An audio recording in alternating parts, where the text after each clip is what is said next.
Cheers, A&E. Lovely. Cheers, bye. Adult trauma call, 8 minutes. Adult trauma call, 8 minutes. I've got an unconscious gentleman. He has severe traumatic brain injury. King's College Hospital, London. I think something hurt. One of the busiest A&E departments in the country. They're a bit busy right now. Yeah, 20 minutes, 30 minutes. King's is extreme, isn't it? Come on.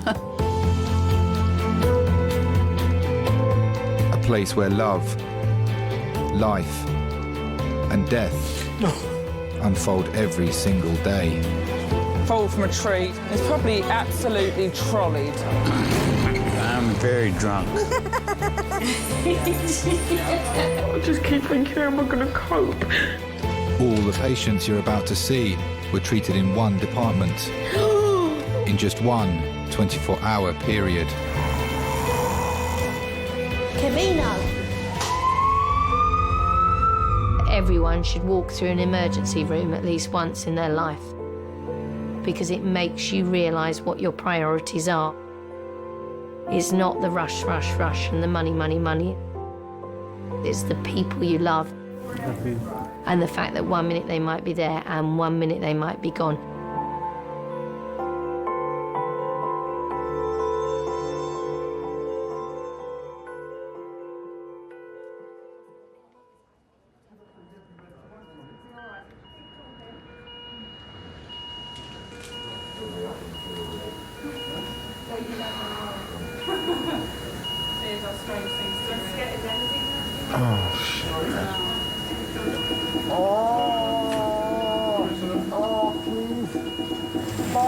Okay, we're going to go on the R of roll, okay? Come on, to be ready, brace and roll. We can have a bucket for him to be sick in as well. Ready, brace, roll. The resus room is central to all emergency departments. It's where the most seriously ill patients are treated. Hello, Kings. What are you scared of? My patients becoming ill or more ill or dying. You know, if a patient does die, you just go through it in your head, you know, have I done the right thing? Have I done something wrong? It's terrifying. Adult trauma call in 15 minutes.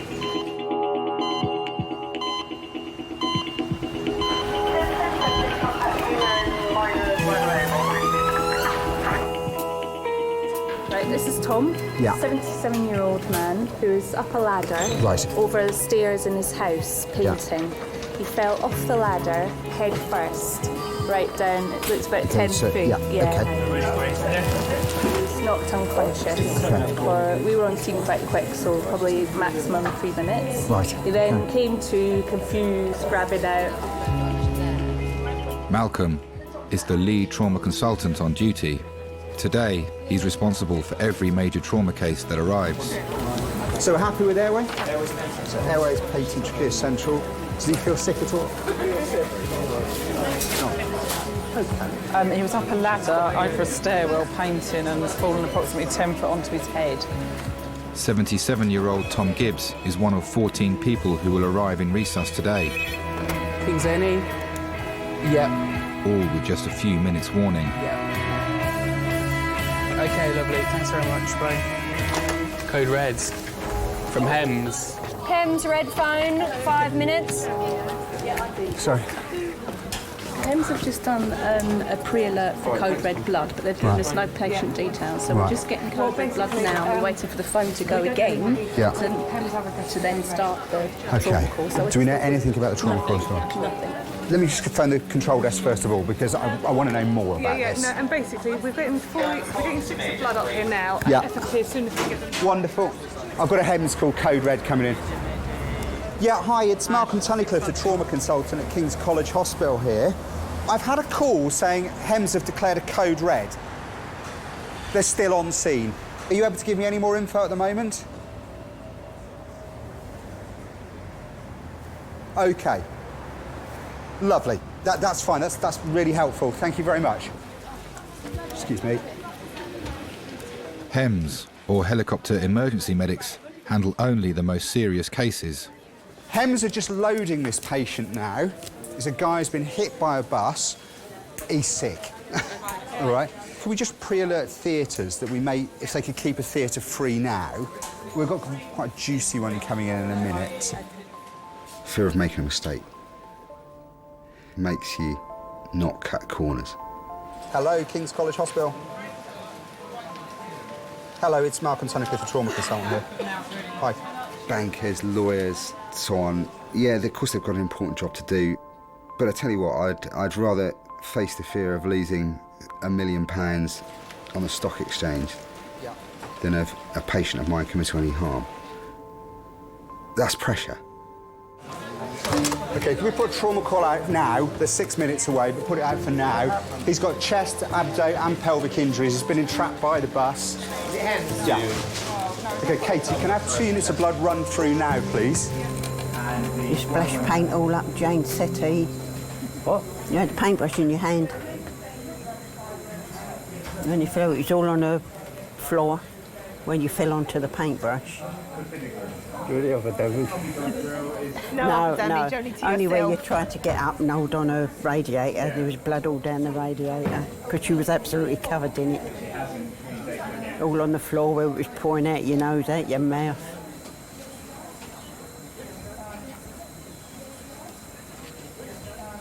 You know who we are, don't you?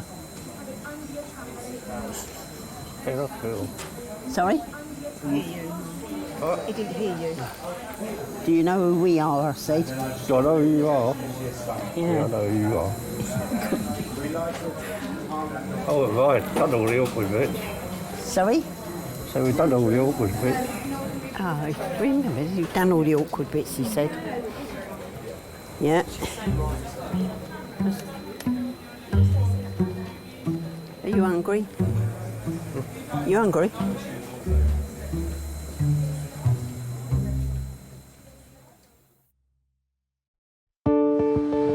Hems have requested code red blood. All we know is the patient's extremely sick. They've been run over by a bus. Juicy one. Juicy one, come in. Big guy been run over by a bus, actually run over. Blood's being teed. I'm going in number 1, Jackie, but I'd like the surgical consultant as well, if possible. The trauma team have 5 minutes to prepare for the arrival of a man run over by a bus. Yeah, it's quite a sick guy coming in. Jackie, what we'll probably need as well, I would guess he's been thoracostomised. So if we get 32 French chest drains straight in, if possible as well after your initial assessment, yeah? One either side. Hi, switchboard. I need to speak to Mr. Halal, the surgical consultant on call. We had one guy that was riding his motorbike. I remember this is the first big, horrid trauma call that came in when I was a junior nurse.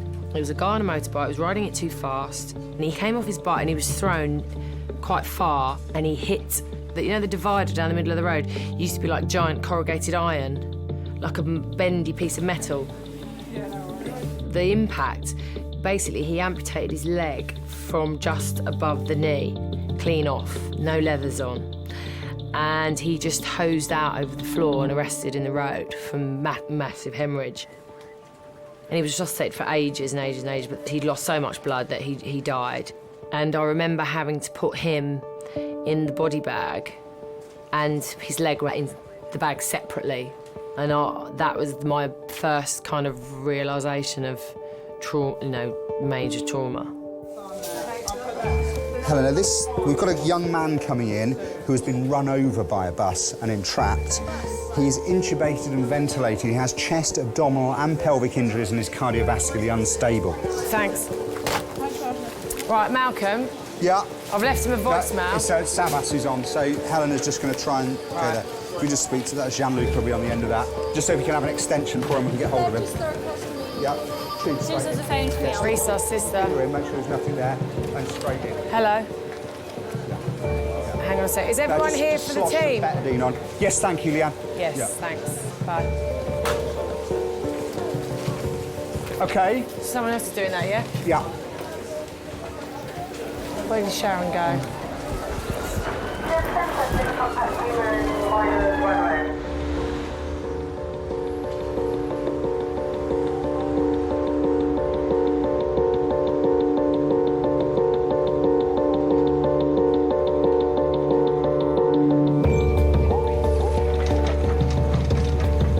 5. Here we go. Straight in here, please. Sharon, are you scribing? Straight in. Me too, are you scribing? Right, we'll have to keep Yeah. another trolley in. Okay, blood on the left arm, okay? Peter. Cross ready. Okay, far away. Guys, everyone listen. This guy is approximately 30 years of age. He was hit by a bus going approximately 15 miles an hour. It bullseyed the windscreen and then was trapped, folded in half, under the front of the bus. GCS 13 at sea, losing 1 for eyes, 1 for voice, moving all 4 limbs. Injuries, he's got head injuries with a right periorbital hematoma. He's got a right side flail chest with surgical emphysema.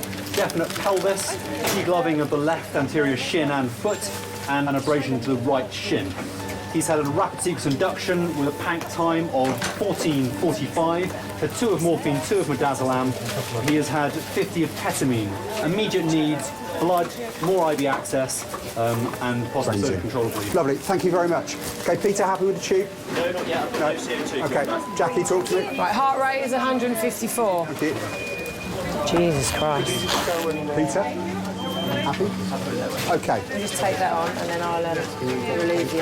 Everything Malcolm does in the next 15 minutes will be solely to keep the patient alive, so he can be scanned and have his injuries assessed. Outside that door, there's some folding screens. Can you just put minimum one more across them doors so Okay, you can't see we'll straight in? put tubes in both sides. Yeah. On the right. Gareth, just put your finger in there, just see if he's up that I'm side not as getting well. blood pressure We've here, got a guys. drain coming. Some things are irreparable. Some, some people come in and through the door and, we try. I could do that. Ramilla, we just fast scan, just see if you can compartmentalise where the bleeding is. If there's nothing in his belly, we'll go to angio. If not, we'll go to theatre if there's a lot of blood in his belly. I think it makes you see how fragile life is, definitely. 1 minute you're walking down the street or you're going around Sainsbury's with your trolley, next minute you're in the back of an ambulance. It can happen just like that. Squeeze that. And can I have another 32 French drain? Thank you. Needs a cut. Just cut. Yeah, thank you. And another underwater seal, please. Do you want it now? For me to give it? Yeah. Got that, Bethany?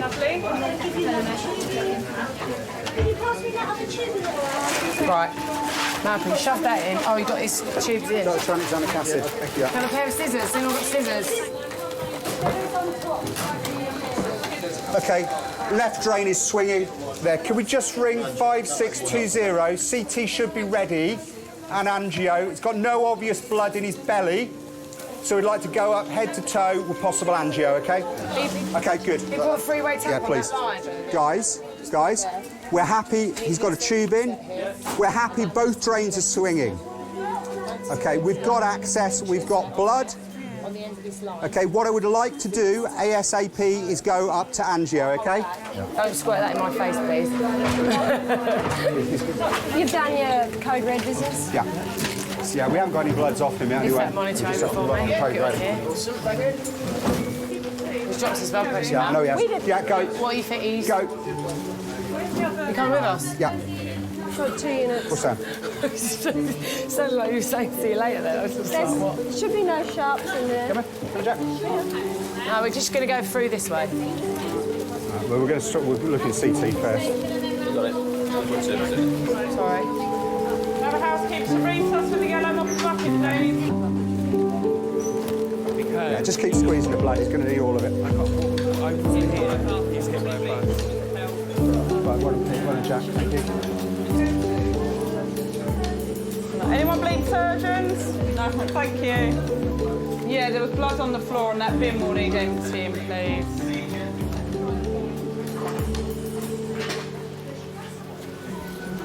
Sharon, the FFP's gone up to first floor CT. They're sending another 2 units when it's defrosted. Okay. What's that on my back? Turn round, darling. Oh, I don't know. You look like you've been run over. Oh, no, I feel like it. There's nothing new there, though. Yeah, See what's happening there. He's got a nasty fractured pelvis. It just gone. Yeah. Which is good. What's that, 20 minutes? Yeah, not even that, was it?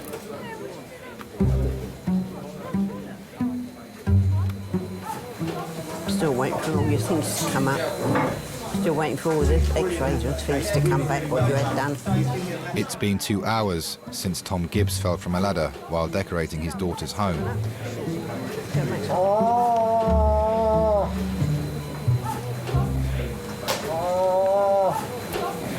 Very busy in here.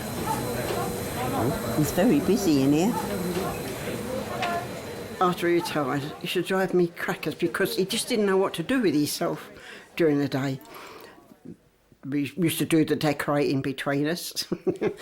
if I hadn't done it first. It's painting, he doesn't like painting. He's not very good with painting. And that's what he was doing when he fell down the stairs. We had to stop and start with you, bringing you here. Was it 3 times? Yeah, 3 times. We had to stop the ambulance in the road for them to come and see to you. Because you were sick.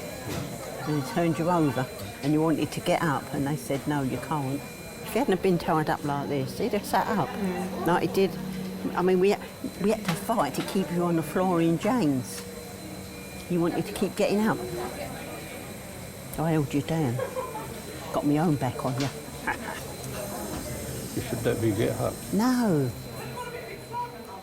I'm not very good with heights. So we arranged for him to come over that day and to help me to paint up the stairwell.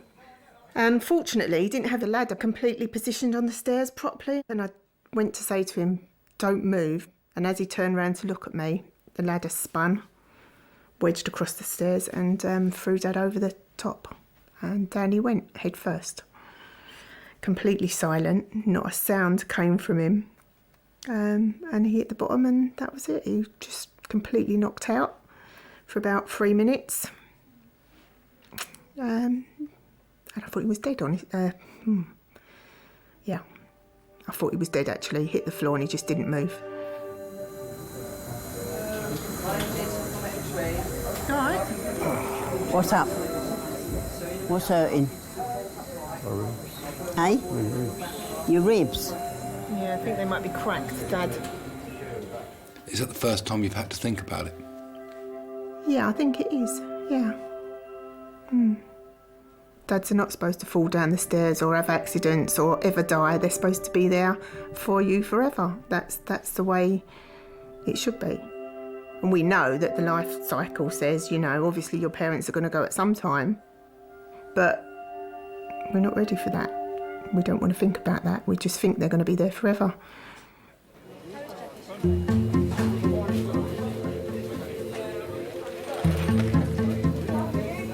Tom, what the scan shows that where you've hit your head, you have a tiny bleed just inside the skull. He'll be staying in for the next 24 hours because we need to... You've got to stay in. Yeah, you've got to stay in for the next 24 hours, just to make sure that you're okay. We like fussing. They like people to practice on. Look, you mucked up all their things you have, bleeding all over them. Take that for your sweet.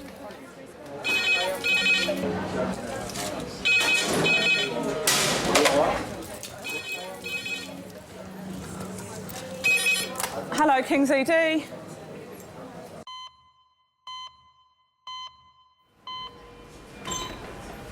Guys, absolutely brilliant effort, okay? Really, really well done, okay? We know what his source of hemorrhage is now. It's really good. Which is? What is it? This is pelvis, this is the bony injury. Scans reveal the man run over by a bus has suffered massive internal bleeding. Okay, so that's fine. Yeah. That's absolutely fine. In the short time he's been at King's, he's had his entire blood volume replaced. Oh, that's his flower segment. Oh! When someone does die on your watch, how do you deal with that? Do you know, it varies. When a patient has been in hospital for a while, you can prepare the family that the worst is going to happen. But the vast majority of people we see who die, it's completely unexpected. One thing I think you have to be in every case, you have to be brutally honest when speaking to relatives once you know who they are. Thank you. Bye. You've got to say to them, your husband, your wife, your child, your mother is dead. Adult adult red phone in 6 minutes. Jackie, if I give you some money, you wouldn't give me a sandwich, would you? If you're... I'll get you one over there. Do you mind? Next to it. Oh, that's good, Just an egg one or something. There you go. Hello, darling, only me. We're having absolutely fun and games with trauma. I'll fill you in a little while, bye. We need to give him some IV abs, Mal, because he's got a really nasty compound degloving on that side. Yeah, OK. Should we wrap this up with something then? In fact, can we put a thing on it not to be removed until reviewed by ortho consultant? Right, let's strip him off and sort him out. Hello, darling. Yeah. In a way, it's sort of good you've gone to your mum and dad's because I had fun and games with trauma and I won't be leaving for another hour. We've just had a 30-year-old guy brought in by Hems about an hour ago. Been hit by a bus in Elephant and Castle, folded double, conscious while he was folded double, extricated. Well, if I say to you his pelvis is like a jigsaw puzzle, you can imagine what it's like. The next arrival in Resus is a cyclist. Perfect, so we're going to number 4. He was found alone and unconscious in the road. Look, I'm gonna have to go. I'll give you a bell in a little while, OK? All right, bye. OK then, guys, let's have a listen to Roger. OK, this is a 40-year-old male, mechanism injury, fell from bike, apparently isolated head injury, combative, moving all 4 limbs with a blood sugar of 5.2. OK, thank you. OK, can I have a listen? Helen, could you have a gentle feel of his pelvis and look at his scrotum and external meatus as well? Thank you, Noah. I haven't bloody eaten all day.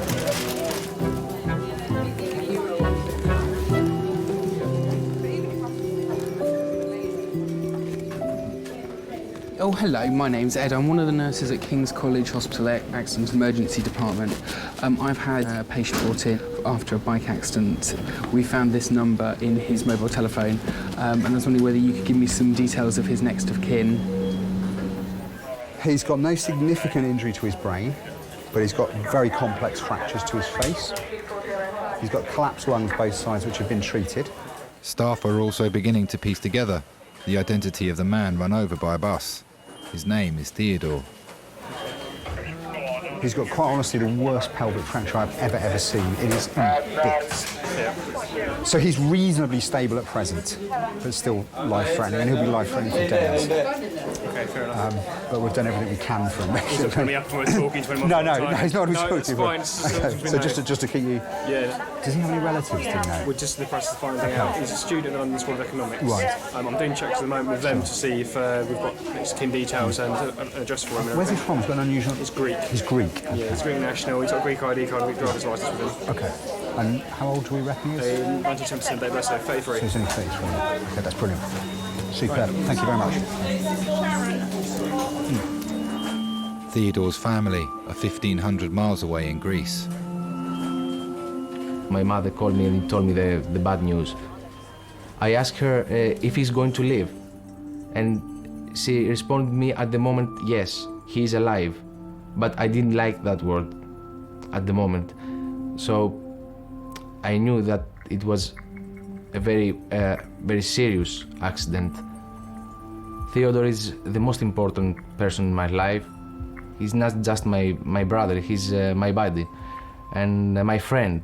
First of all, I was worried that maybe I couldn't see him alive, but I just want to avoid that thought. That's why I keep telling to myself all over that flight, 3 hours, that he's going to be okay. I didn't want to think that I will stop to have a brother. I didn't want to think that.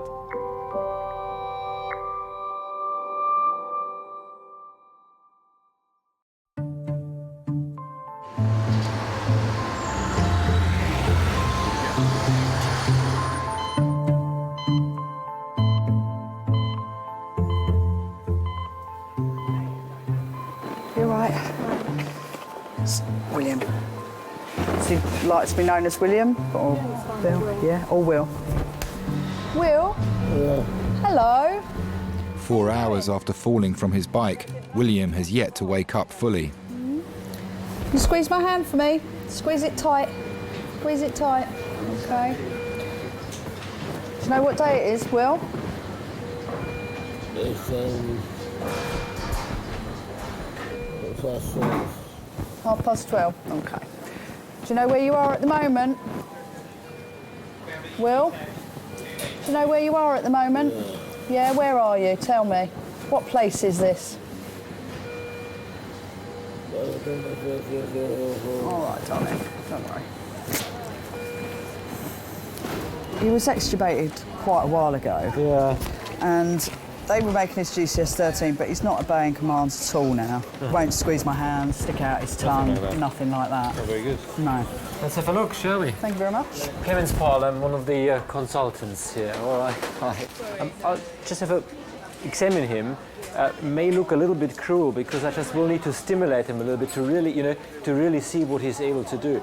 I mean, if you don't want to see it, maybe excuse me 5 minutes. It's just, I just, go and poke him a little bit deliberately so that I can see how far he wakes up. Is that all right?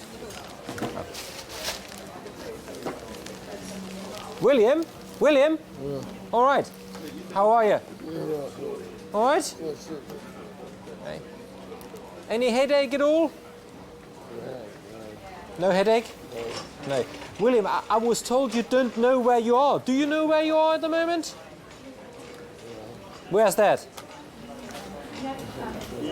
What's that? What day is it today? Tuesday. No, not quite. Which year? What year are we in? 2006. All right.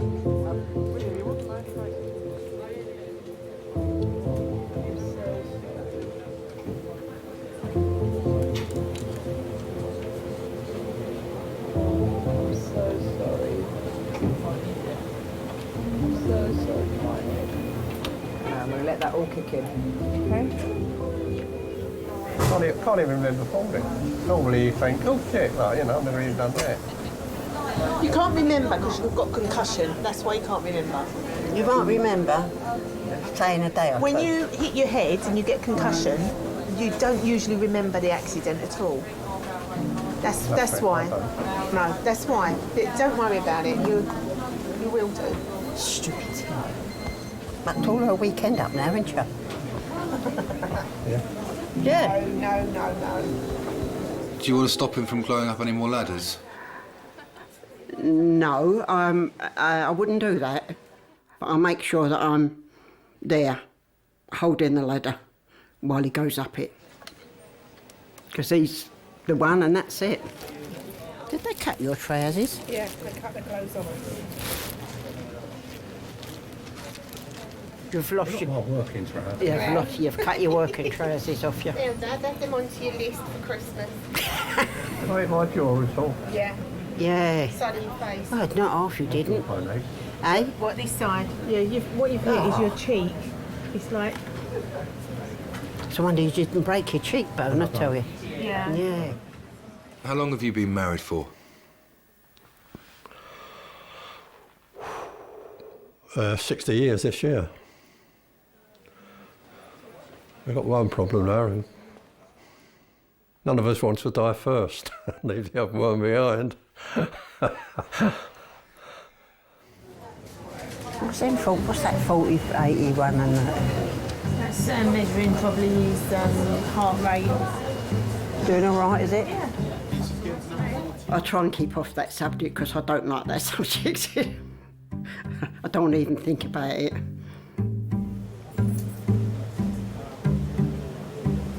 He's going back to a normal colour in his face now. You can't go yet anyway. I want an anniversary card off the Queen for 60 years, been married to you, so you can't go yet.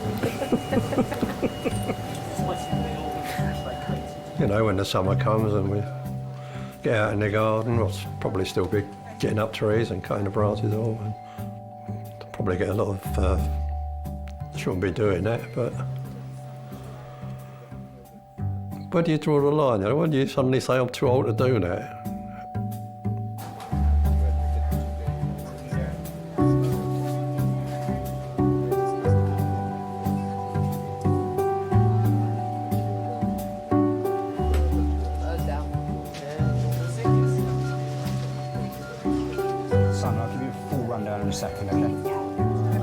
Happy, Katie? Yeah. Peter. Ready, steady, and down. Beautiful. Well, I'm now going to clean his face up while we've got a little window. 3 hours after Malcolm should have finished for the day, he finally hands over his patient, Theodore. So, this is 33-year-old Theodorus. He's a Greek national who's a student at LSE. He was crossing the road at Elephant and Castle when he was hit by a double-decker bus, not sure what speed. But at scene, he was found to be bent double under the front of the bus. His head was touching his toes. He was conscious and extricated. You know, quite often you go home after work and you think of a patient. Have I done the right thing? Have I done? Sometimes I'll go home and I'll ring someone who's at work and say, look, I don't think I've done the right thing here. Can you just check something for me, or can you do this test for me? Or can you just check something out for me? And quite, more often than not, I said, no, it's absolutely fine. Don't worry, but it's just that thought that comes into your head. Have I missed something? Have I missed something? God. Really good job done by everyone here. He was in CT in 10 minutes. Katie? Superb. Oh, no, but I've got that blood. Superb.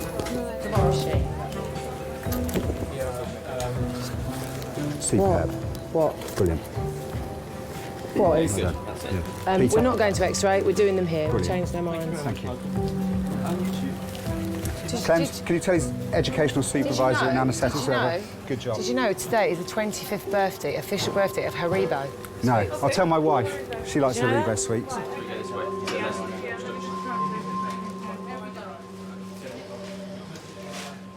We're kind of a jack of all trades, really, aren't we? We know a bit about everything. You know, it's the first bit when you come in the door, what needs doing then, and then after that, we pass it on. We pass the rest of the care on to somebody else. We never complete the care, you know. So getting them out of A&E alive is only a small part of it. That's the best bit. Obviously, that is no guarantee that they're still going to live.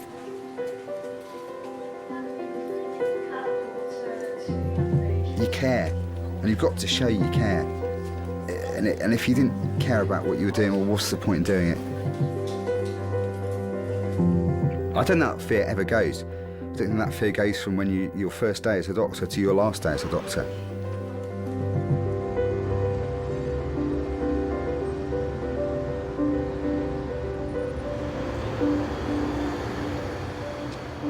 I remember that I asked the doctor, stupidly actually, does he going to walk again? He looked at me and said that at this moment we're fighting for his life. It's not that important if he's going to walk again or not. And then I realized that this is a very serious situation.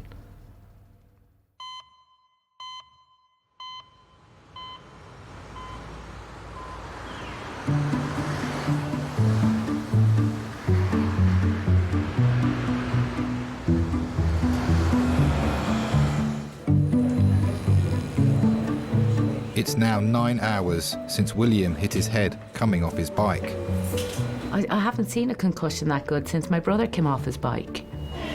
Can you wake up, Will? Will, can you wake up for me? Concussion can leave you quite confused. Your frontal lobe hitting the front of your skull, and that's where all your personality is, and your behaviours come from. Your inhibitions are all in the frontal lobes. Hey, Will. How you doing? Where are you at the moment? I'm on 5. Okay. What day is it? Not good. It's not a good day. You squeeze my finger for me? Good, that's a bit better, isn't it? All right, mate, lie down, that's all right. Have a bit of a kip, yeah? Yeah, but It's all right. It's because I didn't sleep very well, so I can sleep this well instead. Oh, you sleep as long as you want, all right, if you didn't sleep very well. Oh, I'm actually asleep. Are you actually asleep? Well, you're actually in the hospital, sweetheart. Both him and his wife were such genuine, lovely people, and it was an accident that came completely out of the blue, which is shocking for everybody who's involved, you know, and I think when it's like that, I feel that I have to step up to the mark and do my best for the patient and the relatives at the time, because it's scary. Your face is a bit bashed up, yeah.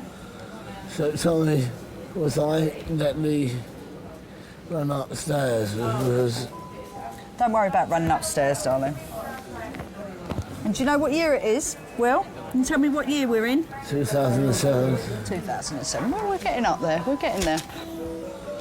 People that have head injuries, they've had brain shakes. Their brain doesn't work the way it should do. Do you know what I mean? That doesn't mean that there's something horrendous going on there. It just means that they've had a good shake of their brain, and it's just, they just need to go to sleep and recover. But unfortunately, we have to keep waking them up to try and assess what their conscious level is when they are awake. Will? Hello? What's happened to you today? Well, hello? Can you tell me where we are? Well, stay awake. You're in King's College Hospital. You're in the hospital. What do you think my job is? What do you think I do? Well, I'll tell you, is to get things ready. Yeah? You can wash them. Okay. It's important to me how I treat people, how I behave. The fact that I can't remember is a concern. Is a weird experience, just not remembering for quite a reasonable period of time, you know, a part of your life which is a very sort of dramatic and important part of your life. Okay, but once the swelling settles down, you should definitely go back to normal appearance. So the swelling will your face will look the same as it was before. Okay, no big changes. What you need to do is just also be careful every time you sneeze or you have to blow your nose. You probably have to sneeze by keeping your mouth open, okay, to relieve pressure on your eye. Otherwise, if you sneeze or blow your nose quite heavily, you will definitely have, you know, a big puffy eye. Okay. He's not going to remember that. He's not going to remember. No, he's not processing the information correctly. Sure, you're not. What did the doctor just say? This doctor. That doctor. This one here. Yeah. What did he just say? He just said I was staying at King's Cross. Right. So really, come come back tomorrow.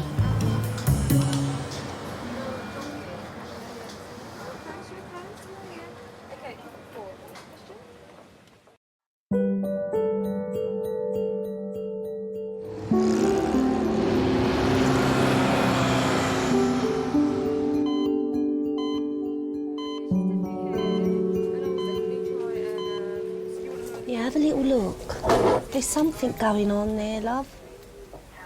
And it's really sore and it's lumpy. Oh, you're going to dig that in? What? What? He said there is something in there, isn't there? Have you not got any gardening gloves? Ow! Sorry. I thought he was out. Remember that time I asked you to do bloods at 9:30? You said don't start till 10 o'clock. Oh, is that it? That is it. Is there more? See that massive, massive, huge splinter? That, I reckon you're going to have to take a bit of time off work. I need a thumectomy. Jeez. Well, I knew I was right, seeing my senses. Give it a wash. I washed it. You knew you were right. You said you got bitten by an insect. Well, I said it's a there was splinter. I said I was either bitten or there was one of those. Wound care. You stop taking the mickey. A splinter. It was like enormous. It was like a match. It kept me awake because every time I moved my hand and I hurt. It's the smallest splinter I've ever seen in my life. Even my son having that in his little toe wouldn't have moaned. Listen, but it's just that my pain. I'm quite sensitive. That's all. How do you actually do it so it goes? You nearly had my eye out. Don't. Oh, I see it. Book her in again. I think with injuries and illness, things like that, we're not very sympathetic, especially if you work in A&E. Look, she don't care. She just walks on off. I remember my little boy, when he was 3, I took him to school, nursery, limping for 3 days when he said his foot hurt. And I was like, you're okay. You know, eventually I took him to A&E, his foot was broken. I took him to school for 3 days. Yeah, Gemma, so this boy comes in yesterday. Yeah. Greek guy, student at LSE, crossing the road at Elephant Castle, hit by a bus, folded at his waist. Gareth Davis from Hems said his head was touching his toes, conscious. The fork broke on your bike. Do you remember me telling you that? Oh dear, so am I going to survive okay? Yeah. You just have a little problem with your memory at the moment because you have a concussion. Because you hit your head. God, that's bad luck, isn't it? It is bad luck, yeah. All patients are vulnerable to an extent. William, I'm just going to shine a light in your eye, okay? So I'm just going to shine the light. No, okay. You look at my... Can you just look at my forehead? No, don't cover your eyes with her because I need to shine the light in there. Okay, here we go. In terms of their care, it is in our hands, and it's in our hands to make sure that it's done efficiently and that people get what they deserve. I could take a bit of a knock on that one. You have, yeah. I think when you're a nurse and a doctor that you have to realise your responsibility to a patient, and the day you lose that is the day you need to reassess your motives and what you're doing. Because it doesn't matter what walk of life somebody comes from, there is a time when we all need somebody to stand up for us. So am I going to, Well, we're going to keep you in. recover okay? Yes, you will. Will I recover as my breakfast or...? Recover as your breakfast. Does that make sense? That's right. Do you know where you are? What's this place? Didn't I tell you where you were? I was absolutely fine, and I must have had a fall. You did. But where did I tell you were? I told you we were at King's College Hospital. Oh, yeah. So where are you? King's College Hospital. That's right. So I'm going to ask you now in a few minutes again, and we'll see if you still remember that, okay? I wasn't in a position to make a decision, or probably even conscious or who knows what at the time, so I'm really glad that there was someone who was really connecting to my situation and really making sure that everything was done possible for my well-being, which for me I'm really moved by, and I think that really is fantastic, and I'd like to thank that lady. William? Yeah. Where are you? Where am I? Yeah. What's this place? I'm in hospital. Right, good. Which hospital? I'm in King's College Hospital. Very good. We're getting there. Smashed pelvis. Smashed. I'll show you the picture. He was found by Hems folded in half. So, I mean, he's detached the right hemipelvis from his sacrum, hasn't he? It's just, I don't know how they'll put that together at all. It's a little bit wild to owe your life to someone you don't know who he is. I don't remember nothing from that day. How long after the accident was it when you were awake and you could understand? Well, my accident happened on 19th of November. And I remember having, my first thoughts in the middle of December. A whole month was missing for me. I think that in doctors, I owe my life. They saved my life. Somebody upstairs loves you, Theodore. Yes, I meet him. I went and I come back. So yes, someone is upstairs and he's very kind with me. He was very kind with me. And it still is. Hello. Yeah, not too bad. After yesterday, trauma. That guy, I thought he was going to die, but he's doing all right, actually. Is he? Yeah, I've been seeing him on surgical critical care. He's still intubated, got a pelvic X-fix on, but doing okay, actually. Saved him. Well, you don't often think you made a difference. I think we did. I think we all did yesterday.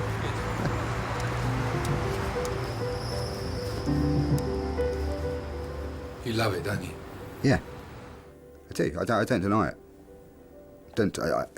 Why should I deny it? It's extremely satisfying. It's extremely satisfying. But then it's my job. That's what I'm trained to do.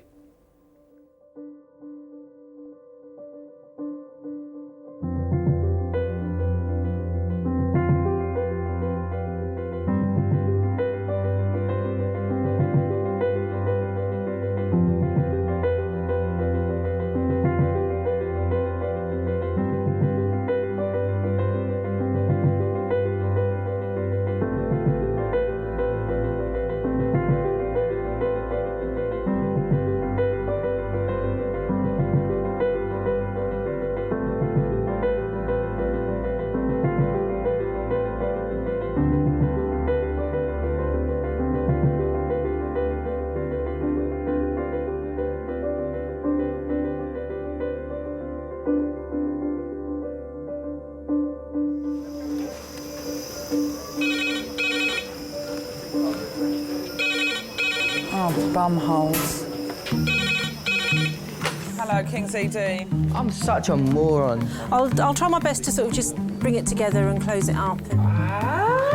They think that we can just put them back together brand new, that we've got spare parts in the drawer. When they pop your eye out and it's hanging down, yeah?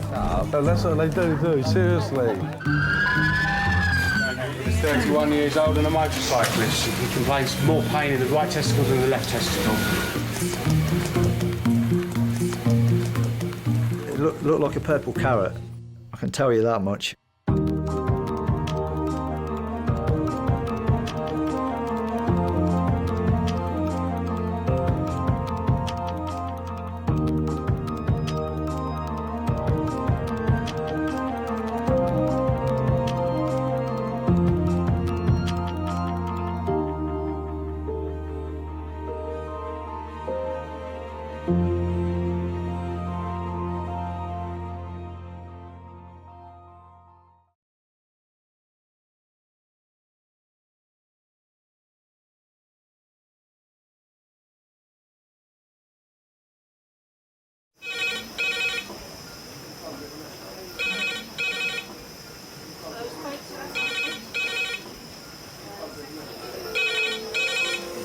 King's A&E.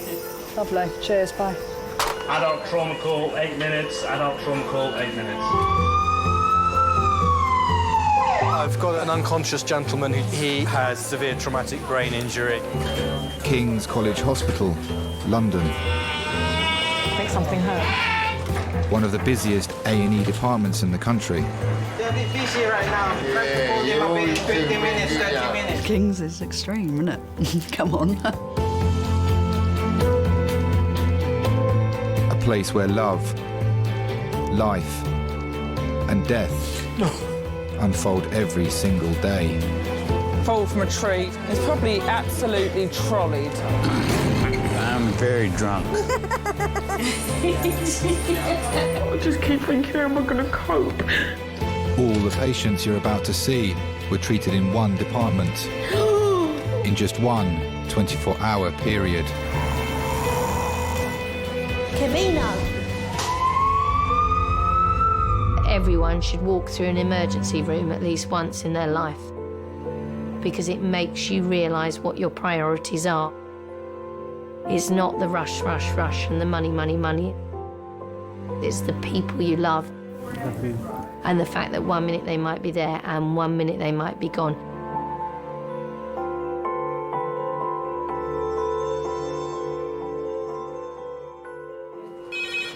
Oh, that's the red phone. Do you want to answer?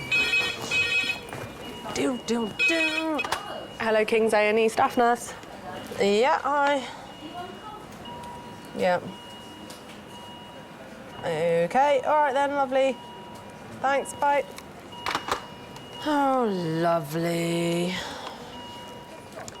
Fall, 4 to 5 stairs, landed on back of head, nil loss of consciousness, intoxicated, left arm numbness and paralysis. Red phone, 20 to 25 minutes. Red phone, 20 to 25 minutes.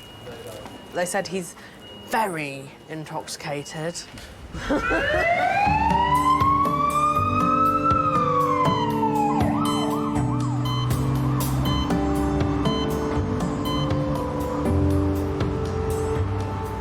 alcohol is one of the biggest causes of injury seen by the emergency department.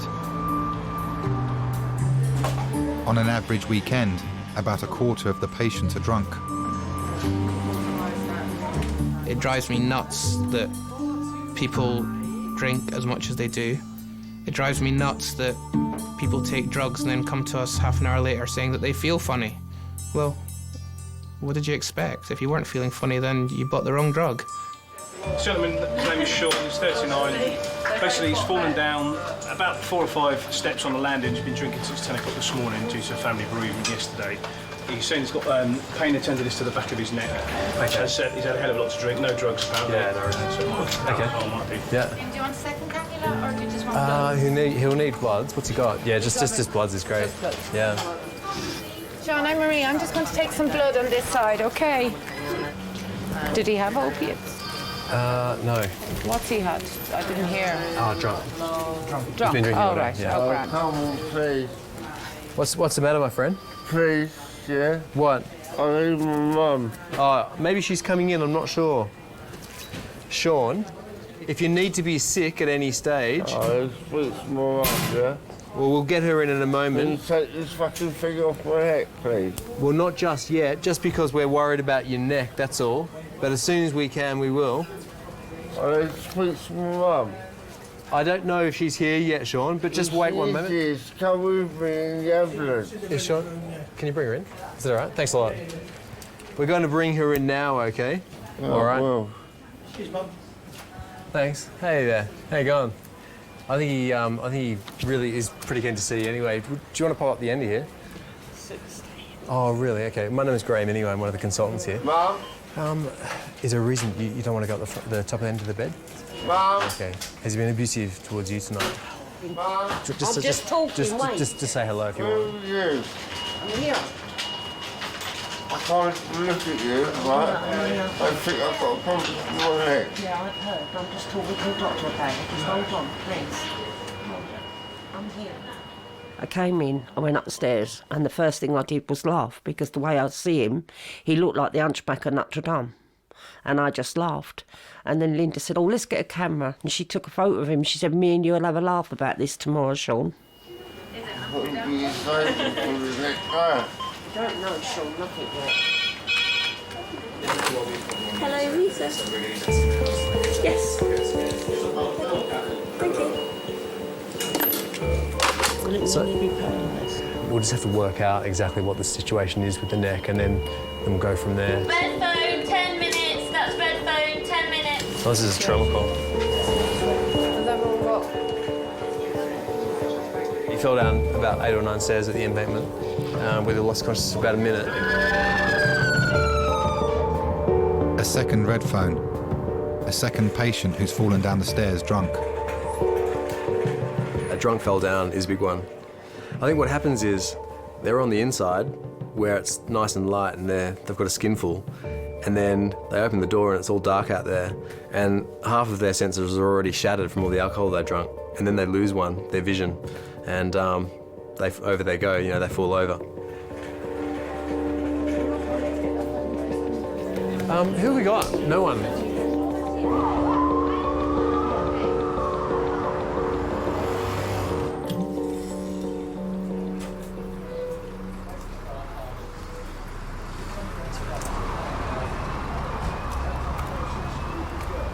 Okay, mate. Is that you that fell down the stairs? Yeah. Really? Yeah. Should we sort you out? I just want a bit of fag one. We got a whole team in there waiting for you. Yeah, man. How long are you gonna be? Where's your fag? Right, no, it's sort of. Oh, well. Come over here, I've got to go.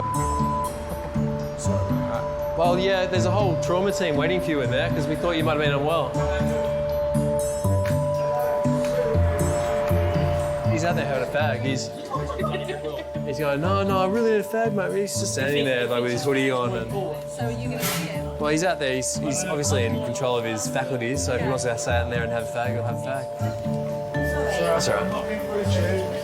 That's all right. Well, tell you what, you can help us out. She's with me, all right? Just take your gear off there. We'll have a look at you. Interestingly, actually, it was on one occasion I kind of had too much to drink, and I fell down the stairs, and I ended up as a casualty in A&E. Which was mortifying for me, obviously, for a number of reasons. You've been drinking tonight, obviously, huh? Yeah. Yeah? How much you had to drink?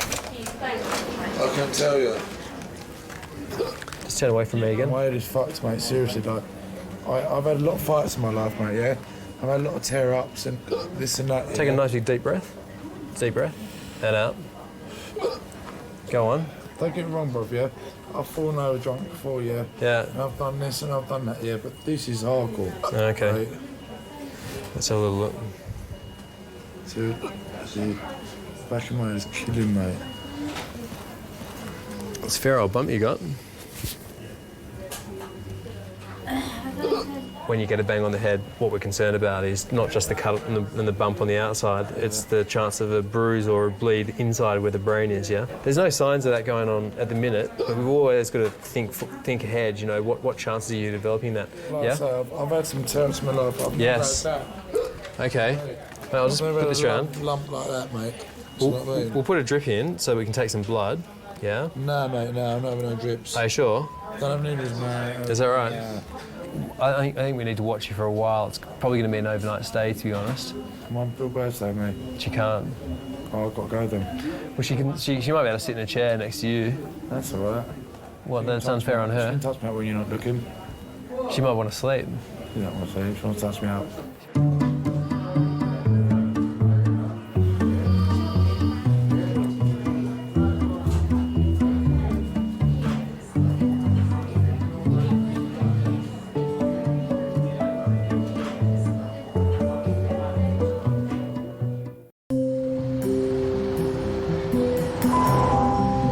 There's anyone in the department who speaks Spanish? Could they come to the front reception, please? Anyone who speaks Spanish?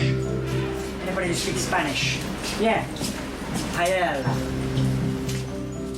I was feeling drunk like maybe 3 hours ago, but now I could do anything right now, speak to anyone and do anything, and I don't feel drunk.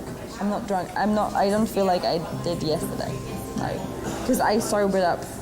I feel quite Because of what weird, though. happened. Do you reckon? Do you want some water? No. Here, I'll just.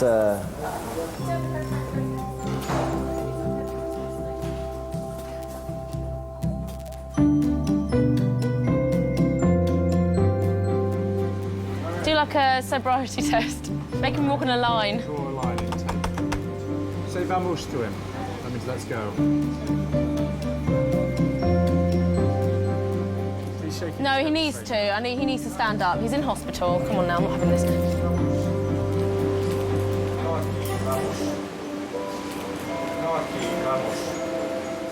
Go to that nurse. Oh, flipping out. Go to the nurse. I do feel like a Mrs. Mop sometimes. You know, it's like they've been too drunk to get to their bedroom, so they just stopped off in A&E, and, you know, so I'm there to look after them, mop their brows so they wake up, and then, you know, kind of feed the hangover with a couple of packets of crisps and a can of Coke and some coffee. Oh, I have to keep him up here. He's in a real state, isn't he? Oh, for goodness sake, come on now. Right, we might as well walk him into a cubicle now, after all this kerfuffle. It'll have to be number 11, and might as well just keep the drunks together. Goodness me, you've had a good night, haven't you? Did you go out? Have a drink? Did you have a good night? Did you dance? Woohoo! I like it. Brilliant.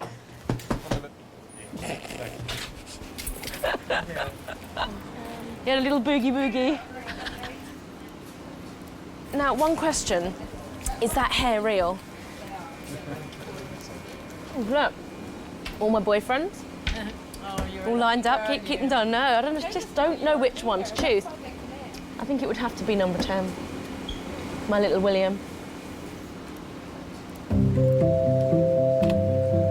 Remember years ago, this very posh boy came in and he'd had a bottle of whiskey. We'd go to take his blood pressure and he'd be like, "Oh, girls, come and get me." And I'm, "Oh, Jesus, now how much of this can we actually take?" And he was saying, "Where's my girlfriend? Where's my girlfriend?" So we're like, "Oh, she's up there in that trolley there.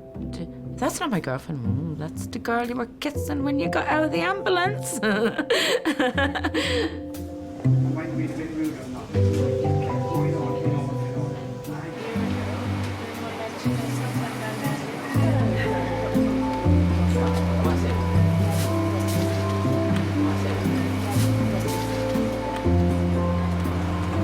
Warm as a fruit bat.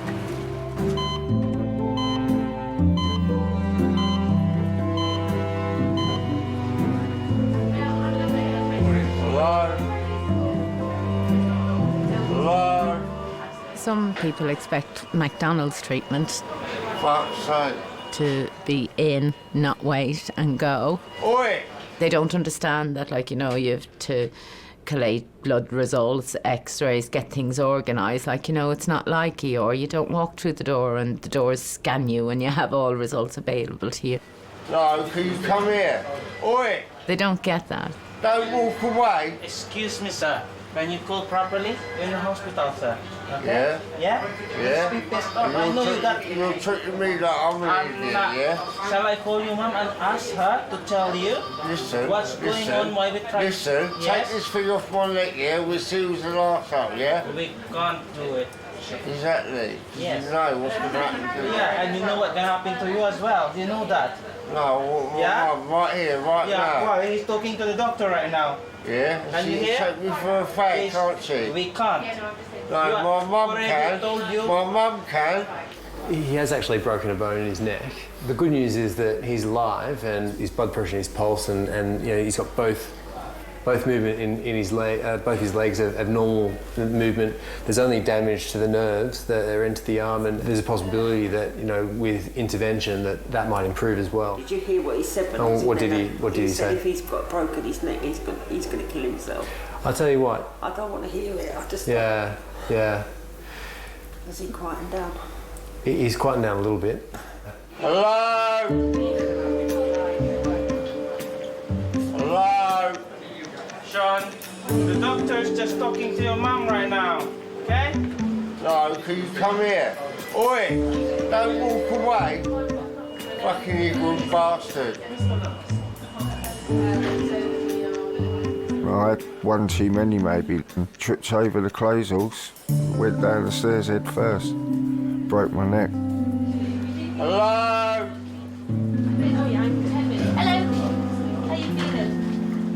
Right. Can you get my mum, please? I'm going to find her. I see everything that's happened in my life flashed in front of me. And I was just sitting there thinking, when's the light going to come then?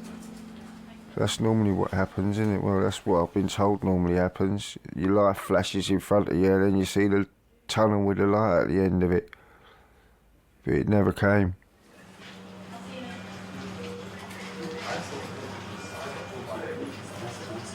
I broke my hip now. I hope you're happy, yeah? Stay still. Why have we got to be happy? We're not Hopefully, happy. I hope you're happy. You might keep still, bro. It's nice to meet you. We're going to go home and we'll be back tomorrow. Don't worry about me, babe. I ain't talking to you when you're like this, Sean. There we go. Keep still, bro. Sean's been through a hell of a lot in his life, through beatings and everything else.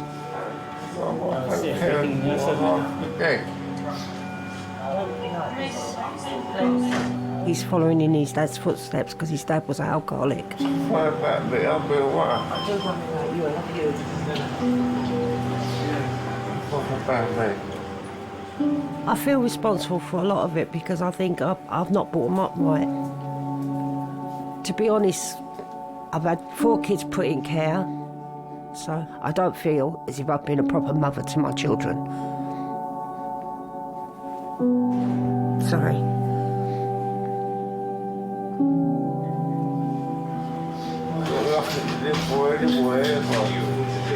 I found you give up on me. I haven't given up on you, I'm here. I came with you, didn't I? No. I just don't like hearing the way you talk. When you abuse people. Don't worry about me, mate. Take this thing off. Take this fucking thing off of me and I'll get out of this fucking hospital right now. Right? I'll fucking show you what you can do. Sean, stop. Put that back on your finger. Sean. Show you what you can do. Sean, stop.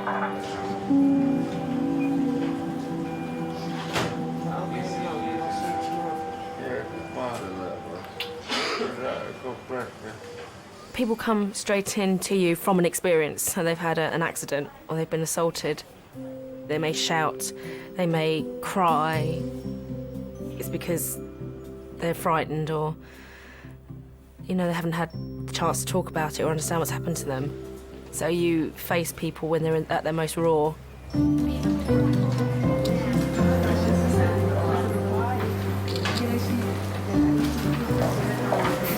Which one's the best, you think? That one? Or? That's quite cool. When was the blood pouring out, though? Well, you know, when you were just sitting down outside the park, where all those people were helping you. Oh, yeah. And it really was just pouring down your face.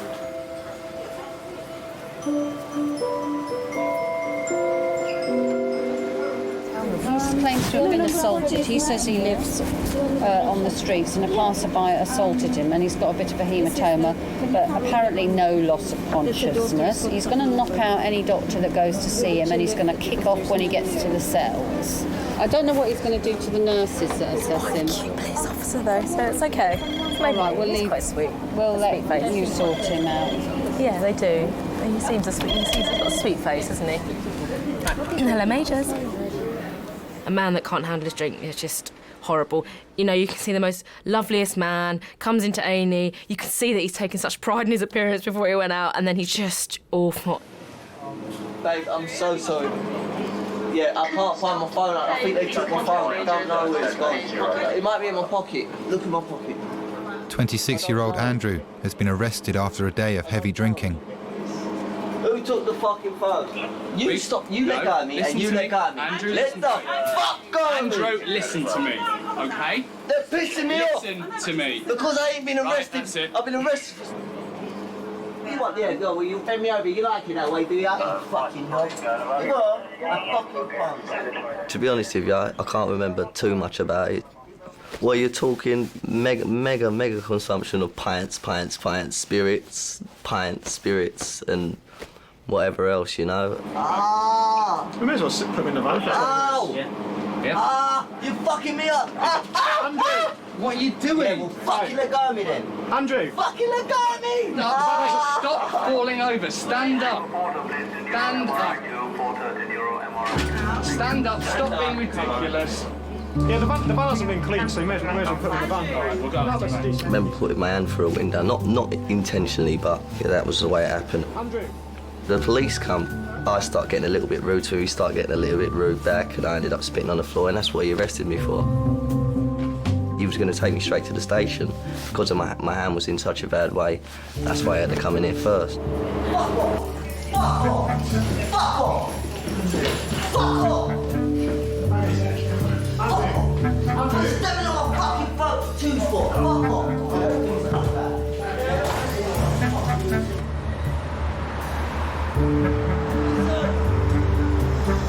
They took me back to the station. I felt horrid. Not a good feeling. Flashbacks, and I was like, oh, what did I do? Oh my God.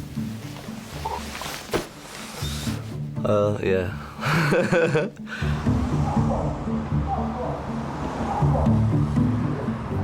You know, I'm genuinely sorry about what happened that night. If I could take it all back, I would, definitely, 100,000%.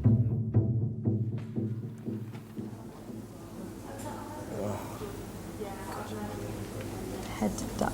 Do you want me to faint as well? I almost want to go to sleep.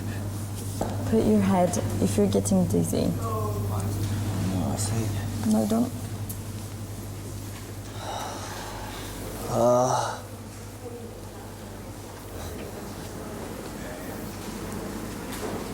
Oh dear. I fucking hate hospitals. Everyone hates hospitals. It's fine.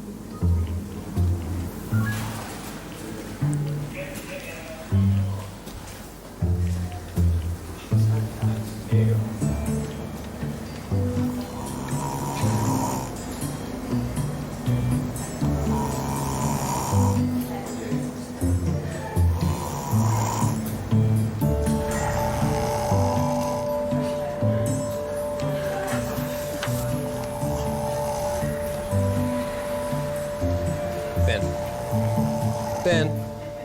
Ben. G'day, mate. Sorry to bother you. We've got a bed for you in a sec. Hey, have you got any allergies? Ben. Are you allergic to anything, mate? Ben, come on, mate. Are you allergic to anything? Squeeze my hand. Squeeze my hand, mate. Ben! Squeeze my hand. Squeeze. Ben, come on, wake up. Fuck off. Well, you need to cooperate, mate. This is going to happen a few times overnight, so be prepared. Ben, squeeze my hand. Ben. Squeeze my hand, mate. Just squeeze it. Ben! Wake up and... Don't talk to me like I'm a fucking mug, all right? Well, wake up and cooperate. Squeeze my hand, mate. If I talk to you like that, well, I'll be sitting here right now. Listen, if you talk to me like that, I'll kick you out on the street, right? It's easy as that. Don't talk to you like I'm a mug, then. Well, cooperate with me. It's simple as that. Fucking hell, mate, all right? Just cooperate with me. It's as simple as that, yeah? If you cooperate with me, then I walk away and sit down again. Squeeze my hand. Good man. Now listen, are you allergic to anything? I have asthma. So you can't have pills that affect your asthma. You allergic to anything else? No. Give people warnings, and if they're not going to toe the line, then we don't. We're not punching bags for them. That piece of work over there is for CDU. There's nothing you're worried about, is there? No. No. A bit worried he might survive. That's fine. I understand.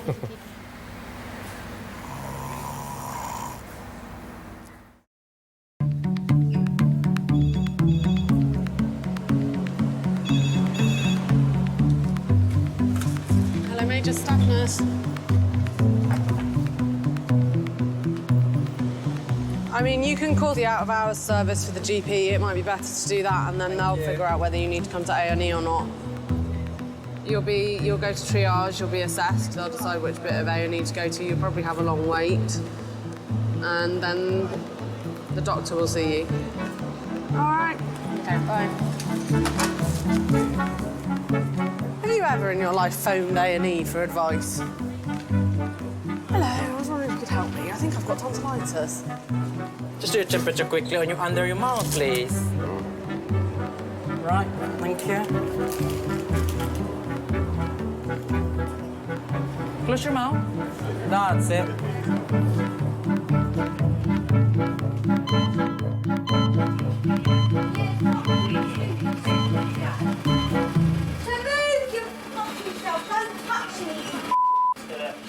Whilst drunk patients can prove difficult for staff, drunk and abusive mental health patients can be far more challenging.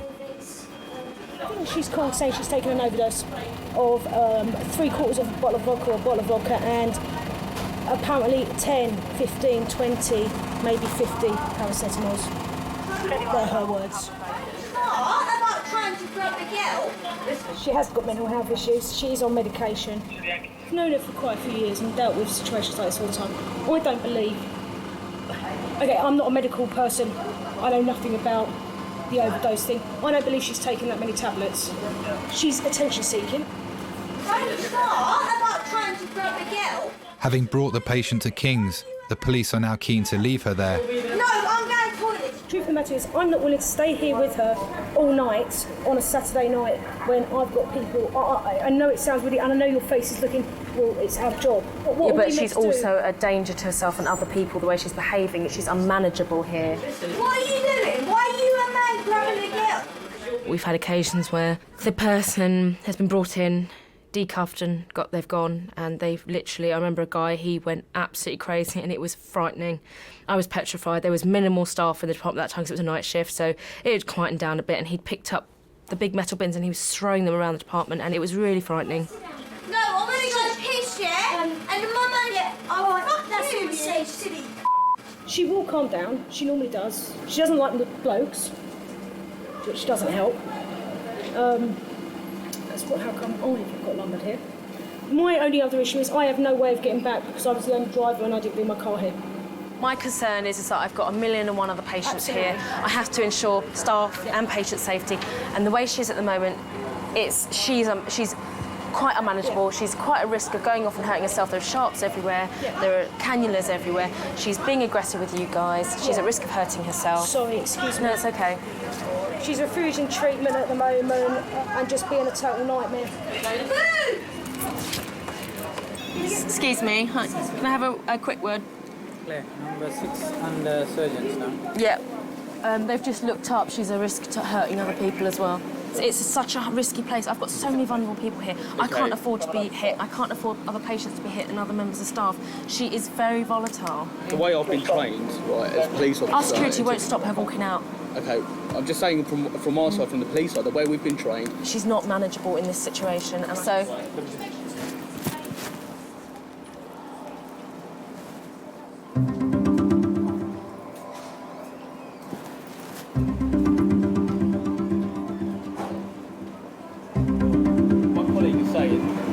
security over here that can deal with that. When she walks out of here, I will call the police. It's fine. We're going to get nowhere. I will take it up with Graham, our police officer, our head officer. Can I take your numbers as well? Yeah, it's hers 861. You feel kind of helpless in a way that if they're going to leave this patient here, no matter what you say, how on earth are you going to cope with this patient who is clearly needs to be in a place of safety? You know, plus all the other drunken patients and the other patients with mental health problems. It is really, really makes you feel quite helpless. Hi, she's left the department, so we'll have to call the police again, won't we? What are we going to do? This is ridiculous. It's so frustrating.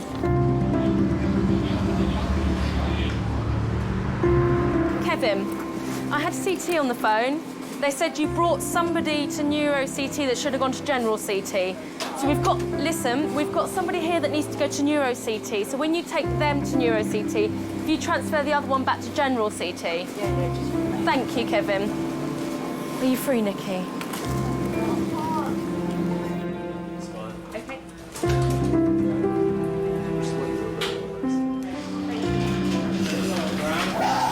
Let's just get you untangled, shall we? Hello? Hello, anybody? Hello? Is White Sean? Since I've turned 18, a lot of the injuries that I've suffered, have been drink-related. I've been run over about 4 or 5 times. I've been smacked across the head 5 times with a claw hammer. Been smacked in the head with a machete. Had my jaw broken in 3 places. My nose has been broke about 40 times. Mate, I'll take the fucking thing off. Sean, don't try to do that. You're not thinking about yourself and your future right now. Listen, mate, I ain't sitting here staring at the fucking 2 lights all right, yeah? Just to do you a favour, yeah? Because you're doing your job, yeah? But you ain't thinking of me at all, yeah? When I left Philippines, I felt very shocked about what I have seen and the amount of alcohol that people are consume and the effects that they normally goes with it. Can't sleep on my back anyway, yeah? So, right? listen to us. Staring at the 2 lights, yeah, ain't doing me no favours, is it? All you're thinking about is you and your career, mate, not me at all. Do you know you've broken your neck?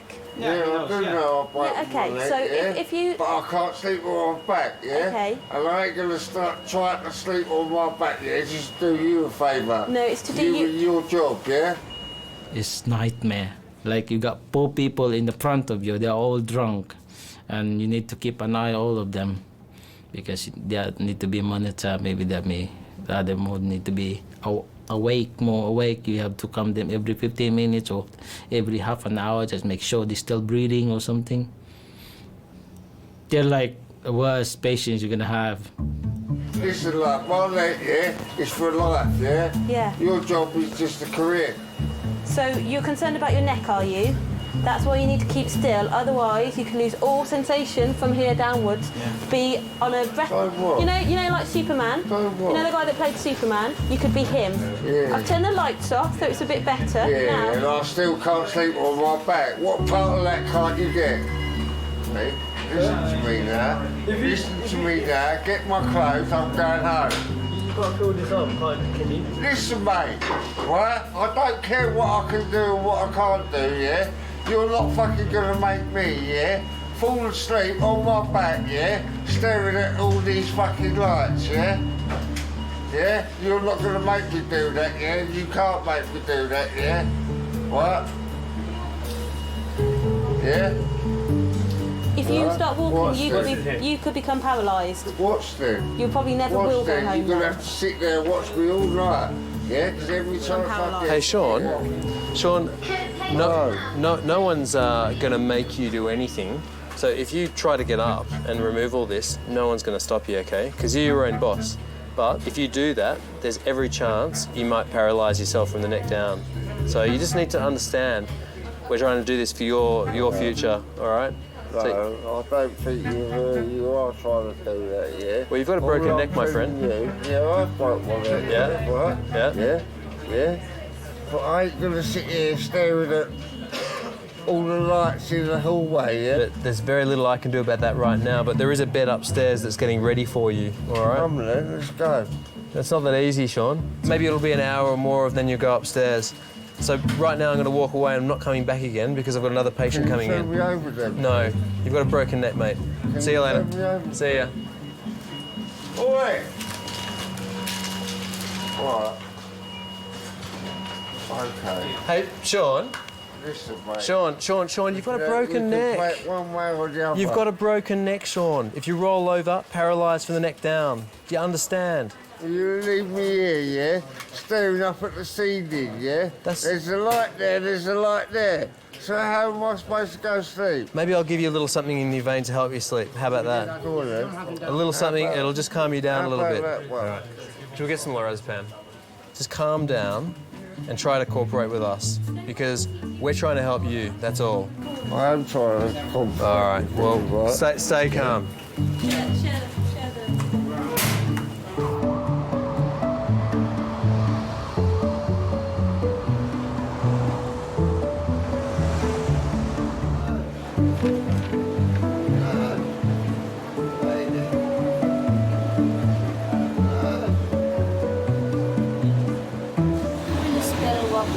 Wobbly.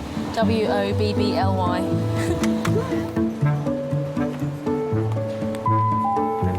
If anybody can speak Russian, please come to Majors. If anybody in the department can speak Russian, please come to Majors.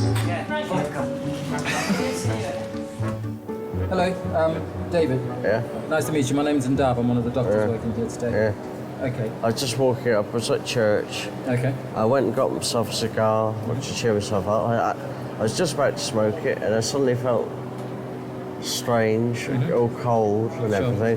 And then I just collapsed on the floor, just fell down and bashed my head. There was nothing to grab hold of. How long were you on the floor for, do you think? Like a minute. About a minute? Yeah. 56-year-old David collapsed in the street. This is the third time he's been to A&E after blacking out. Well, I'll clean it out first, and It's nothing, isn't it? It is fairly deep, actually.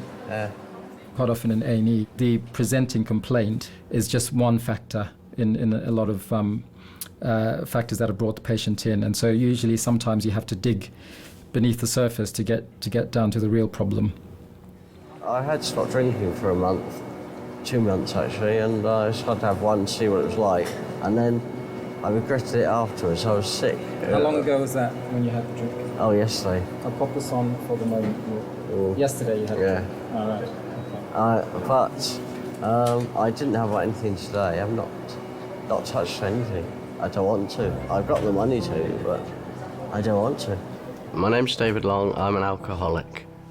I could drink a bottle of brandy in the morning and a bottle of brandy in the evening. That's what I used to drink. So what time would you get up and start drinking brandy? Oh, first thing in the morning. Anytime from 7 o'clock onwards. I need to have a drink sometimes at 5 o'clock in the morning. Okay, can you bend that knee for me? No, it's broken, that one. When did that happen? 1956, this one. Just, How did you do that? Plane crash. We took off from Kano Airport, hit a tropical storm, so we hit a tree just short of the runway, and one of the engines caught fire. We crashed. Right. And most people were killed, including my mother. Sorry to hear that. Yeah. At the age of 2, I survived an airplane crash in which my mother was killed. That may have started it, I don't know. Do you have any questions for me? No, I was just saying when I get out. Have a pint? Hopefully No, soon. I won't have a pint. No. They do actually, just something.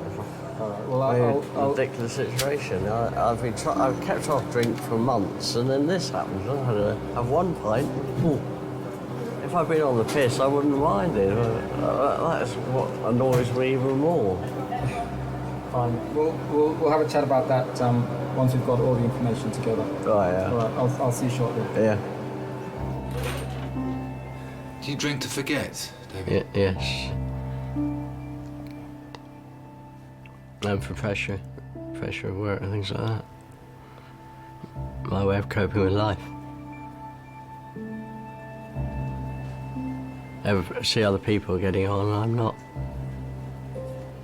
My father wanted me to be better because he was a self-educated person and he wanted me to excel at things, which I didn't do. Did you feel loved by your dad? Not really, no. He thought I was a failure. Tragic, it really is. It's very difficult when someone's at that point to know what to say. You know, what do you even say to that individual? You know, and it seems almost, you know, kind of futile to kind of give him that bit of treatment that, you know, isn't really kind of touching what needs to be dealt with.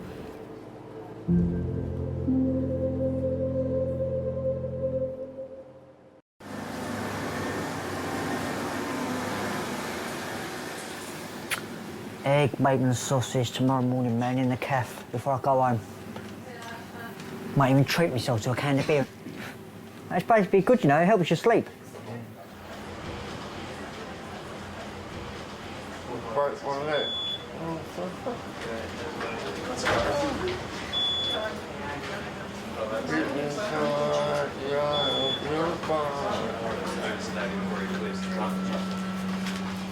Hello. Yes, Sean, what is it? Can you help me out, please? You can't. We have to try to explain it to you, do we? You cannot get up from there. You have to keep it like that until we're gonna take you up to the ward. Yeah, when? Well, when I'm fucking too scared to sleep. Right. They're a bit busy right now, and then we're trying to call them a bit in 20 minutes, 30 minutes. Too busy doing fuck all, you Maybe what you need to do, you have to close your eyes, think about what happened to you and what's gonna happen to you in the future. No, he was supposed to be sorting out an injection for me, yeah? Yeah. But no, he's too busy to do that, innit? Just to calm down a bit, yeah? Too busy to do that, innit? It's all full of shit. Oh. Hello? Yes. I didn't mean to slag any of you off, right? Yeah? But he told me he's going to get me an injection to help me sleep. Yeah, that's why I'm trying to prepare now. Sorry, son. I really don't mean to give it to you, you know that, yeah? I know you're only doing your job right, yeah? Yeah? Yeah. Much obliged to you, yeah? I don't blame you for it. Just close your eyes so maybe you can go to sleep.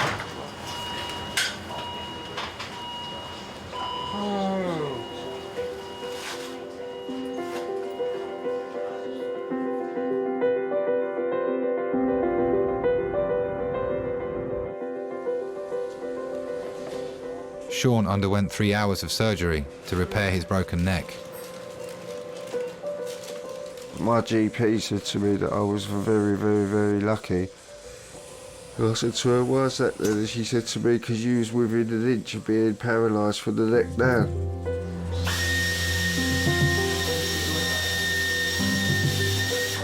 Scary, isn't it, really?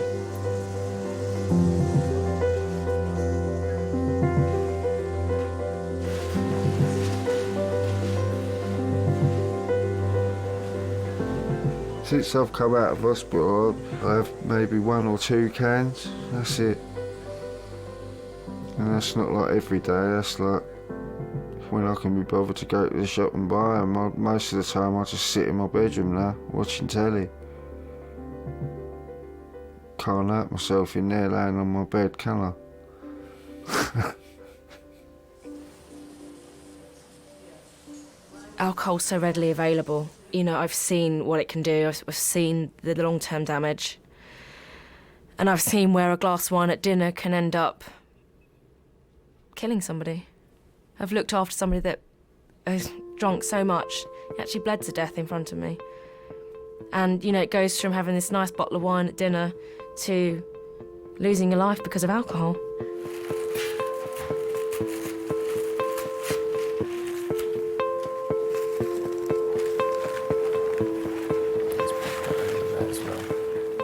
It must be so awful to have to get up every day, and the only way you can face reality is to drink.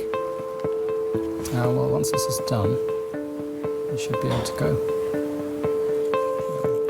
That does break my heart. It really, really does. I think it's, you know, no one wants to drink and be like that. No one wants to smell of alcohol and shake every day. No one wants to have a life that they have to blot out, that's so serious they have to blot it out. You know, it's not a life at all. Alcoholism is an illness. Alcohol addiction is an illness.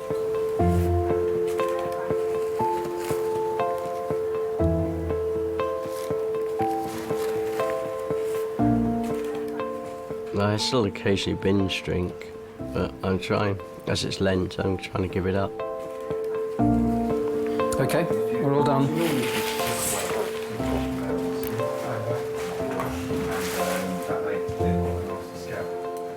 Booze has ruined my life.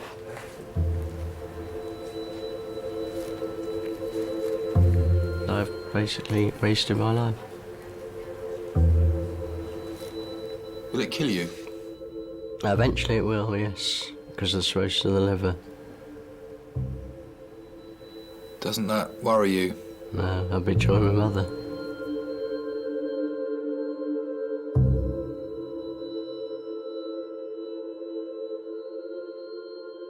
You know, in A&E, it generally is a patch-up, put a plaster on it, because I think that's all we are able to do. You know, we'll fix the physical side of things, you know, the shakes, the fits, and we'll replenish what they've lost through alcohol, but I think in the long term we try and guide people to the right services. But I think usually in A&E it's a plaster.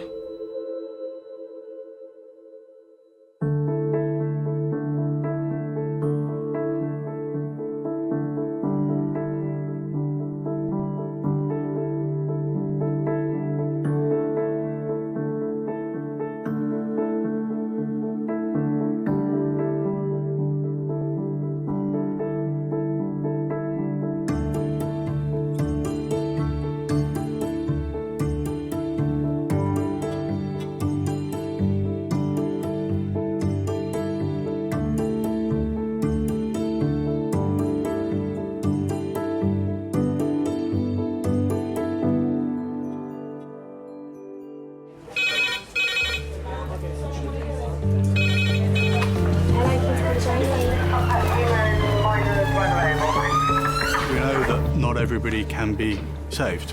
Hi guys. His right side of the brain, he's got a part missing.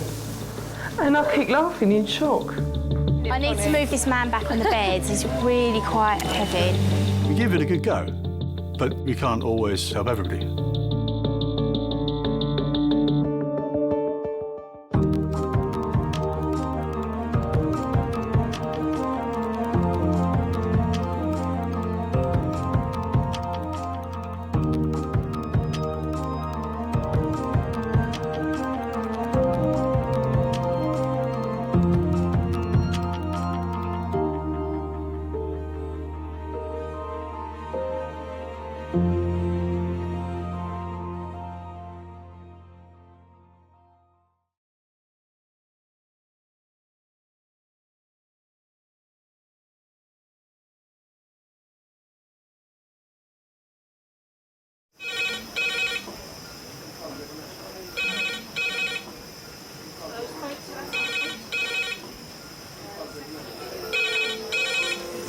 King's A&E.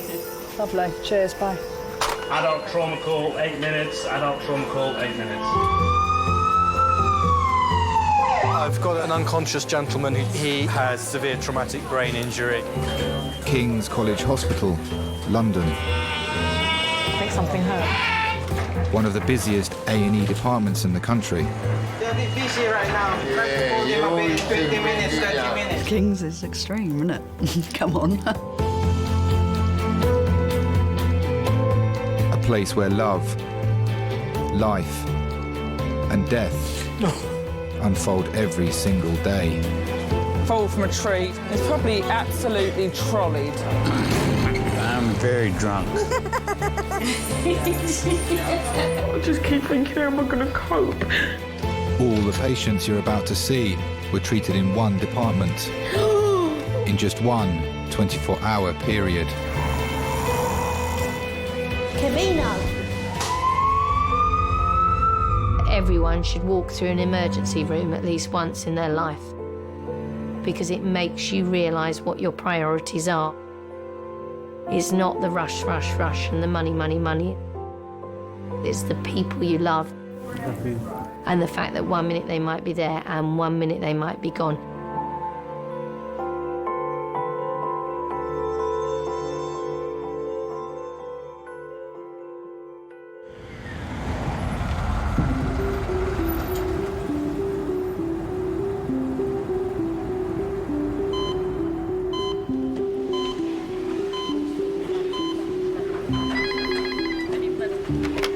Bruce's Judgeness. Hi, Cathy, it's Scott. We've got a stroke DTA for you. Da da da da da da da da. A&E Majors, can I help you? I'm the sister in charge of Majors. Senior Sister Jen has worked at King's A&E for 10 years. Yeah. She's in charge of the staff and patients' welfare on tonight's shift. Yeah. It is stressful. It is stressful. Some days I go in there and I just think, Jesus, this is crazy. I don't know how to do this. Joe? Hello? Joe? Hello? Listen, you seem like a reasonable person probably when you're sober, but you've wet yourself, you've vomited all over yourself, and I don't think you'd like to lie in your own pee and vomit, do you? I know you can hear me, and you're choosing to ignore me. You know what I mean? Joe, come on now, wake up. Come on, you're in hospital. Wake up. You've urinated all over yourself. We're going to put a drip in your arm, OK? There's a young lady who's just been put into Bay 5. She's been out tonight, had a skinful of alcohol and needs a bit of a clean-up. OK. Strip her clothes off, put her in a gown, do her observations, make sure she has BM. I'll stick a line in her, give her some fluids and she can... Is that all right? Number 5, if both of you do her together, she's vomited all over herself, so she's a delight. Thanks. I mean, I've worked in a few A&Es in London and there's nowhere like King's.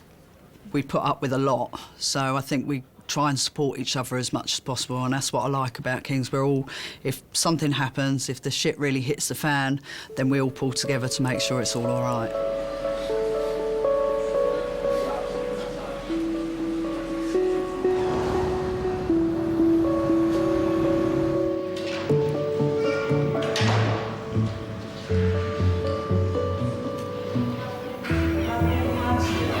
What the fuck is going on behind us? Can you see that? Oh shit, fuck it.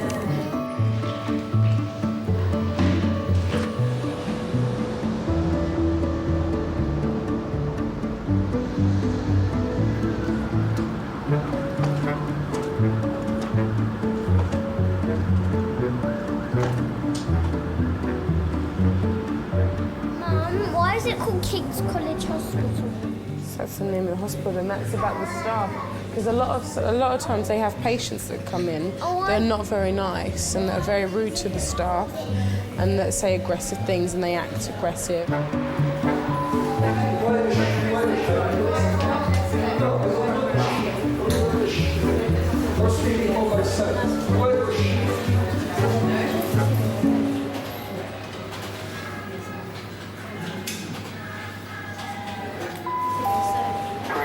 Chest X-ray to recess 2.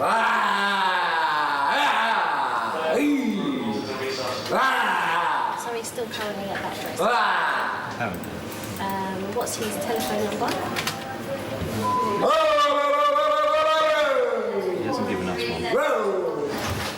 Next to Kim.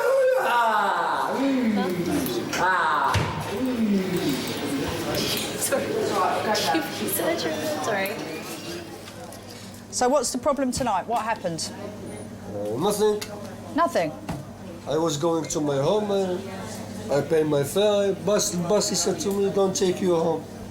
Okay, but probably because you're... No. Not probably, No, you're wrong. Properly because I pay my fare, I'm a good citizen.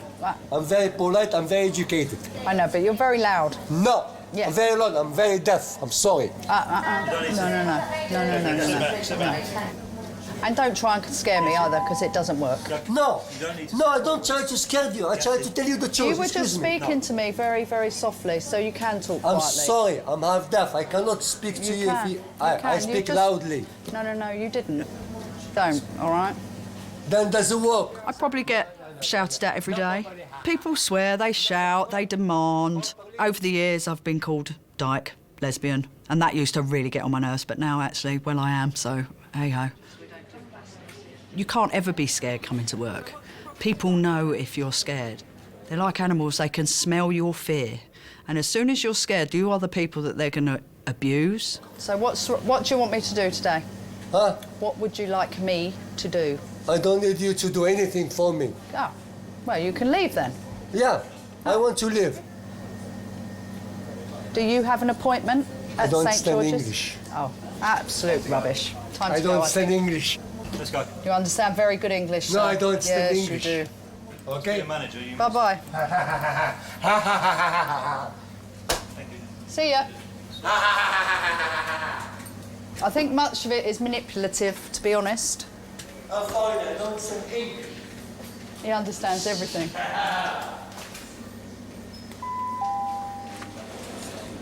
Can we get a portable chest X-ray to resource 2, please? Portable chest X-ray to resource 2, please. Thank you.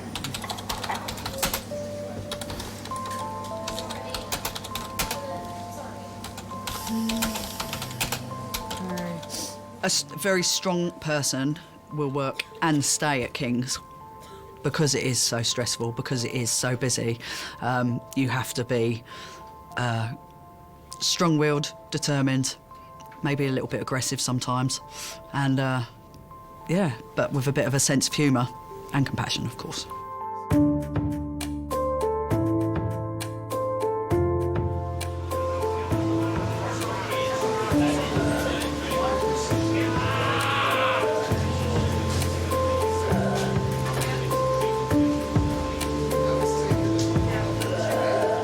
In 2010, there were 60,000 recorded assaults against NHS staff in England alone.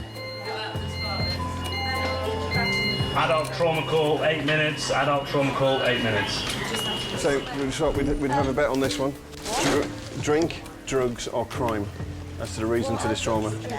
A&E does breed particular nurses, and sometimes you have to be able to make light of what you're doing. At any time, if you laugh, it makes you feel good. So if you see something pretty gruesome and you have a laugh about it, then it instantly, the stress and that horror, because sometimes it is horrific. So what do you reckon, Kirsty? Either drink, drugs or crime? Drink, drugs or crime, drugs. OK. I'm going to put for drink. Are you going to take crime? It's going to be MDMA. I must admit, I've got maybe a bit of a warped sense of humour, so I find things funny. Like that guy who was shot in the penis, I did find that made me laugh for a whole shift. Because he just kept looking down at it, and I thought, yeah, I'm sure you are looking down at it, just thinking. Really obvious other injuries. His pupils are quite small, but he has been drinking, and we're whether he's taken something else. So would we drink and drugs then? So you were almost right. The department works round the clock and has over 200 employees. Behind the scenes, 60 non-medical staff keep things ticking over.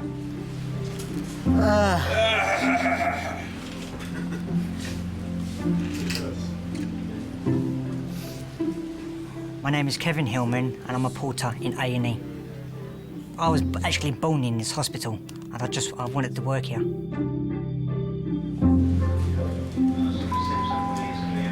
Can I have a portrait and X-ray, please? Yeah. My job involves taking patients up to the wards, taking them to x-rays, collecting bloods and occasionally doing removals. A removal is when somebody passes away and we have to take their body down to the mortuary.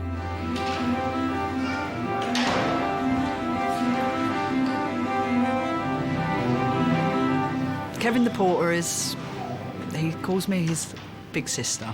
I think he sees me as a bit of a supporting figure, and I have a bit of a soft spot for him. I do. He's crazy. OK, let me call Resus, all right? Because I know he's probably in there with a trauma call, so...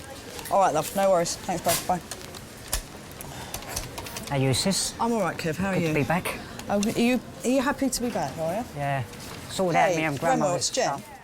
But, you know, he works so damn hard and he will do anything for me, you know. It's not too much trouble to do the blood run every half an hour for Kevin, whereas other people it'll be every 2 hours and that'll be at a push, you know. Porter to Majors to collect blood specimens, please.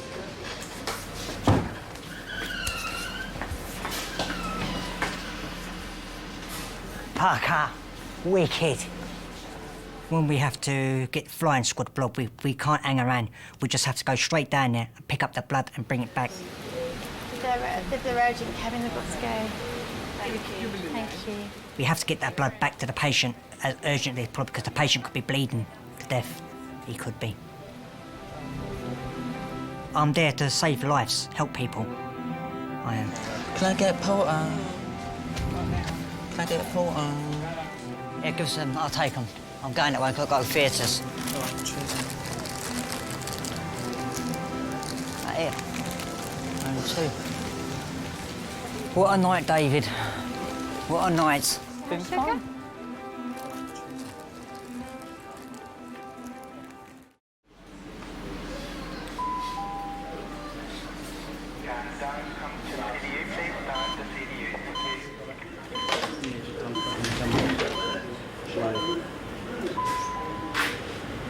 Adult trauma call, 5 minutes. Adult trauma call, 5 minutes.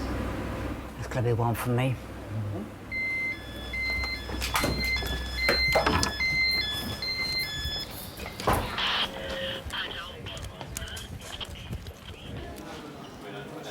Ex-army chef Kevin hopes to one day be a supervising porter. Some people say I am the fastest porter at the moment in the hospital, they reckon.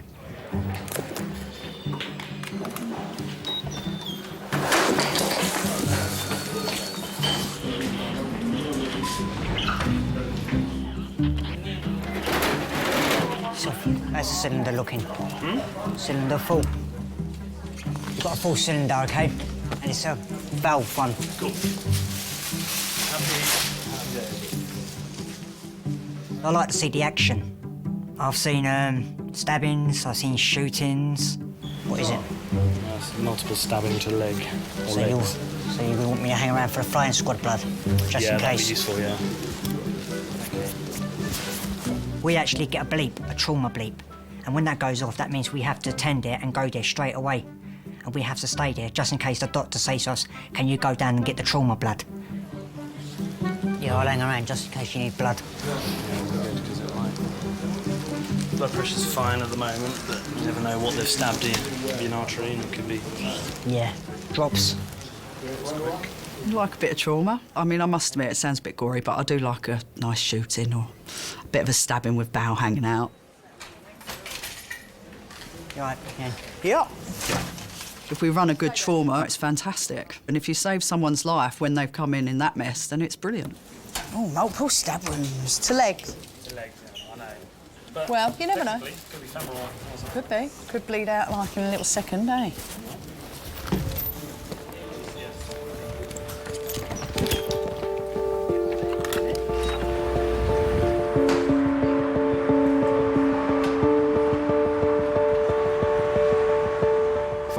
Penetrating trauma to the chest, which are your stab wounds, King's is one of the busiest hospitals in all of Europe. The areas we serve in London are particularly high crime areas. Are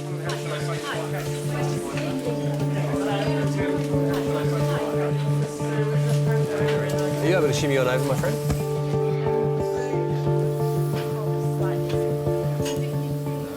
sometimes, you know, you're looking at 2 or 3 stabs a day. So the numbers have risen up. It seems that, you know, people's way of fighting has moved on from punching each other to using bats, to using knives, to using guns. OK, so he's got a trachea that's in midline. 17-year-old Levi was stabbed during a fight on the street. Entry in the right, normal percussion bilaterally. Sats are... what is that? Sats are just coming up now. Hey, just relax your tummy there for me, yeah? Is there any soreness in the tummy or not really? Good on you. Just take a nice big deep breath. Good man.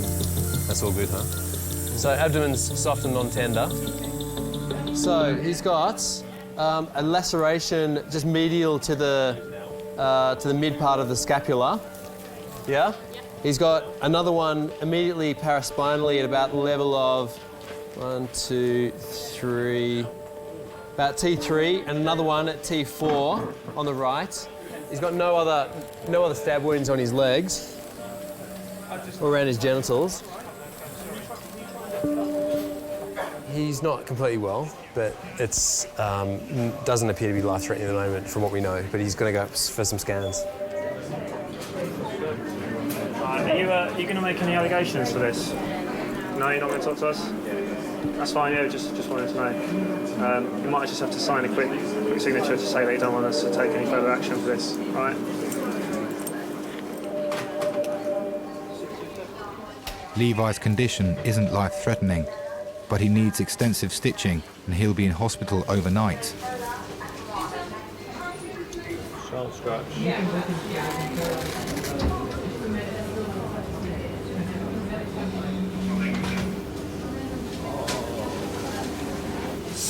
Oh, fucking hell.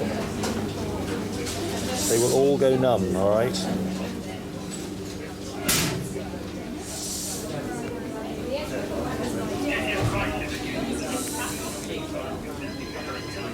Did you manage to get any punches in? Yeah. Good, well done. I punched him first. Fuck up. Ah, so you brought it upon yourself, did you? But he tried to swing for me. I dodged it and banged him against the wall. And he pulled a knife out? Yeah, the prick. Do you know who it is? No. A lot will come in highly pumped up with adrenaline, but sometimes you can be having to deal with a lot of aggression from the patient. Levi, your mother is really upset. She really loved to see you. He's one of the other consultants. What did he do? Well, he's taking over, is being in charge of here. So Of he's me? just making of all the patients in here. Your mother really wants to see you. She's really upset. So she should be like... Well, will you just let her see you? Why? You can't say to your mother that you don't want to see her. She's your mother. She gave birth to you. Come on. No, she didn't. She's really upset. Oh, for... Tell her to come, man. Fucking hell, man. You know, once it's kicked in how lucky they've been, then sometimes they can be a little bit quiet.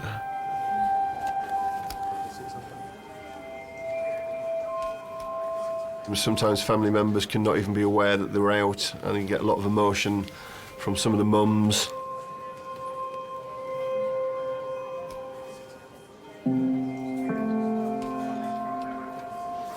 I went in and I just wanted to sort of scoop him up, but then, you know, he kept saying, "I'm all right, Mum, I'm all right."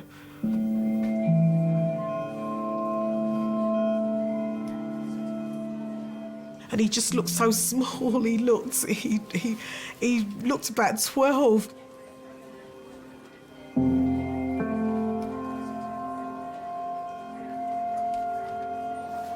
You know, once or twice they said, "Well, will you come out?" They were doing blood tests or whatever, they were doing different things.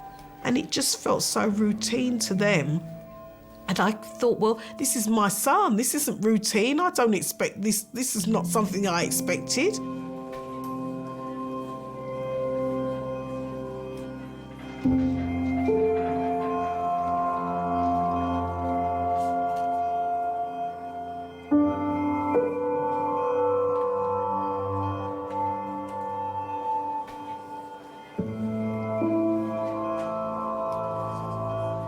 What used to shock me 10 years ago, I've seen it, so it no longer goes, you know. But I think the fact that we get a lot of violence is shocking. The fact that people don't like each other very much is shocking. But the actual injuries and things don't shock me, because unfortunately I've seen too much.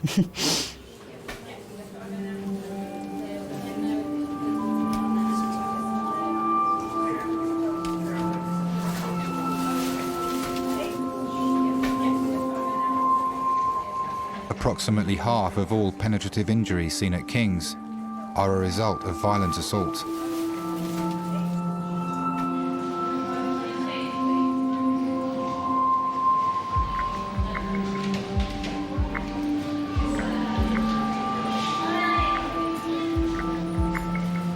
Can you tell me what happened today? I got punched in the face by a man because he thought that I knocked on his window.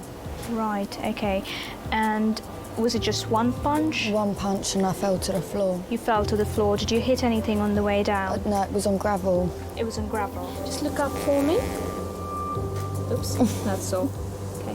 How wide can you open your mouth for me? Open as wide as you can. Go, go, go, go, go. Wider, wider, wider, wider, wider. Oops. What happened? Where does it hurt? It just hurts here. Just hurts there? Okay.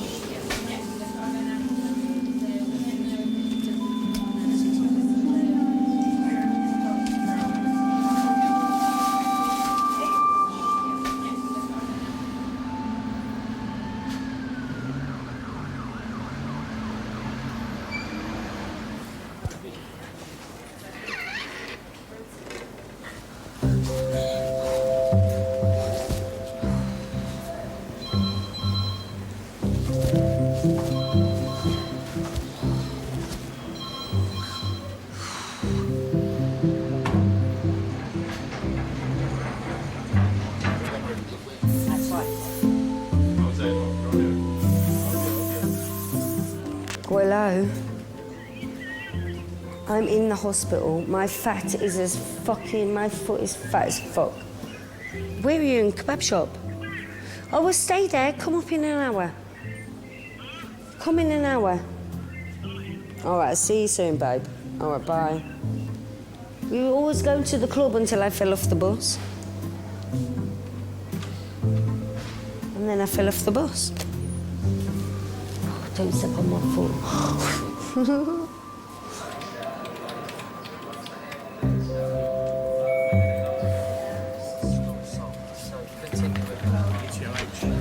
Oh yeah, just a bit. Absolutely Trolleyed. On free alcohol? Yeah. Yeah, I knew it. It's just come out of the House of Commons. Nice. On our money then? Oh, yes. Ah, Why couldn't you go to fantastic. Tommy's then? Yeah. Why couldn't you go to Tommy's just across the water? No, I didn't. Did you hear what I said, Luke? It's just come out of Commons. I said he's been drinking in the House of Commons. You say it's just come out of the Commons. All right. Okay, sorry. But we're pitching up at Grove Lane. You didn't say that. You didn't say that. Don't get arsed with me. Well, There's cameras here and I don't you got that care. I'll as still well. put one on you, son. Past medical history. How do I know? He wouldn't give me his date of birth. What do you thought I might? Well, I know he might. Well, I thought that was part of your training. Potty training. You could do that as well. Did you say potty training? I thought that was part of your training. Part. So when you start speaking like this. In it, bruv. In it, man. Get me. Get me. Any obs? Refused. We've got one more test for you. You have to come and sit back in the chair. Ah, fantastic. Good. All right. I'll give you 10 seconds and I'm going to put you in the chair myself. Gosh.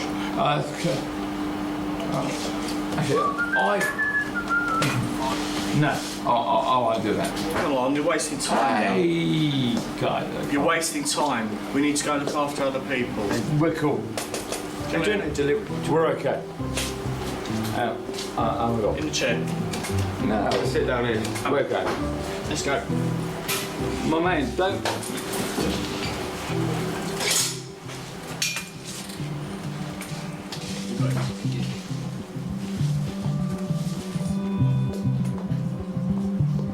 I said to her, I know that you're a very busy person, you've been here all day and you're most probably under a lot of stress. She said no, which was good.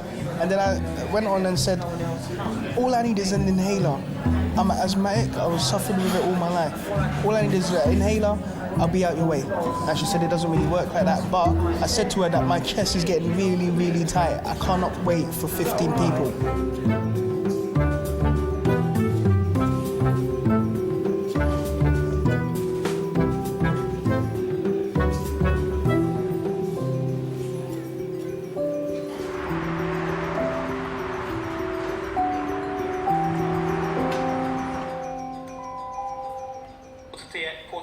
There's no sort of leeway in anything that these people do.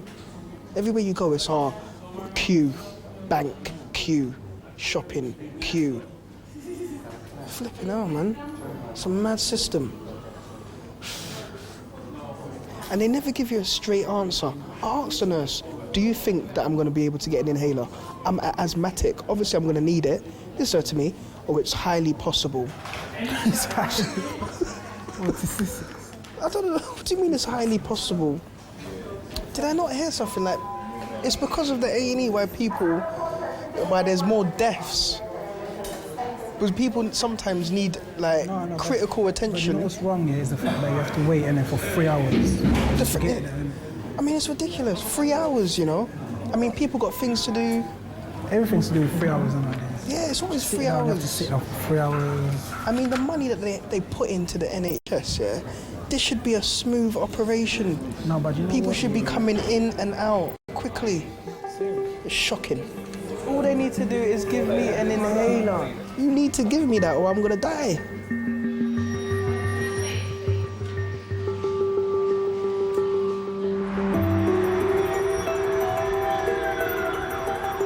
Another trauma call, another stabbing.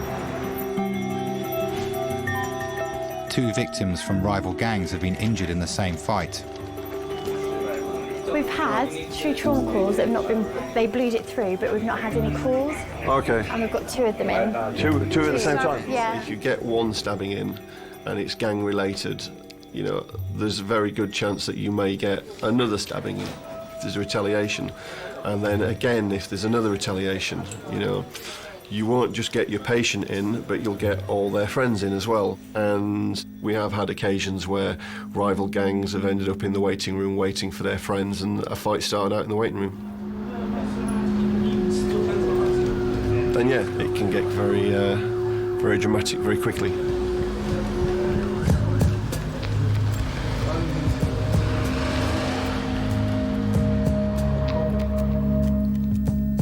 It is a dangerous environment.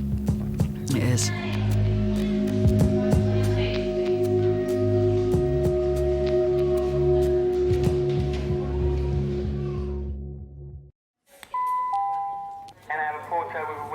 Excuse me, guys. Excuse me. You all right? Who are you looking for? My boy. And what's your boy's name? 3, but we've not had any calls. Okay. The 2 stab victims who've been treated in resus have been followed by their friends. Right, okay, don't use the phone in here, is the first thing. The 2 groups are from different neighbourhoods. Yes. Yeah, there's 1 here and 1 in 5. 2 stabbing. Right, okay, can we just stop for a second? Trauma lead is down now, so I'm afraid you're going to have to go through it all again, okay? And can we just have a recap and let's make a start, okay? Can you just 2 step outside for just for a second? You can come back in. I need the space. You can come straight back in and talk to the police. Okay, you're not going anywhere. Just chat to the police from outside. Okay.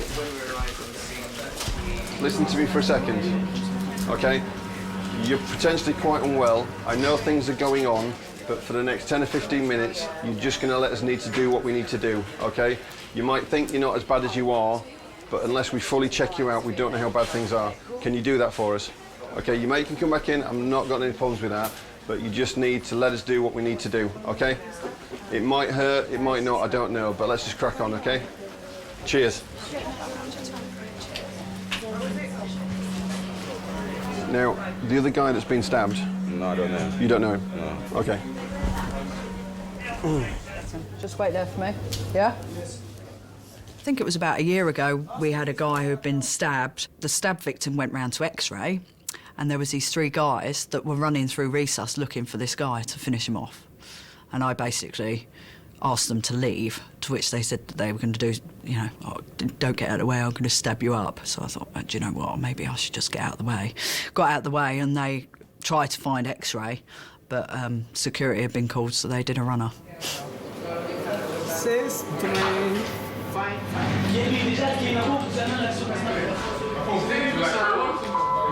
Yo, guys, hello.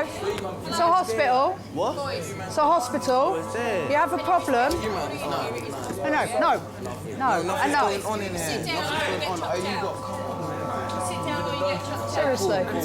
Who are you with? My other half keeps telling me that I shouldn't get myself into those situations, but I can't stop being who I am. Listen, why are you so scared? What's going on? Because I don't actually want any trouble in here.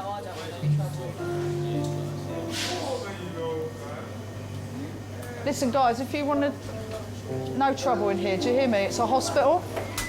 Hey, what did you think you're doing? Yeah, my cousin. No, listen to me. Right, there's a reason. There is a reason we have a locked door. Do you listen to me? Yeah, the boys just fucking stabbed my cousin. You expect me to... Listen to me. Listen to me. And there's police that can actually help you. Do you think... Listen to me. All right, it's a hospital, for Christ's sake. Do you hear me?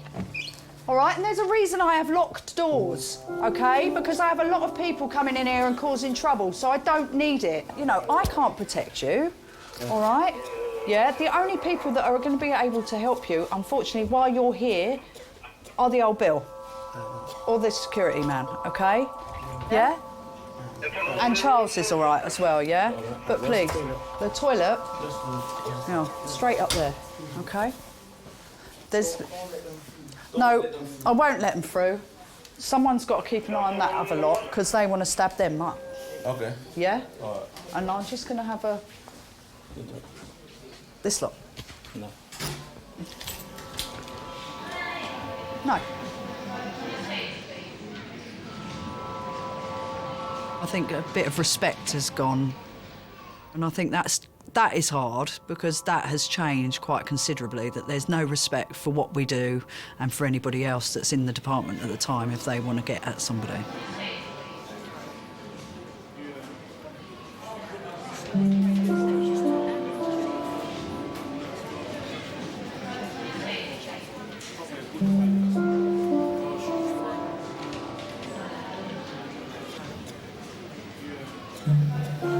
Right, they can get through. That's my only problem, you know.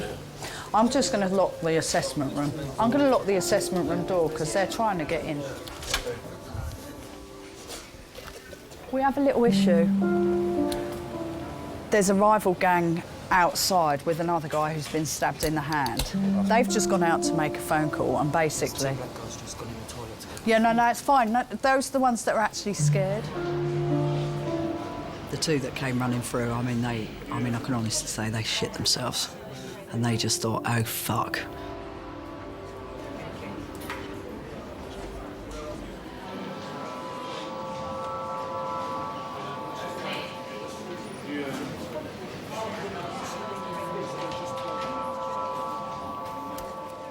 All right, I'm going to make this fair on both people because I'm taking the other guy through there. You're allowed 2 people. You can pick who those 2 people are. Everybody else goes home, OK? I don't care who they are. You pick the 2. That's fine. Same with the other guy, and everybody else leaves this building, OK? Right. Listen to me, OK? I know we've got 2 people through there that have both been stabbed, OK? I don't care what's gone on, but for whatever reason, there's a little bit of needle between you guys and the guys through there. That was fine before you started getting all aggressive with people, OK? I'm not having it here. I'm not trying to be unfair, but we've got an incredibly busy night tonight. It's packed through there anyway. I wouldn't allow more than 2 people. I think that's fair. 2 people. He wants you, and he said you can pick the other person. Is that fair? OK, cheers.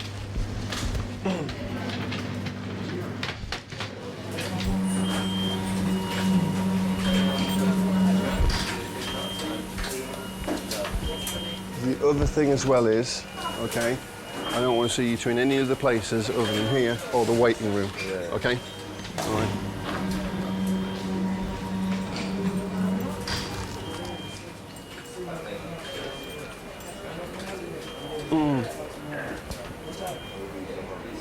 as well is there's a lot of sicky people in here, so just try and keep conversations a bit quieter, okay?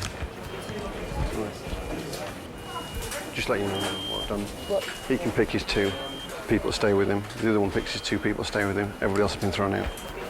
So, and I'll get his guys to stay with him. Can you get off the side, mate? Thank you. Not for sitting on. And you. We can find you a chair if you need it.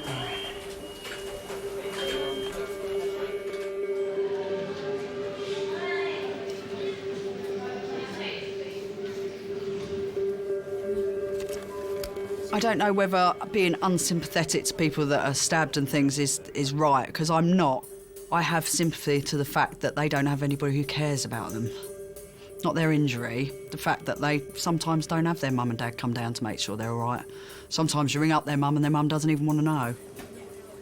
And a lot of people don't have anybody to look after them, to love them. I think that's sad. It is shocking, and I am shocked, and I am upset that, you know, we have 13, 14-year-olds that go to school and come in stabbed. It's bloody awful.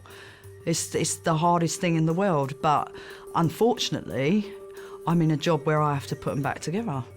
And unfortunately, I'm in a job that I can't, you know, if I came into work and I thought about what we saw every day, I probably wouldn't want to come into work anymore. Because it is constant. Yeah.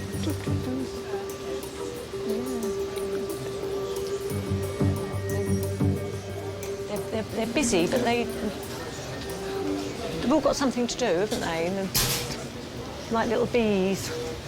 Nothing about Worker bees. worker bees. I'm tired and I want to go home.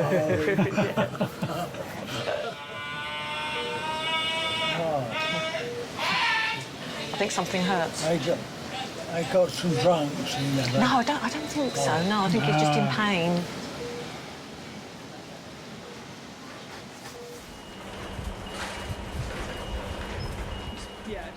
My name is Brian Wayne Campbell, and I'm a porter at King's.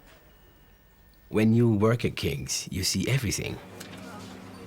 You don't have to watch the television to see what's going on in Britain. Right here at King's, it takes place right before your eyes. I've experienced so much at King's. I've really learned to tolerate just about anything on this job.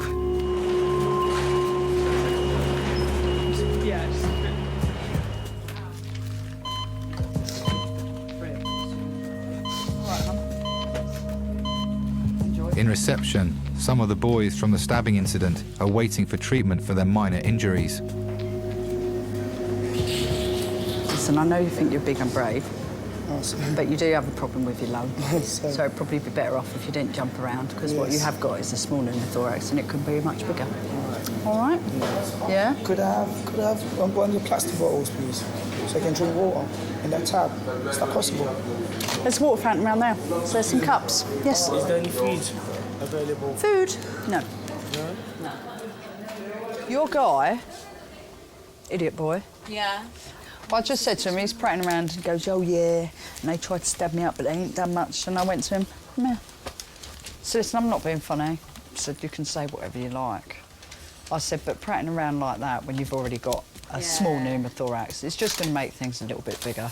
So if you want to continue breathing and feeling all right, I suggest you calm yourself down instead of mucking around. And he was just, he's out in the waiting room with all his mates, bigging it up like this. Yeah. What, the guy one more And on stuff. there? I don't know about But they're all, there's a massive gang of them out there. So your one, and stab each other up again, aren't they? well, your one needs to leave from a different exit.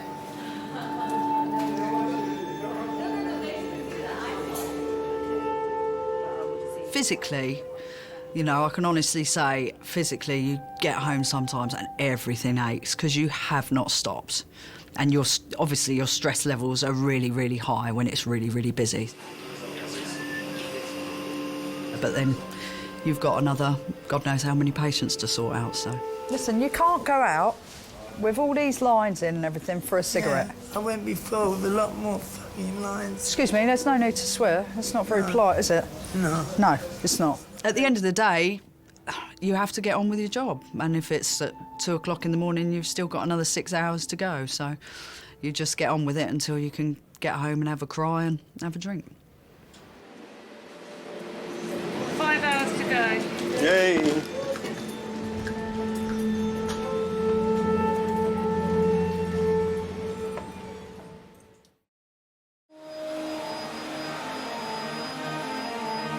It's early morning and shifts are about to end. The team have been on duty for 12 hours.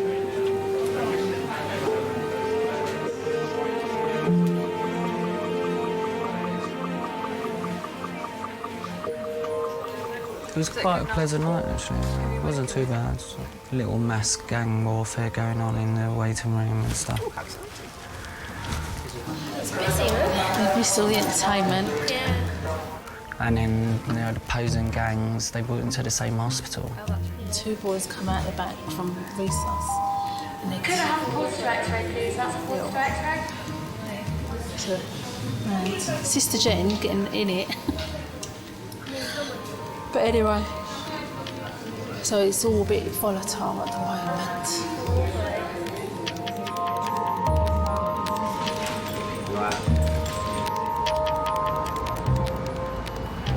Security are going, I can't believe the police have left.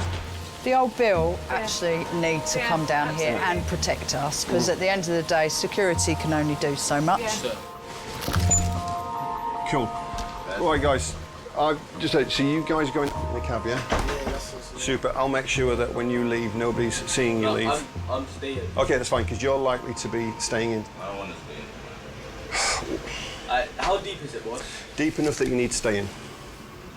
Morning. Welcome to Jamrock, my friend. Pleased to see you. Busy night? It has been an eventful night. Really? Yes, they didn't stop balling out for our names. They've been trying to kill us. They were trying to kill us. They just kept calling. They never stopped. Working at King's, I witness more violence here than I do in Jamaica. Black folks' greatest enemy is themselves. When you see a situation in A&E, there's stabbings, the enemy is another black person. Most of the time it is, almost all the time it is. Why? On tonight's shift, there have been 4 stabbings. Every year, more and more young men come to King's with knife and gunshot wounds.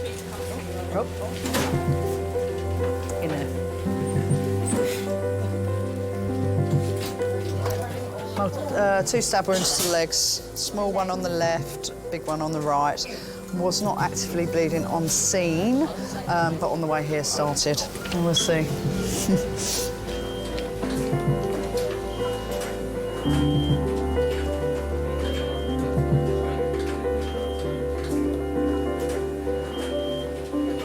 I want to make a special appeal to young black males. There was a time when black folks could blame other people for all of their worries and all of their tribulation and their trials, but not now. Right now, our problem is ourselves, mostly. We're self-inflicting wounds upon ourselves. We're destroying ourselves. And I want to appeal to young black males especially. You can find life. You can find success. I think there's so many opportunity out there for young black people.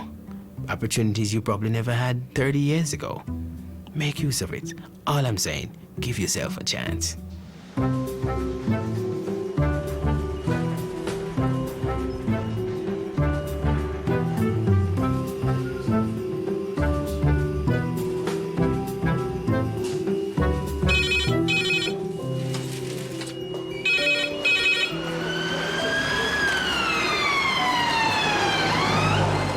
How much do you drink normally?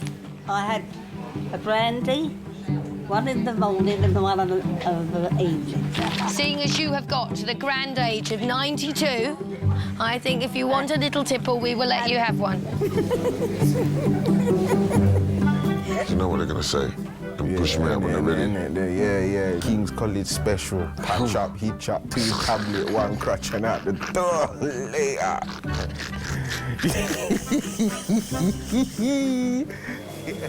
Oh boy.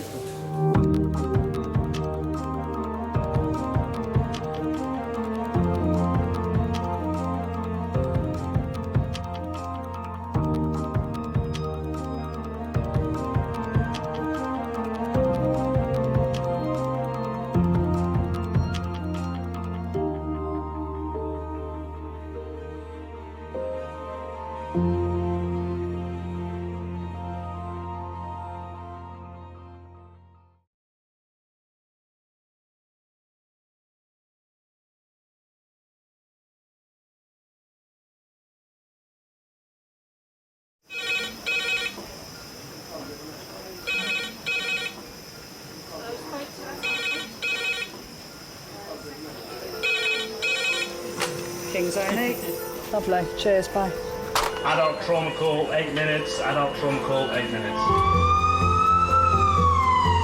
I've got an unconscious gentleman he has severe traumatic brain injury. King's College Hospital, London. I think something hurt.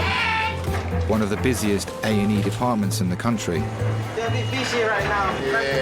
Maybe 20 minutes, 30 minutes. King's is extreme, isn't it? Come on. A place where love, life, and death unfold every single day. Fall from a tree. It's probably absolutely trolleyed. I'm very drunk. I just keep thinking, how am I going to cope? All the patients you're about to see were treated in one department in just one 24-hour period. Camino! Everyone should walk through an emergency room at least once in their life, because it makes you realise what your priorities are. It's not the rush, rush, rush and the money, money, money. It's the people you love. And the fact that 1 minute they might be there and 1 minute they might be gone.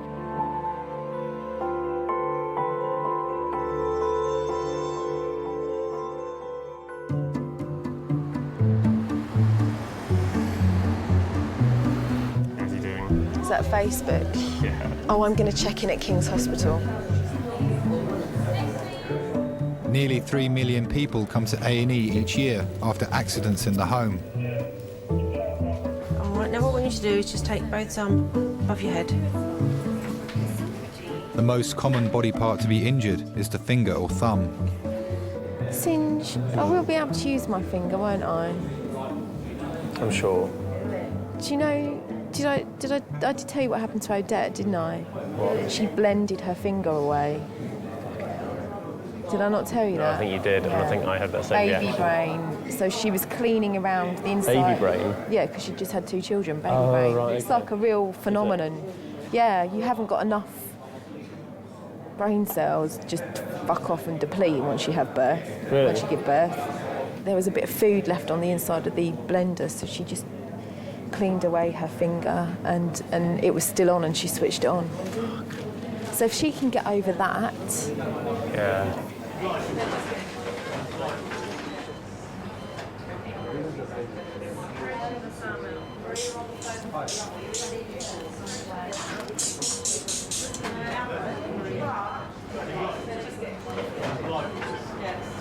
Hello, Jack speaking. Yeah, not bad. They say I've basically damaged my spleen, so I'm in hospital at the moment. Hello, King's College A&E.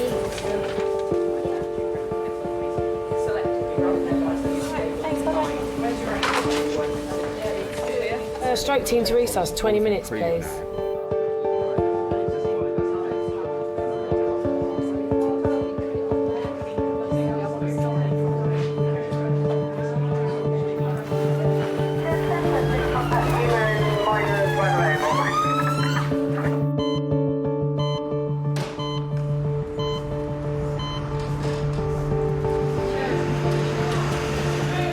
'89-year-old Peggy is unconscious after a suspected stroke. King's is a specialist stroke centre, treating on average 3 stroke patients every day. A stroke means a blood vessel supplying a part of the brain gets blocked. As a result, that part of the brain loses its function. Okay, so Malcolm, what's the chest line? She's got some crackers on the right base, but otherwise you've got bilateral air entry. It can cause a severe disability, and if it affects a big blood vessel, it can also kill. 3. Pupils are 2 millimetres not reacting. Not making even the slightest response to pain.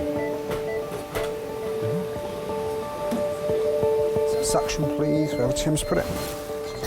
That's it, lovely, thank you.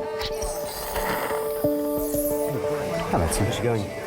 Yeah, lady had all the symptoms of a stroke earlier on, but fitted in the ambulance, not maintaining her on arrival, put a Goodell in, breathing rather slowly, around 6 to 8 per minute, not particularly adequate breathing either. Yeah, pupils are fixed but very small. Yep. She hadn't been very well for a long time. We've had various troubles, and so it was not really unexpected. Of course, it's probably about the 3rd time she'd been into hospital. What we're going to have to do, which is probably going to have to be tubed for scan, because she's not really reacting at all. One of the worst things, though, when she said to me, "I'm dying," she knew that she was going. So are you Peggy's husband? Yes. My name is Malcolm. I'm one of the A&E doctors. This is Leanne's our sister here. My colleague, my consultant, is just with... not very good. OK. My consultant is just with your wife at the moment. Yes. And we just wanted to come and find out a little bit more about what had happened to her this morning. Is that OK? Yes. So what happened this morning? Well, this morning, you see, we got a routine. I get up about 9 o'clock, I go in to wake her up, then I go down and do the breakfast. But I go in this morning and she's plumped over the side of the bed. Couldn't do anything with her, so we phoned the doctor said phone the ambulance, and that was it. OK. Was she responsive to you? Was she talking to you this morning? Inaudible. Right. She was mumbling, I don't want to go, I fear he's coming back in the hospital. I don't want to go. Obviously, your wife is quite unwell at the moment. Yes. OK. She's not really responding to us. No. What we want to do is take her to the CT scan and do a scan of her head. Yes. OK. We want to see whether or not anything has happened inside to make her so drowsy. Yeah. OK. She is very unwell, and I don't want to give you a false impression. I hope you don't mind, sir. No. We realise that. We're both of us will pass our sell-by date. There's no doubt about that. It's got to come sometime. OK. Well, we're going to do a scan of the head, OK? We'll see what's going on, OK? And obviously we'll get you through to see her as soon as we can, sir. Yeah. OK? Yes, thank you.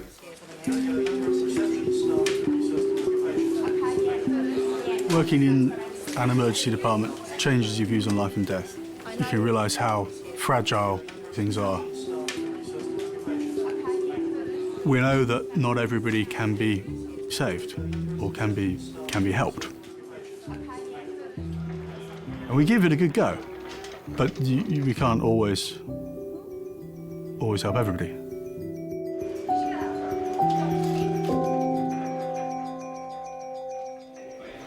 Jonathan Goodall. Ooh. No, we just hop along. Doing a good kangaroo impression there. Everyone else is being seen before us. Well, in a way, that's probably a good thing in that it proves that yours probably isn't that serious. Sally has sliced her finger opening a jar. Her husband is away for work, so she's called on ex-boyfriend Ben for support. See you again. No, you're not. What? You're not even thinking about it. Why did Oh my... Did I not tell you? I said, have you had sex? You sound in a good mood. And you said no. You dirty little bugger. It was quite good. What makes her good? It's just a bit dirty, really. Quite fun and bad. But she's quite annoying, so I think... She's quite annoying? Yeah. The propensity for men to put up with annoyingness for good sex is what most marriages are based on. Charlie Brown? I say, how the fucking laugh, eh? Charlie Brown? That's not a real name.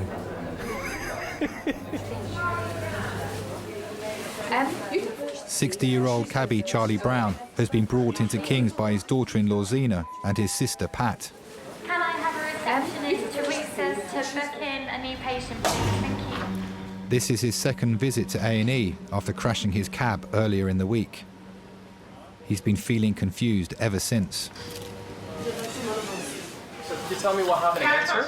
I was involved in a car accident on Tuesday. Okay. And I'm a black cab driver. Right. So what happened exactly? What actually happened was Saturday evening, it was raining quite hard. Tuesday night, Charlie. Tuesday night it was raining quite hard. Yeah. What I've been told since the accident, and not the evening that it happened, when the fire brigade come, was my cab went into a crash barrier on the side of the road, got jolted forward, and the ambulance crew told me what I actually had done was what you classify as I had bullseyed my head on the window screen. Yep. Charlie Brown had been a taxi driver for many, many years and was very experienced in driving. No one quite sort of worked out why he crashed his taxi. Did they take you to the hospital that time? Yeah, straight here. In here? Straight. Oh, okay. Doctor won't be long. Oh, right, no problem, no problem. Normally when someone has a trauma, crashes a car, they got aches and pains, but they're back to them their usual selves. But Mr. Brown went home and was confused. We didn't know what was wrong with him. We just knew that he wasn't Charlie as we knew Charlie before his accident. We didn't know what was going on in his head or what was going on in his body. We just don't know.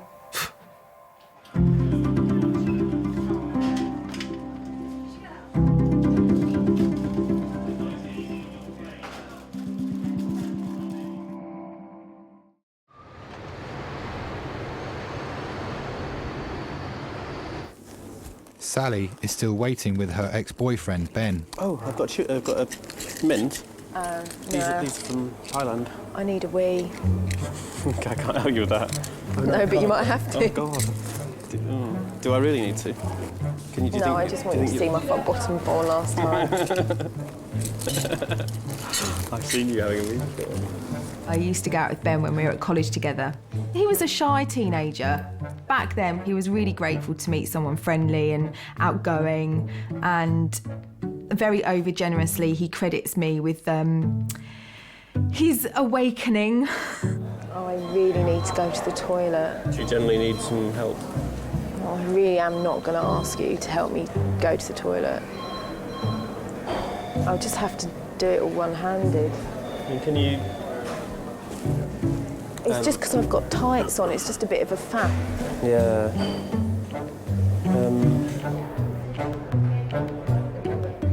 I guess she was the dominant one. yeah, she was, definitely. I mean, there's no doubt about it. I certainly wasn't her first boyfriend, so she'd had a more varied and fun youth than I'd had. He did admit that he wasn't exactly worldly wise when he met you.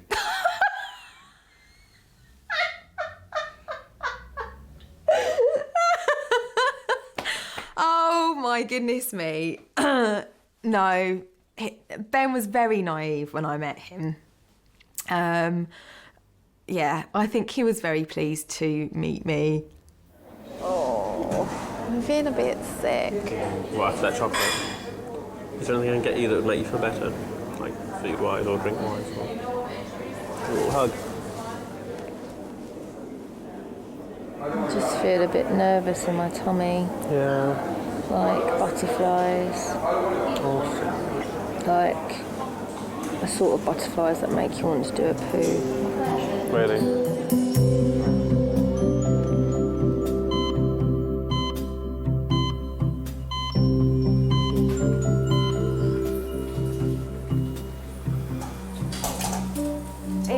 What, leave her? Look, you've run up. Sorry, just leave my child in the middle of recess. Hiya. You are? Daughter-in-law. Okay, so I didn't get your name. Zena. Zena, very nice to meet you. My name is Tian, one of the A&E doctors. Morning, I know a little about you. I know that you were in a car accident. What's happened since then? My coordination seems to be going funny. He's got no coordination whatsoever. Like he does smoke, so trying to get a cigarette out of the packet, he couldn't. I was having problems. He can't get himself dressed. He can, but the clothes are around the wrong way. Yeah, well, he tries to read the paper upside down. Charlie doesn't really talk a lot, but now we can't show him up. But the things that he talks about aren't right. They are right in what I think. They're right in what he thinks, but the things that he's going on about, like, he thought my dog was a horse. Oh, no, that's a joke, though, that is, isn't it? Even today, I took him for a walk around our little block, me, him and the baby, and... I tried to go in the wrong street door. Yeah. Instead of my own, I was trying to go in the next Do you guys live door. together? No, I live opposite. So you kept a close eye on him? Yeah. How's your vision been since you've been at home? Tell the truth. Have you been able to read things clearly, watch TV clearly, see things clearly? Well, not as it's... Not 100%, I wouldn't say, no. Okay. I'm now going to get you to take your finger Yeah? and point to your nose. Yep. Then point to my finger. Touch it. And then to your nose. Back again. And again. I'm just going to take her outside. All right, mate. Keep on doing that. To my finger, sir. Okay, keep on doing that. Okay. Look at me, sir. Yes, sir. Tell me which finger I'm moving, okay? Right.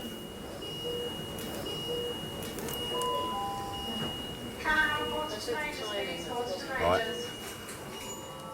I can remember thinking this is quite interesting, but I quickly worked out that it was something neurological, meaning something maybe wrong with his brain. And the things that we worry about after trauma is if there's been a tear in the lining around the brain, which causes bleeding. I'll have a look at the blood results, see what we've done. I'll come back up and chat with you. Is that okay? Thanks. Sit back then, mate. Right. All right, mate? Just Yeah. going to make sure the baby's all right. Yeah, of course.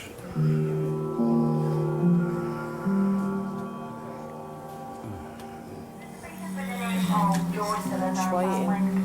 But his left side, he can't see out this eye. No. When he stood there and done this to him, he's saying that the right side, like his right side is going, but there's nothing on the left, and he was moving that.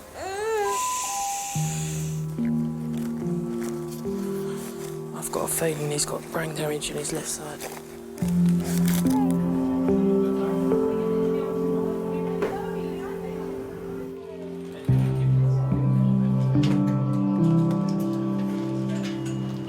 What's your speciality? Well, I'm a member of the Black Cabin Fraternity. What's that? I've done the knowledge of London Okay. to become a black cab driver. But in I'm my off to your job next.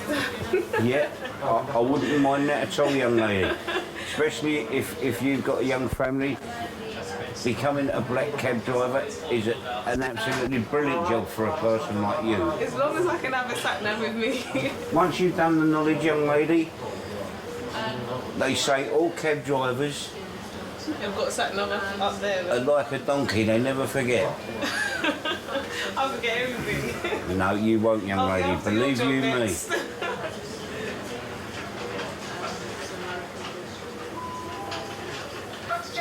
But I must admit, although I'm saying that to you now, young lady, our job recently has been made a lot harder in the fact of trying to make a living, because there is more and more private firms and they are taking our work away from us. And they don't And the only way that they know how to get from A to B is by using a sat-nav. They haven't got the knowledge what a London driver's got.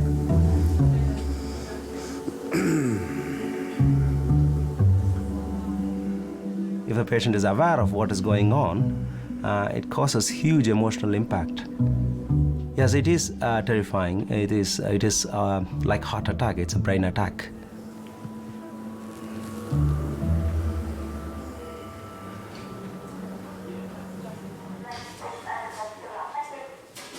Derek is waiting for the results of his wife Peggy's brain scan.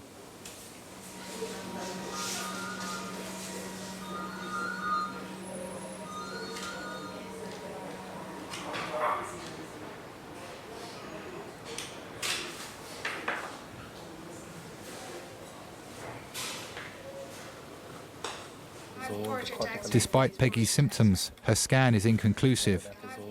There's no sign of dark patches, which would suggest bleeding on her brain. So we took her off the CT of her head. There's no obvious blood or anything on the CT, which I was suspecting in the first instance. I can't see any areas of obvious infarct on there. But the fact is she's still within a sort of 3-hour period at the moment. Have you guys felt anything should be done? No. No. If it is clear-cut 3 seizures and CT doesn't show anything major. Tim? Yeah.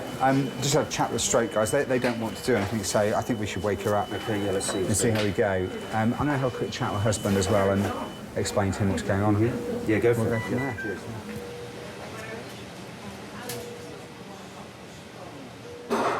Hi, Mr. Pearce. My name's Dr. Tunnicliffe. I'm one of the consultants here. Yeah. As you know, we popped a tube in her just to keep her sedated and sort of breathing out while we did a scan. Yeah. And the results of the scan are quite pleasing. Okay. There's no obvious major bleeding there, which we were concerned about. And there's no obvious treatable stroke there that we can see. Sometimes we can treat strokes by giving a medication. But there's nothing there that obviously needs treating at the moment. Now, that doesn't mean to say she's not had a stroke. She may still have had a stroke. Yes. Okay. But what we're now going to do, we're now going to wake her up, okay, get her nice and awake again, and then we can reassess her again with her nice and awake and see what we need to do. You've got any chest pain at the moment? Peggy? You know to let us know if it comes Peggy? back. No, you're all right. Open your eyes for us.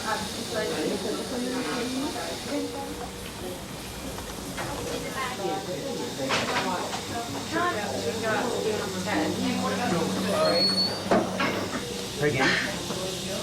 Peggy? Peggy, can you squeeze my fingers for me? Squeeze them tightly. What we're going to do is take this tube out of your mouth. We're going to replace it with an oxygen mask. Your husband's outside. Sorry, there you go. She's woken up. Oh, wow. She's going to pop an oxygen mask on your face, Peggy. Grippy. Is she? Good. It's not, and it's not really strong, but she's certainly grippy. She's got a life pack out here.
I need to move this man back on the bed. He's really quite heavy.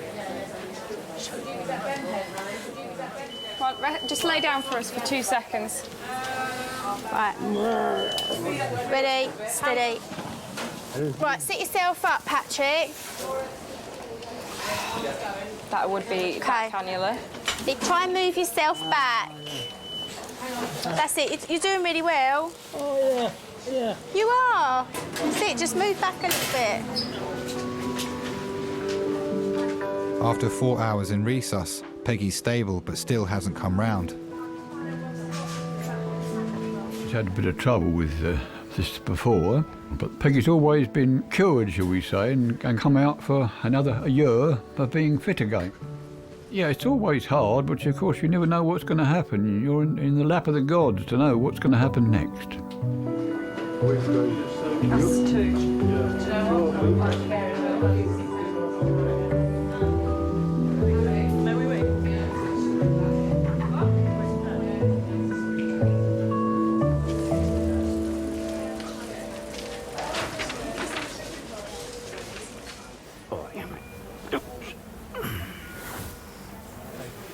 Quick. Yeah. I thought you was longer than that, Dan, then.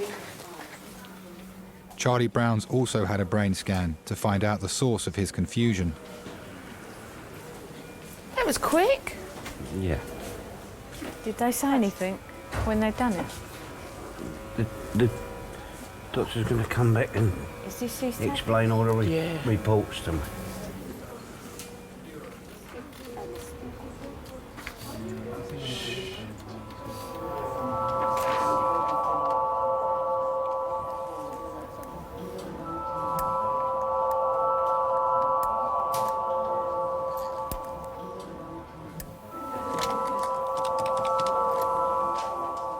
Hello there, my name is Tian, A&E S01 in Kings. Can I discuss the patient with you, please? It's Charlie Brown, a 60-year-old gentleman who was a cab driver travelling 20-30 miles an hour. Hit a railing, bullseye to the windscreen. On head CT, he's got a bleed on his right.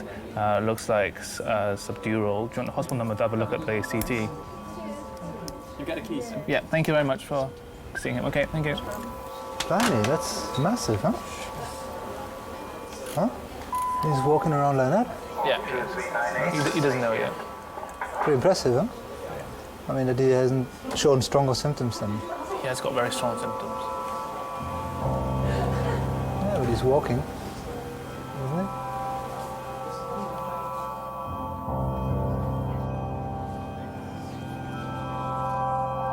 What did it show? With a wheelchair to take gosh. images to X-ray, please. Thank you. Wow. Yeah. Gosh, that's not well. At least you know. Does the family know yet? No, family. Okay. Do you want to just tell them because they've been kind of looking at the scans over your shoulder? I could see it from where we was. The left side was just black. And that's when you just know that there's a problem. It should all be grey, not black and grey. We had a look at your scan, and you've got an area that's slightly abnormal on the right-hand side, Right. in your brain. We're not quite sure what it is at the moment. Right. We need one of the radiologists to have a look at it. Right. But initially, it looks like that you've got some loss of brain there. The cause of which is slightly uncertain at the moment. But I just thought I'd come and tell you what's happened so far. Okay. But what sort of things put problems like that back together again? In other words, how can you fix it? How can you fix it? We can't, depending on, the problem is we're not quite sure where it is at the moment. So once we know, we'll discuss with the relevant doctors regarding how we can help you. Yeah, so we're sorry about the lack of That's not a problem. clarity at the moment, but we'll try and sort things out and come and talk to you as soon as we know. Lovely. Okay? Yeah. I'll be around.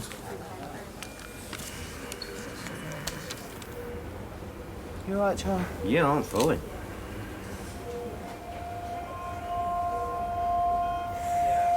Pat, will you just watch over me?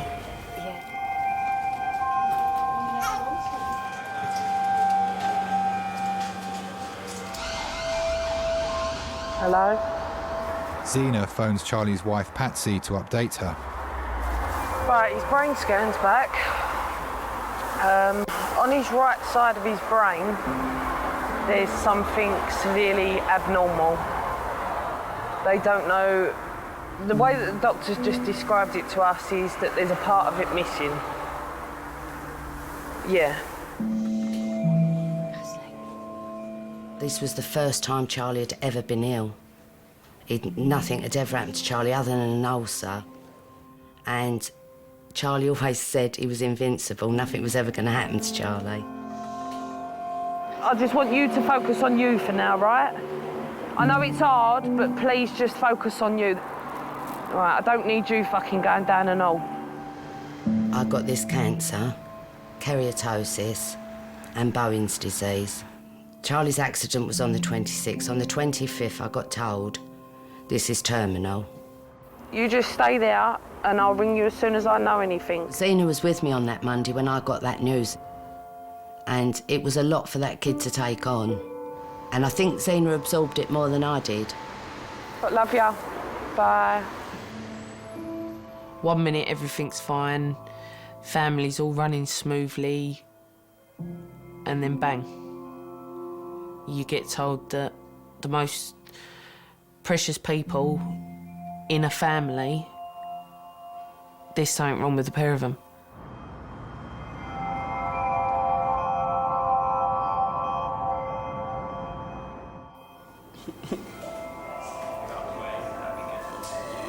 My leg.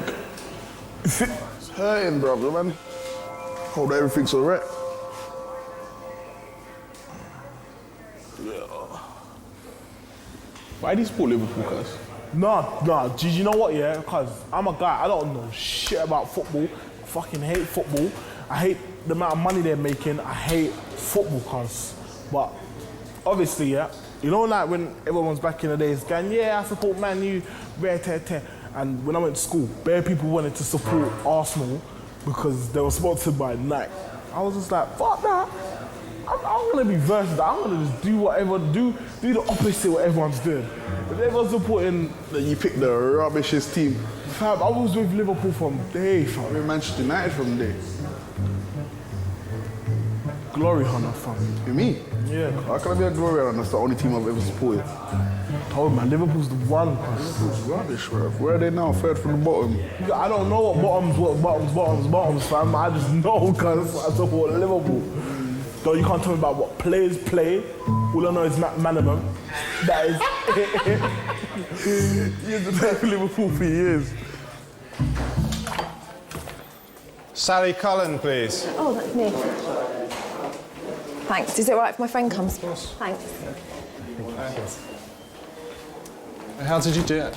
I was getting a rubber stopper out of a kilner jar, and I was like, you know, you build up quite an amount of pressure trying to get something out, and then as it came out, it cut through my knuckle. Okay. And also I've been frightened to bend it in case blood squirts out of it. Okay. Well, have a seat on this blue chair here. Have a look.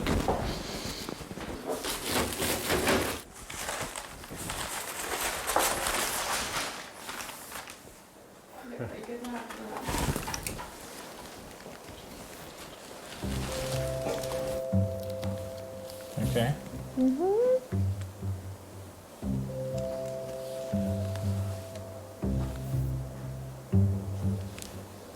All right. Yeah, I'm just a bit squeamish, sorry. As long as you're moving a finger. Yeah, that's a good sign, isn't it? And you can feel me touching the Yes, end of and your I finger. can. Yeah, I can. And we're happy, really. Oh, right, good. That's reassuring. What happened to you and Ben in the end? Why did it not last? I don't know. You'll have to ask him. He dumped me. No.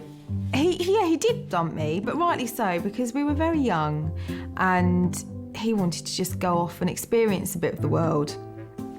Other women. Dr. Magic with his magic liquid. And he doesn't need to stitch me up, he's just going to give it a magic kiss better. Well, this has ruined my plans of becoming a hand model. I've got another one.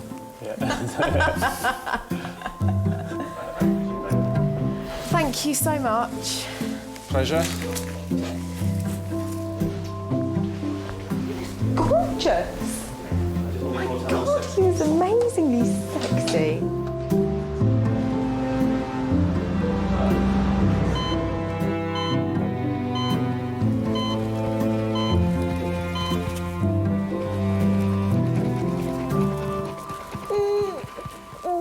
Pat's going to give it a shot. Mummy needs to make some phone calls.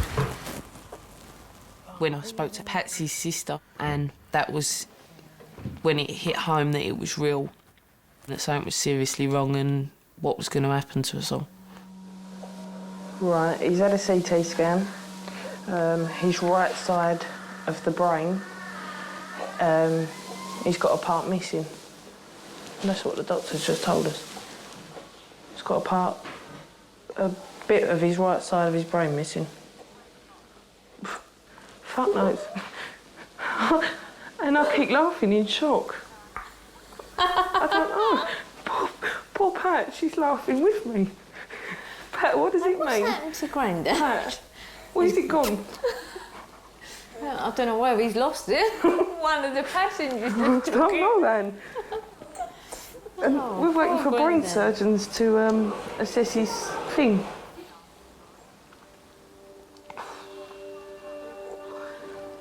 I know.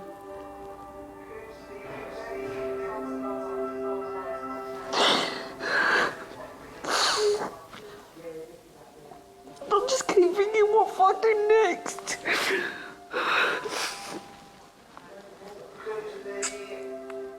If resource, if I took him straight back through to resource, and that's where they want him. Fucking machines keep going off, it's horrible. Just to see him laying there, and the way he keeps talking. Guess what? I hurt. As you'll know, doctor, they call it when a patient bullseyes, and he's talking so posh, and then 1 minute he's talking like that, the next minute he turns around to me and he goes, "You all right, cock?" You know, I know this sounds really horrible, but I just keep thinking, how am I going to cope with her having treatment, him being like this, looking after a baby? I can't do it all, Anne. But I don't want to let him down. But I can't let him down for pick this up for me. I can't.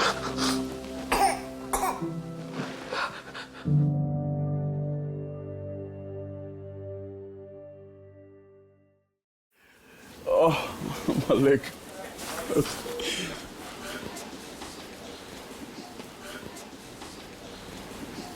I'm punning me, cuz.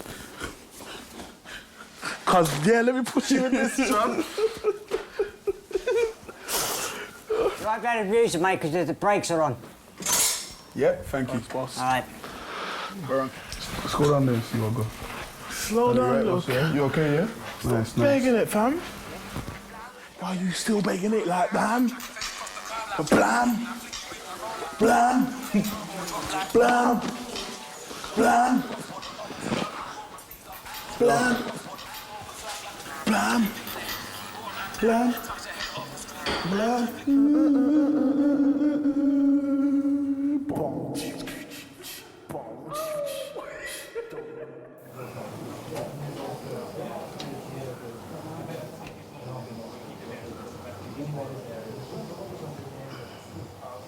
I had a check with you, see? Hey, mate. Doctor's chat Hey, with you. no, not yet. Not yet, mate. 2.5 hours after arriving in Resus, Charlie and his family are waiting for a diagnosis. You try to think that they're just going to come in and tell you that everything's all right and that they've made a mistake. You don't think that they're going to come in and tell you bad news. The CT hedge, as you probably have got up already, shows an area of right-sided low attenuation, which is not there on Tuesday. I've spoken to the neurosurgeon, Mr. Koch. Hello, Mabel. Rosy red cheeks. She's been screaming. Oh, not them TVs again, is it? What do you think?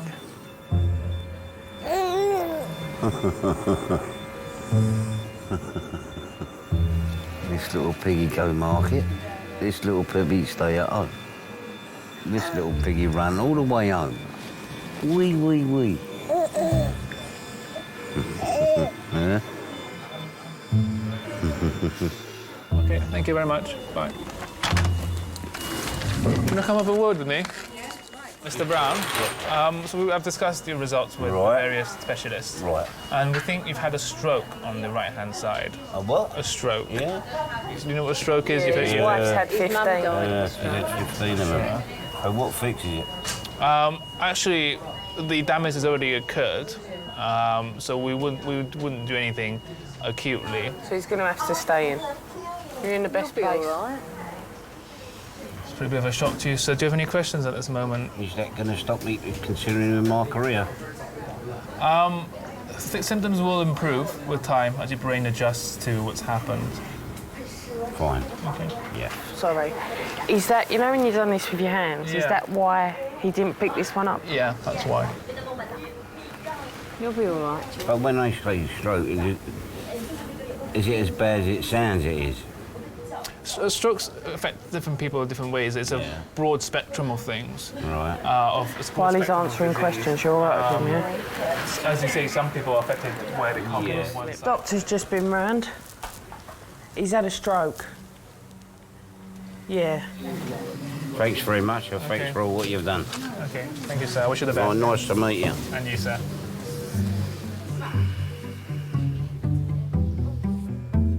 I was relieved that I was alive. I couldn't face dying because I always think, if I'm not here, what are they going to do without me? Little old Charlie Brown. Charlie's wife, Patsy, comes to see him in resus. Whatever job Charlie's had, he's took to heart. He wants to take the world on. If something's not right, Charlie thinks he can fix it. And you can't get through to Charlie that you can't fix it. That's Charlie. Listen to me now, right? It's too dangerous for you to drive at the moment. Charlie, I know what I'm talking about, mate. You could get in that cab and it could happen to you again, and this time you won't come out of it. But you've got to do what they say. Look what's happened to me, Charlie. Do you think I like what's happened to me? But I've got to accept it. We've got to get our heads round it, mate. It don't matter how many knocks you get. We can all get over it because we're all together. So we're all as one. And what more can I say? What, mate? What did I say to you? What floor? Dunno. Top floor, penthouse. Yeah, you get a penthouse suite, yeah, mate. No good penthouse this weather. Get a telly, get a phone. Sunset. Oh, don't tell him that. He'll be on the phone in 5 minutes. Arseholes to you and all. The only thing that harms me is me not being able to go to bloody work. Everybody's been saying to me, why don't I get a T-bar? And if I could put it on the rank where the drivers that I've been brought up with work, there couldn't be no better thing for me. And at the moment, it ain't hard to make a cup of tea. I can still do that, and a cup of coffee. And I might even throw in a cake. I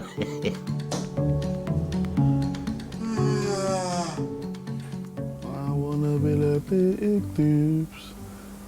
So. Yeah, it looks like you've actually got a little crack on the bone in your leg. Is it? Yeah. Very small. It hasn't caused any of the fragments to move. Yeah. So it will heal very well with no deformity. Yes. So don't walk on it for now because Yeah. you need to put cast on and then you need to use crutches. Yeah. Put Right, then, thank you.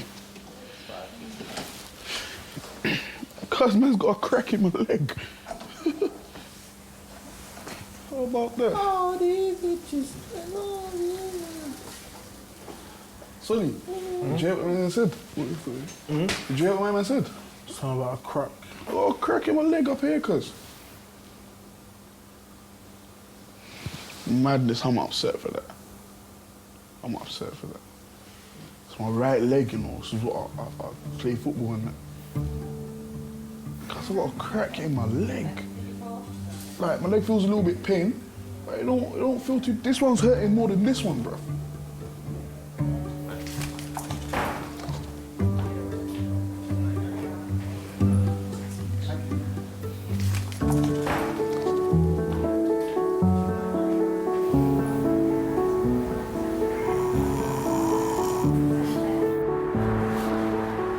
Sina? Baby. At the side of the pram, at the side of the bed. What's she on? Oh, yeah. Oh, I've left it. He's going away with the doctor. Oh, you've left the baby. Pat's come out and left the baby in fucking resus. Oh, you pulled the baby out. Oh, God.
She was a wonderful lady.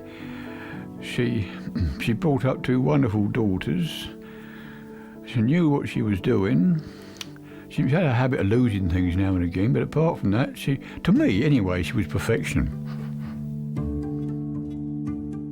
You do miss her very much, but I suppose that's the way life is. It happens to us all in the end. We've all got to go, and that's inevitable. Especially when we're getting on a bit now.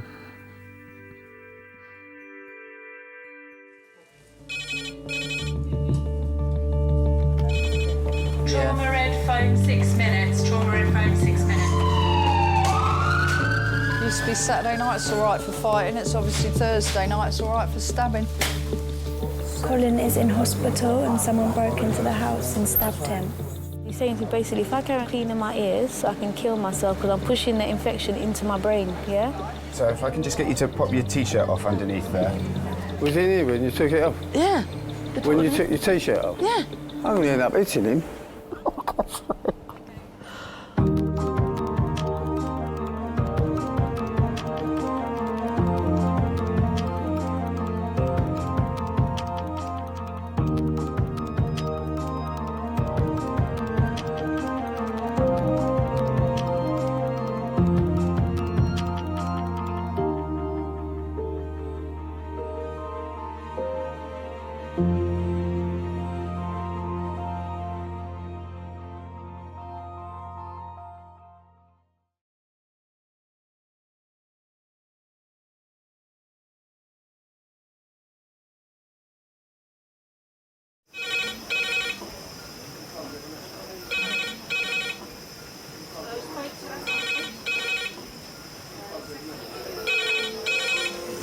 King's A&E.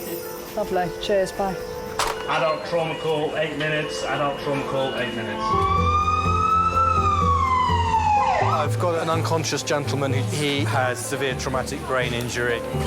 King's College Hospital, London. I think something hurt. One of the busiest A&E departments in the country. They're a bit busy right now. Try to call them a bit, 20 minutes, 30 minutes. King's is extreme, isn't it? Come on.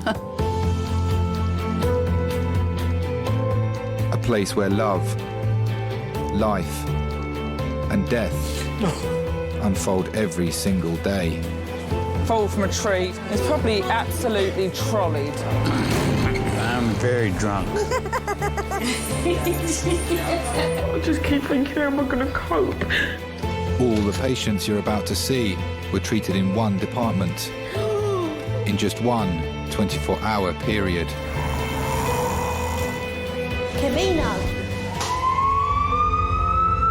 Everyone should walk through an emergency room at least once in their life because it makes you realise what your priorities are. It's not the rush, rush, rush and the money, money, money.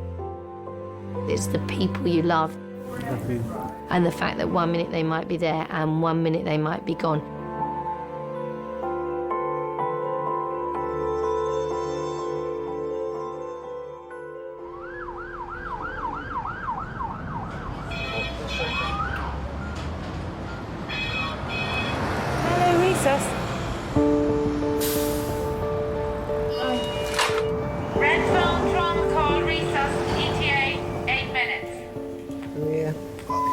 phone on recess 8 minutes. What's that mean? There's a resuscitation coming in. Red alert. What's that mean? Something very severe. Shot, stabbed. Don't know, it could be anything, couldn't it? Could be heart attack. Pediatric trauma call 8 minutes. Pediatric trauma call 8 minutes. I've one going to FSU, one going to CDU. I just need all hands on deck.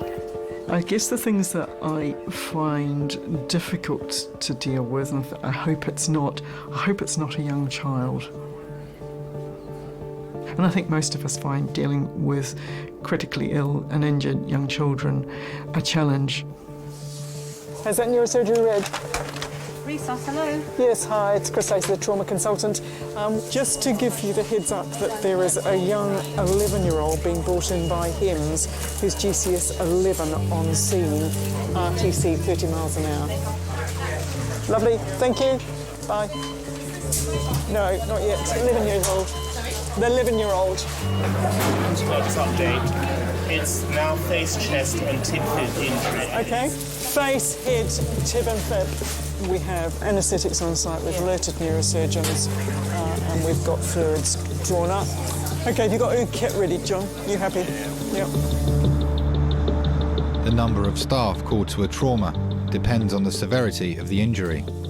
Airway doctors, breathing doctor, C team. Okay, everyone knows the history, everyone's happy? Okay. In this instance, 15 people are waiting to treat the young boy about to be brought in. So you guys are going to be doing most of the talking to the child if there's any talking to be done.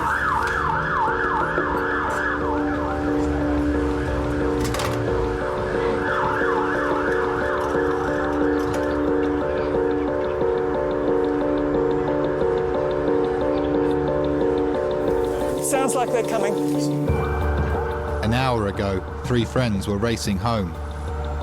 One of them ran out between 2 cars and into the path of an oncoming van. Okay, day 3, please. Good evening. Okay. Do you have a name for the child? Kofi. Kofi, okay. Are you leaving? I am, thank you. I'm Mark.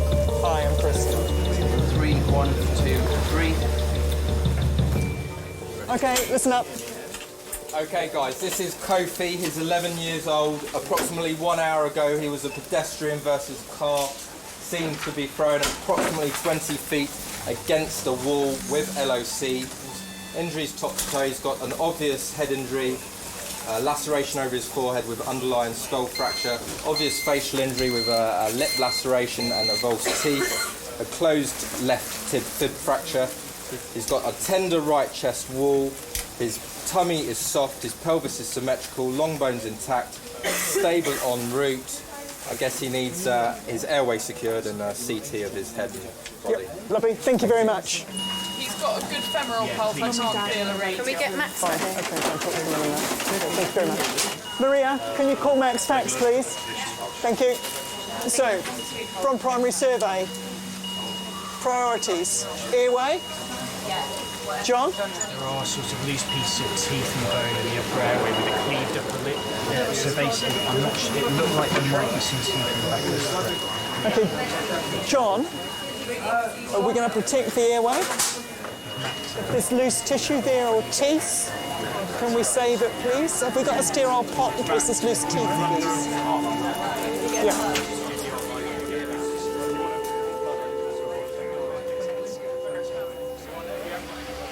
Hello? Hiya. Got some bad news for you, man. Got some bad news for you. Yeah, Kofi got knocked over today. It's not in a good way. But I say he's not in a good way physically. So, yeah, he's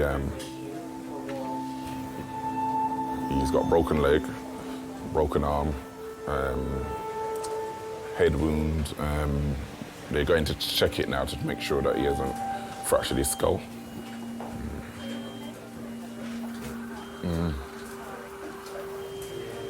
Yeah.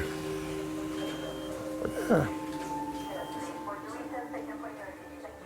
When Kofi was born, he was my first boy, and to look down and see I have a son, you know, was amazing. And I always remember the first thing that I did with him, as I took him, and I held him up in the air and just said, I counted his toes, I counted his fingers, and, you know, looked over him, and then I just held him up in the air, and I said, thank you, God.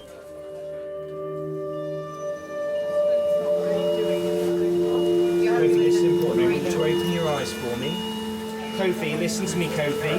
Kofi, open your eyes. Anyone got pee and torch?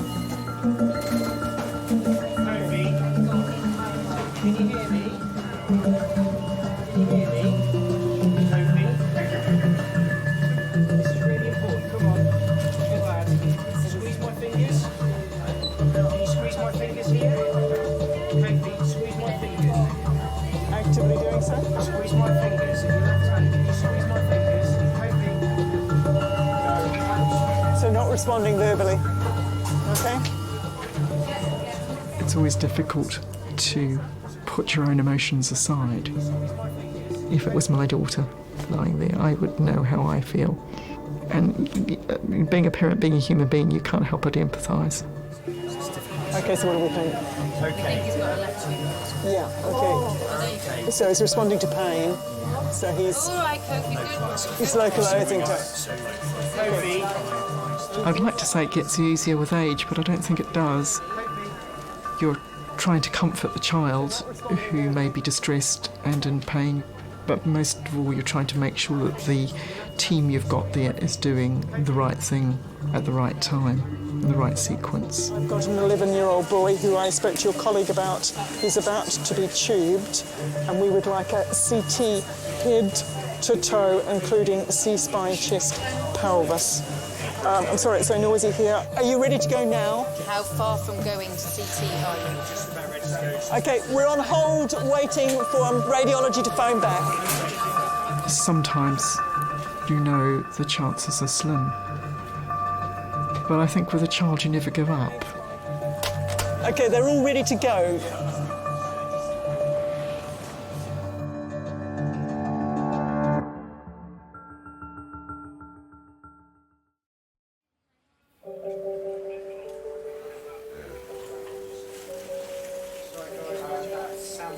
They just brought him back from the CT scans.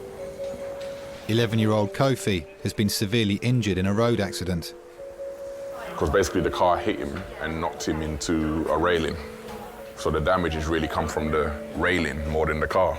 He's got a right-sided frontal 7 to 8 millimetre subdural haematoma with no swelling, no hydrocephalus, and no midline shift, so it's stable injury. I was supposed to be going to church that night. This Wednesday night, I go to church on Wednesdays. For some reason, I was something just came over me not to go to church. And then my daughter phoned me and told me what happened. She was screaming down the phone, "Daddy, can you come quickly? Daddy, can you come quickly?" And I panicked. I was really panicking, Because of how she sounded, I thought the worst. Immediately thought the worst, that, I don't even want to say it, I just thought the worst, Just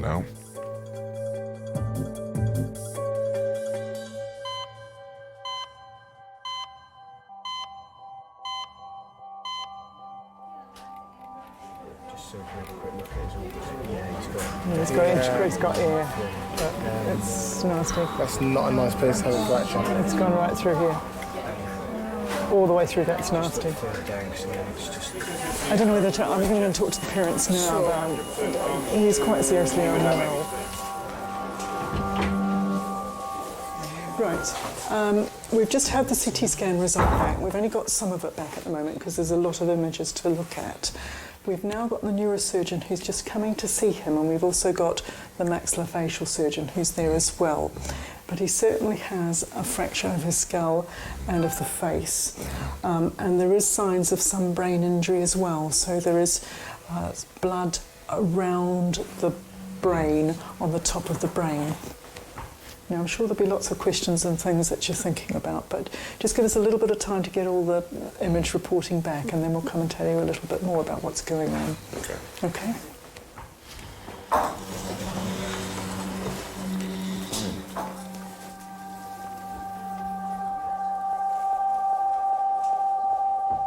I've spoken to the relatives, so the father is aware. I haven't been graphic in how nasty the injury, but it is. The fracture goes right from the frontal sinus all the way down to the base of the skull to the clivus, with an extradural as well. There's lots of intracranial air. It's a horrible injury. The facial injury is bleeding. He's got a pH of 7.2. His HB is 9. He's going to need blood next. So could you speak to the lab about getting some cross-matched blood? Okay. Right. Kofi's head injury is now the main concern. Once they've stabilised him, he may need brain surgery. He's going to go to paediatric intensive care. Okay. Spoken to Dad, I've told him a lot of the detail, but he's aware grossly of the injuries, but I haven't told him graphic detail. It's potentially a lethal injury. It's not a nice injury. At the moment he's quite stable, but it's potentially a nasty head injury. Life-changing, if not fatal. Yeah, it's life-threatening. No.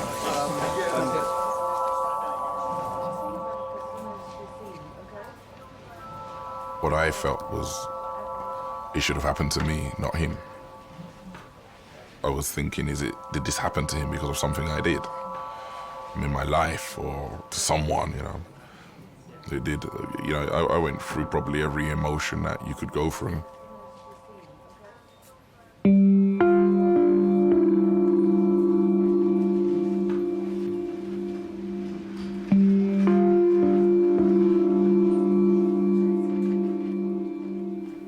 I was just thinking, my son, you know, and a hurt went through me. I felt hurt in places I didn't know hurt.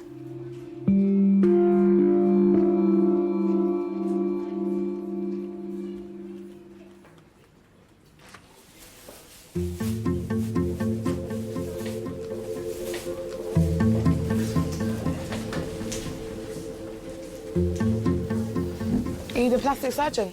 No. No. This is the senior doctor in the A&E, and he's got experience with faces as well. My name is Nadine, and I'm 16 years of age. I'm a hairdresser. I style, cut, blow dry, whatever. I love appearance. I love making people look beautiful, and it's just my thing. I love it. Sorry, I'm doing touch. So. My best feature are my eyes, as you can see. Beautiful eyes. Yeah.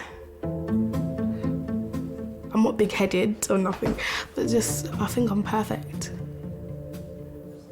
If you're happy, I can do. If not, then you can wait. Up to you. This is my face, you know. Everyone sees it. So please do not mess it up, please, because I won't be happy. Yeah. Nadine has been glassed in the face whilst on a night out with friends. I'm scared. I didn't know that he scarred me until people was like, you're bleeding. And then I looked in the mirror and then I saw my face and I was just thinking, oh no, like look at my face. Look at my face. That's why you're getting an injection. Oh, I hate injections, I hate needles. Okay. Try not to move. Sorry.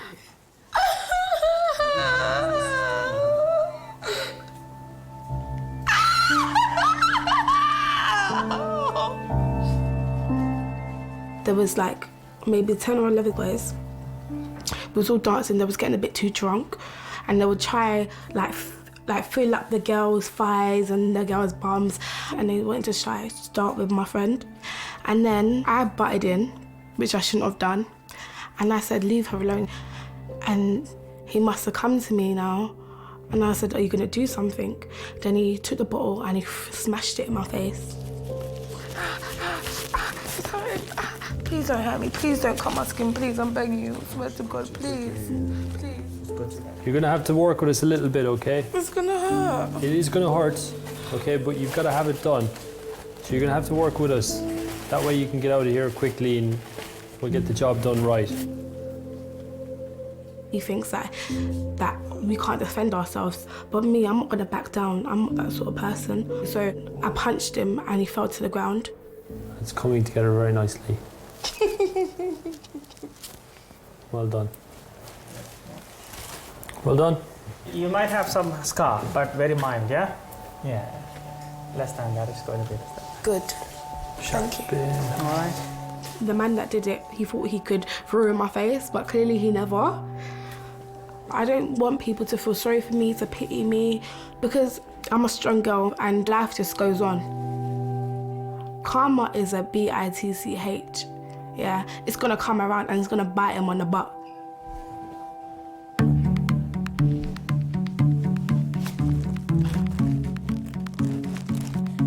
Look at all that blood. Look, there's blood everywhere. Oi, oi, oi. There's blood everywhere. Sorry.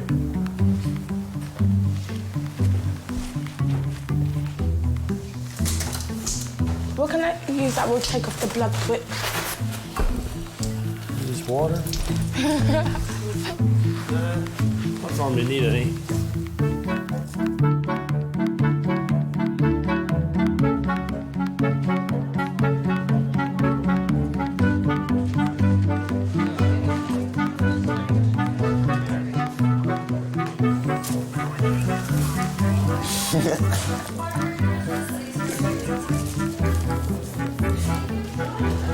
I actually don't want to get called in now until I finish. Siobhan, Claire. Siobhan, Claire. Hold me 1 minute. Hello, what can we do for you today? Oh, my back. Triage is basically a quick assessment so that we can prioritise when patients need to be seen. Any allergies at all? Not what I know of. We can give her. I can give you some codeine and paracetamol. You can be high. Codeine is strong, boy. You're gonna be high. You're filtering out basically who's very unwell and needs to be seen straight away, who can wait for a bit, who can wait for a long time. I've had some pains in my chest which have started about 4 weeks ago, but they got quite chronic today. So chronic I cancelled an after-dinner speaking in Birmingham tonight. It can be quite monotonous because you're probably seeing a patient every 2 to 5 minutes and you're asking the same questions over and over and over again a lot of the time. You allergic to anything? Inland revenue. And then you'll get someone come in that's really sick. You're presented with something you're really not expecting. Without any notice or a moment's notice, and everything changes. The whole atmosphere of the place changes. A 22-year-old man has come through reception, having been shot in the face. I'm sure. OK. Oh, my... Right, come through, sir. I'm sure. OK. OK, darling, just come through this way. Right, Sonia, this man's been shot in the face. OK, darling. Sorry, mate, all right? I feel hot. OK, darling, we're going to get you on the trolley. Just come on the trolley for me. Let's get this off. Come and sit on here, babe. What's the story? He's just walked into triage saying he's been shot. What's your name? And do you know where you are? It's the stuff of movies, but we get it sometimes at work. Where you are now? OK, my love, there's going to be a sharp scratch in your left arm. Keep it nice and still. This gentleman has just walked into reception. He's been shot in the face through a window of a car. So I don't know if that's glass all over his face, yeah. That sort of livened my triage. Oh, my God. Hello, King's A&E. OK, listen up. We have another trauma call coming in with a stab wound. So if we can hide some of the team to be ready for that. Third trauma call. Okay. The majority of people that we get coming in having been stabbed or shot are under 20 or in their very, very early 20s. In fact, it's extremely unusual to get someone over the age of 25. Stab wound to the chest, 17-year-old. Stab chest, okay. Down on 5, please. Good. Get them all signed in, please, guys. Stab wound to the chest, okay. You do find that there are cycles of violence, and you just get a period where, you know, there's lots of retaliation going on, and so you could have a wave of gang activity. Sometimes the police will alert you to that and say, you know, we expect further violence. Hello, King's ED. OK, we have another trauma call, a stabbing to the face. If the transfer team can stay intact, I will take what's left. Probably 5. I think it's incredibly scary that they're so young and that's the way that they deal with their problems, and they've got their whole lives to live ahead of them, and yet they're putting themselves in a position where they could be killed or they could kill someone else, and it's so sad. Has everyone looked in his eyes? Not yet, I think the youngest victim of gun crime that we've had in the department is a 5-year-old child, which is just unbelievably shocking, and it's extremely scary to think that's the way things are going.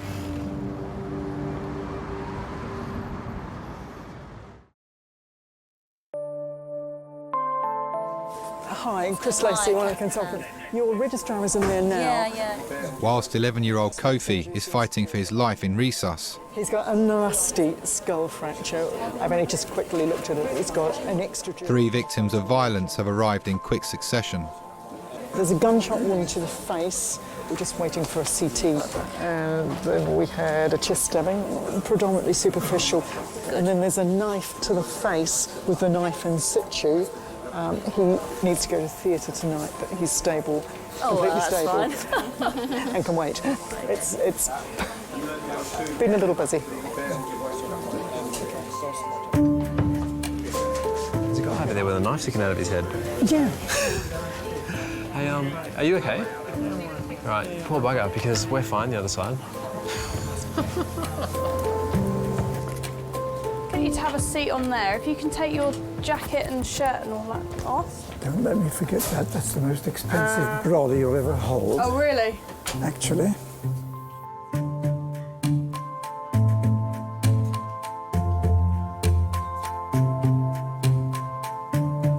Wiggle it from side to side. Brilliant, OK. There is a reason I'm doing this, I promise. I'm just testing the nerves on your face, OK? And you said, what type of... It was a knife, you said? Do you want to see him? Oh, brilliant, yeah. Yeah, I've got... Well, it's always useful to see what's caused the injury, because then we can... Yeah, I saw it. Oh, gosh. Yeah. Wow. OK. 73-year-old Roger Jackson has come in complaining of chest pains. OK, let's pop your gown on. Where did he put it? Under another name, I'm quite famous. Is it under there? What's your other name? Roger Laverne, you can Google it. Oh, really? I will later. Your mother and father might remember my group, the Tornadoes. Oh, cool. I'll be back in a sec. Ah, oh, Jen, do you know the band Tornadoes? No. I was in a group called the Tornadoes, and we had a multi-million selling record which still gets played every day called Telstar. A lot of people say they've never heard of it, and then they hear it and they say, oh, that one. Knock, knock. Hello. Hello there. Roger Jackson. Yes? I'm Tony, I'm one of the doctors. Nice to meet you. And you, what seems to be the problem? Well, I seem to have a lump in my chest. I mean, I can't feel a lump, but it feels like especially when I turn sideways as well to the left. Mm-hmm. And when I take a deep breath, I get twinges. And I'm 73, and so many of my friends are dropping dead around me, and it's just worried me a bit. Okay. We were first British group to get #1 in the States and went to #1 in every country of the world where there's a chart. #1 in this country, I can't explain the pleasurable feeling it gives you to be top of the mountain, you know? Tornadoes. First British hit in British history to get to #1 in America. Oh, really? Telstar. Me. And you were the pianist? I was the organist, the main sound, Telstar. I was Billy Furier's pianist. I was Olivia Newton-John's, that was me. I shared a hamburger with Presley. That was on the set of Girls, Girls, Girls in the States. And it was in the lunch break. We had our arms around each other munching hamburgers. Oh, fantastic. This came out in October. There we are. There's Roger. You'll see my name, Roger Laverne, there. Roger Laverne is my stage name. Okay. The Tornadoes is my group. The advent of rock and roll and everything in the 50s was wonderful, you know. All the coffee bars came up, the lovely espresso coffee bars in London. Presley came up and Little Richard and people, and it was a wonderful time, you know. As a teenager in that time, over kind of the 50s and the 60s, what would be the worst thing you'd hear about kids getting up to? Well, you had the Kosh boys in Clapham who were dragging people off buses and that. They used to wear drain-pipe trousers and Edwardian jackets with their hair well greased. Teddy boys, that's what they were called in those days.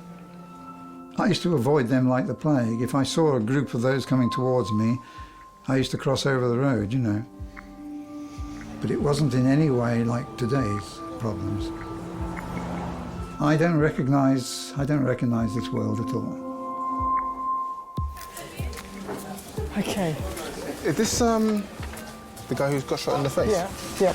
This is him here. Yeah, because I just got off the phone with radiology just before I came in here, and he's got 2 pieces of glass in his orbit. But we already knew that. Yeah. So the thing is, he walked in, so any shooting-related incident, we phone the police straight away. Right, okay. You don't even have to report stabbings. Right. But firearms, you have a duty to report it to police. Right. And they come down with no response unit. I see. And obviously, you know, the last thing you want is you don't want to come in the department finishing the job off. Yeah. It has been known to happen.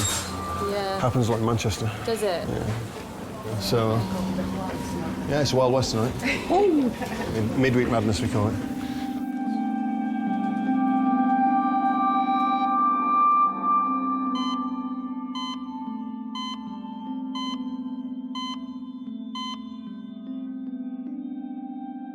Kofi's condition isn't improving.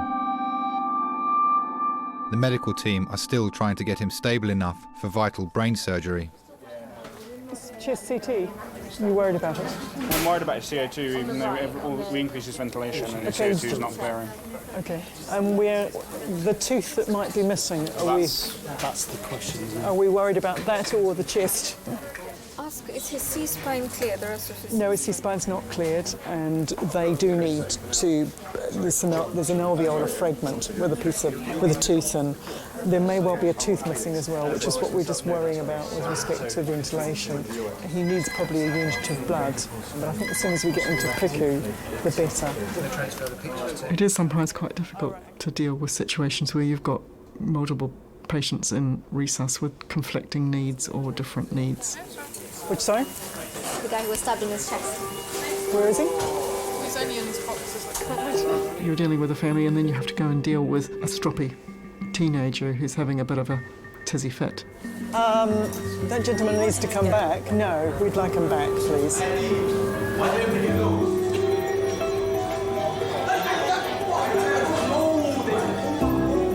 You do just have to switch between one situation and another and try and manage the room in the best way you can. Yes, sir. Hi, I'm Dr. Lacey. Do you want to come and talk to me?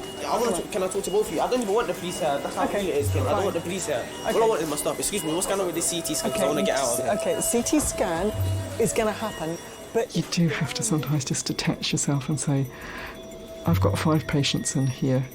I'll prioritise the need of one, but I can't completely ignore the needs of the others. Innocent or not, they're both my patient. So as soon as we've got the scanner free, we'll get you up there. But you just have to be patient. Realistically, half an hour. Half an hour is not long. Can my cousin come in here, please? Just because you're injured, if it's not life-threatening or immediately limb-threatening or anything like that, we've got a right to carry out our work in a way where we're not being abused by people. And if you're going to abuse me or any of my colleagues and you're going to act in a manner that's extremely unpleasant, you can go. I'm trying to comply with you. Do not try psychology on our brain cells.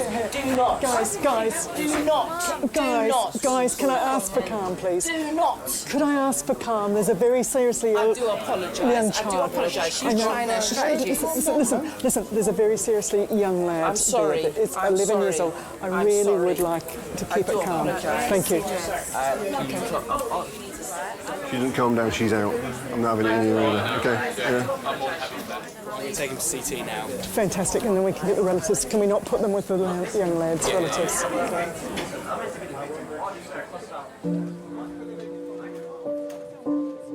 I hate to say it, but those that come in that didn't bring on the situation themselves, you do actually care that bit more about them and saving their life than you do about someone that's brought it on themselves. You always do your best for the patient, but deep down you care more about those people that you don't feel deserve to be in that situation. Okay. Now, parents haven't seen Kofi. I wondered if this is a good time to see if they want to come in. We wait until I turn up there. Yeah, it just depends how long you're going to be. 15 minutes, max. Okay, all right, because they've been very patient and very tolerant. Right. I was in the hospital when the young man that had been shot in his face came in, and I thought, that's the world that I don't want my sons to be a part of. I admired how he was growing up. Like, if he wanted to do stuff that his friends wanted to do, if it was something I disagreed with, if I could sit down and actually have a sensible conversation with him. It wasn't a fight with him. I didn't have to fight with him to get him to listen or to take advice. So I was proud with how he was coming along. Kofi's parents have been waiting outside resus for 3 hours to see their son.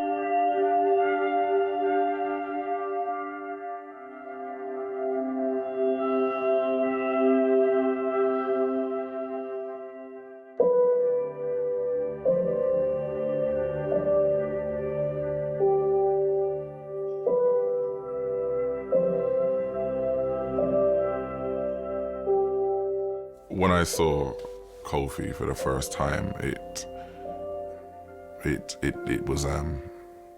devastated me. If I could have swapped places with him, I would have. I thought, I'm 40 years old, his life is just starting.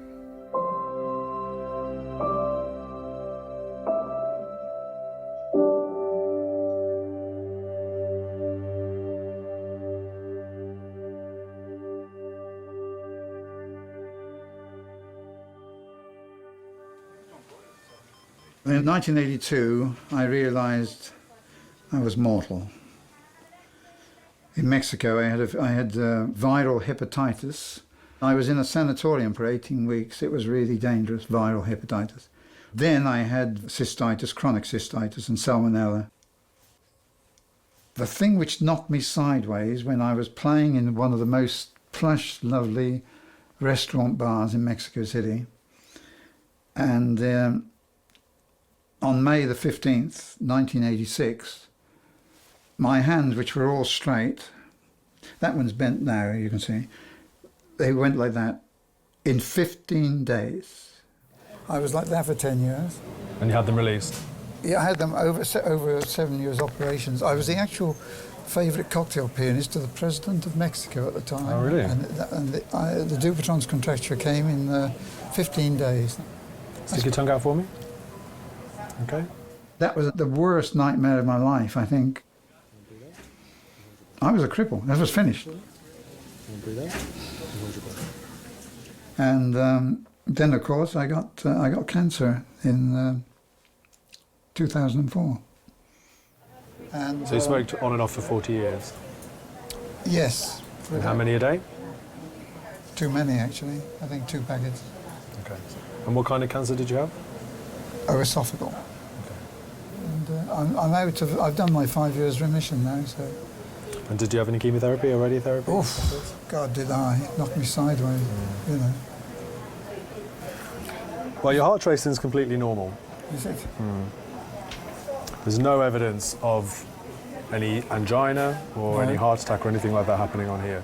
The way you describe it, it sounds more like a chest problem to me, a lung problem, than a heart problem. Okay. I think we need to do a chest X-ray in the first instance and some blood tests to see what's happening with the blood tests. Okay. Okay. Whatever it is, I don't want it. You know. And as I say, a lot of my friends have just dropped dead, younger than me, and that gives me the wobbles. I've got prostate cancer right now, yes, brand new. This is a new thing, you know.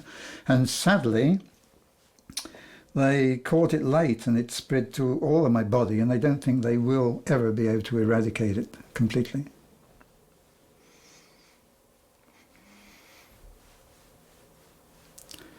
I've told it to sod off.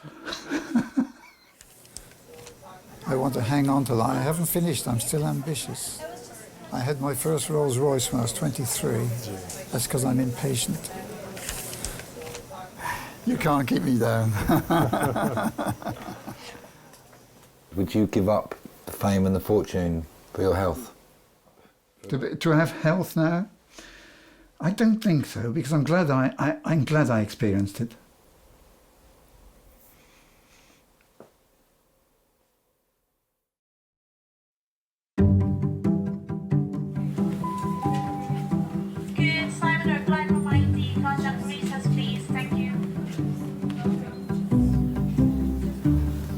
Trying to get your hair away so there's no hair in. It's a nice big gash you got there. It is. There's one thing I take pride in, it's my gashes. Do you remember when I told Dad I was moving to Peckham? Yeah. And him and Rob went mental. They were like, you're going to get killed, bro, you're going to get shot. Look, I printed off a map of all the crime and it all happens in Peckham. It's not that bad. Just finished his notes. He's off the system now. I don't know where they're going to put him.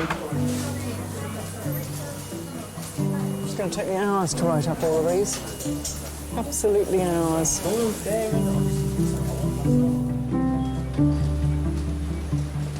I guess the fear is that in the next 10 years, you know, where we see 15, 16-year-olds being commonly involved and younger 10, 11, 12, 13, you know, not infrequently be involved, you just worry about how low that line is going to go. Are we going to see 8, 9-year-olds commonly involved in 10 years? I hope not, but I guess it's a very real possibility. So the doctor was taken Okay.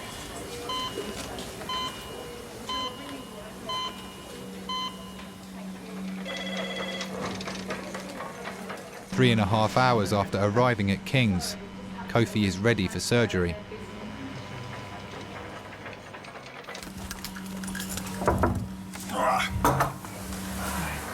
Just to let you know that Kofi's just gone up to theatre now, and as soon as we've got any information back, we'll get one of the team to come and talk to you.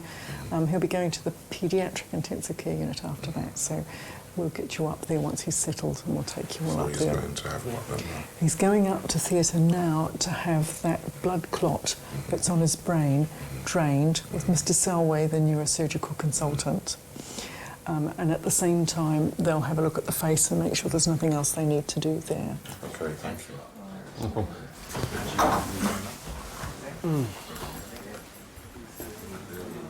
I'm Scott, by the way. I'm nurse in charge tonight. I'm running the place. Wayne. Now, obviously, I'm not a neurosurgeon. I don't know where the clot is or what they need to do. Sometimes they need to take a portion of skull away, lift it off, then they can get at what they need to do. Sometimes they can just drill a hole. They'll keep him asleep in a coma for a few days, I would imagine. Once the swelling's down, they'll start to wake him up. And only then will they be able to assess how well he's recovered.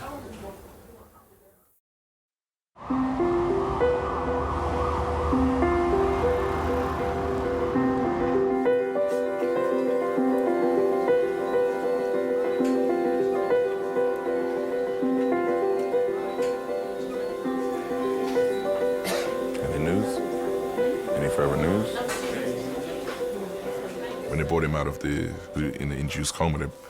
Because the hospital they weren't sure if he had suffered any brain damage. I set about proving that he wasn't brain damaged. Little boy, it's your daddy. It's your daddy. A little soldier. I said to him, your mum's holding your right hand. So if you know your mum's holding your right hand, squeeze her hand. And he squeezed his mum's hand. I made him a promise that I wasn't going to leave him until he came out of hospital. And I stayed with him. He was in hospital for 13 days, and I was with him for those 13 days. You're still giving his swelling's gone down a lot, hasn't it?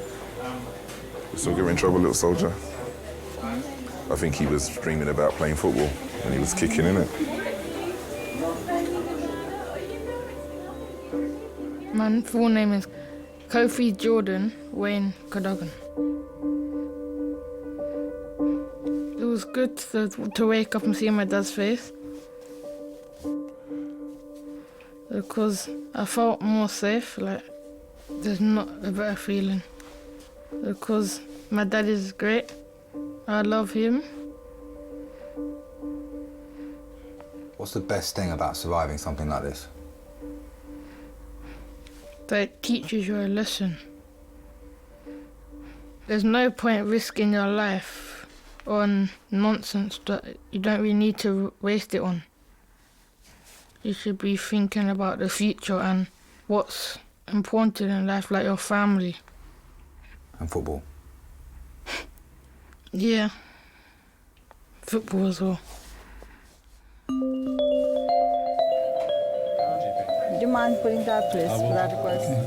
I shall have to get a Queen's commendation for you for your services to rock and roll today. I don't like thinking of death and morbid things at all. I still feel that I wanted to go on and on and on and on. And that's what I intend to do. I look in the mirror and I think, yeah, you know, go for it. I still feel like that, you know. And who's at home with you? Sorry? Who's at home with you? My 8th wife. 8th wife? And that's another story. My autobiography is coming out. Okay. Mary Poppins, it ain't. I'm a bit craggy and crinkled now, but I was pretty dangerous in those days. Quietly dangerous.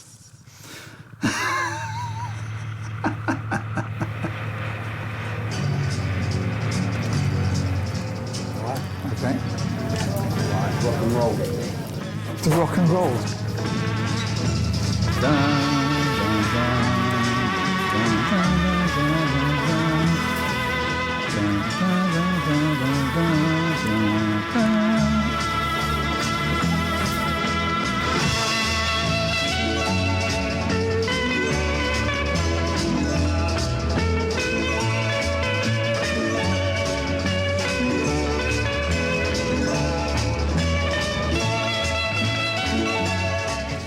Can you get all the smiles in, because I know I look really cute.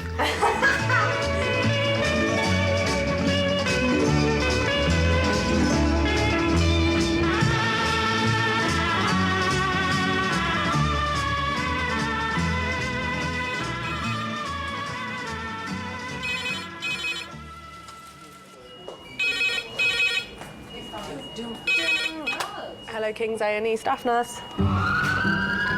Thanks, bye. Oh, lovely. Deep breath, head out. It'll have to be number 11. We might as well just keep the drunks together. Which one's the best, you think? That one? Or? That's quite cool. Look, all my boyfriends, all lined up. Oi! Just don't know which one to choose. I think it would have to be number 10.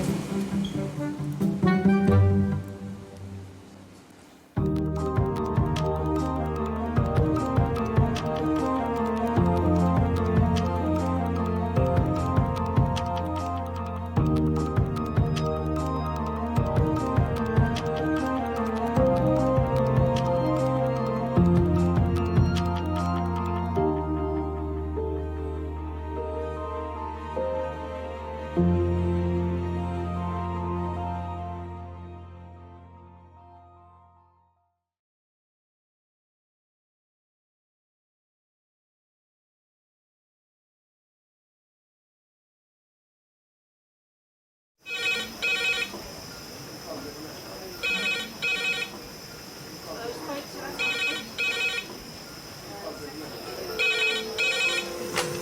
A&E. Lovely. Cheers, bye. Adult trauma call, 8 minutes. Adult trauma call, 8 minutes. I've got an unconscious gentleman. He has severe traumatic brain injury. King's College Hospital, London. I think something hurt.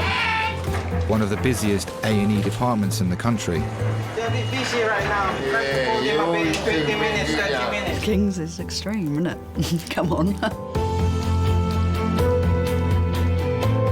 A place where love, life, and death unfold every single day. Fall from a tree. It's probably absolutely trolleyed. I'm very drunk. I just keep thinking, how am I going to cope? All the patients you're about to see were treated in one department in just one 24-hour period. Camino! Everyone should walk through an emergency room at least once in their life, because it makes you realise what your priorities are. It's not the rush, rush, rush and the money, money, money. It's the people you love. And the fact that 1 minute they might be there and 1 minute they might be gone.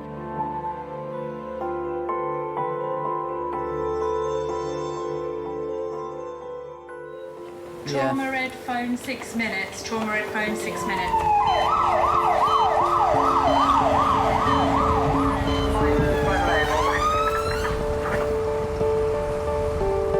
Stabbing. Yeah. You know, used to be Saturday night, it's all right for fighting. It's obviously Thursday night, it's all right for stabbing. It's sad the way things are going. The fact that a lot of people don't have anybody to look after them, to love them. I think that's sad. I think, you know, I think everybody deserves to be looked after and loved. Stabbing. 35-year-old Colin has been stabbed. He has knife wounds in his arms, chest and liver. Okay, this is Colin. Hello, mate. Stabbed with a small knife That's it. 4 times. Pop your thumb back if you can, darling. GCS 15-year-old Good time, lad. moving your Good 4 limbs. boys. IV access to oxygen, no other interventions. Even out to be stable.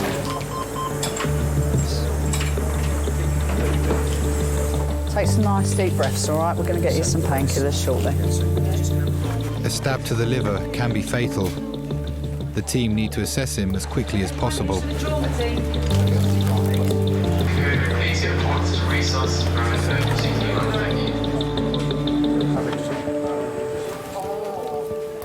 His 19-year-old girlfriend Esther was with him during the attack. His name is Colin. He's our gentleman who's been stabbed. He has got hemopneumothorax and a liver laceration. Yeah. He has got a chest drain in.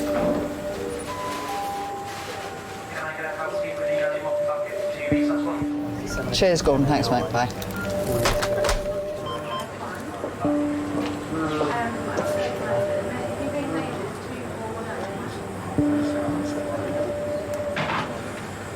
You right?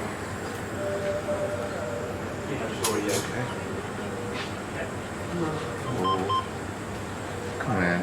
Oh. I want to see you do that, please.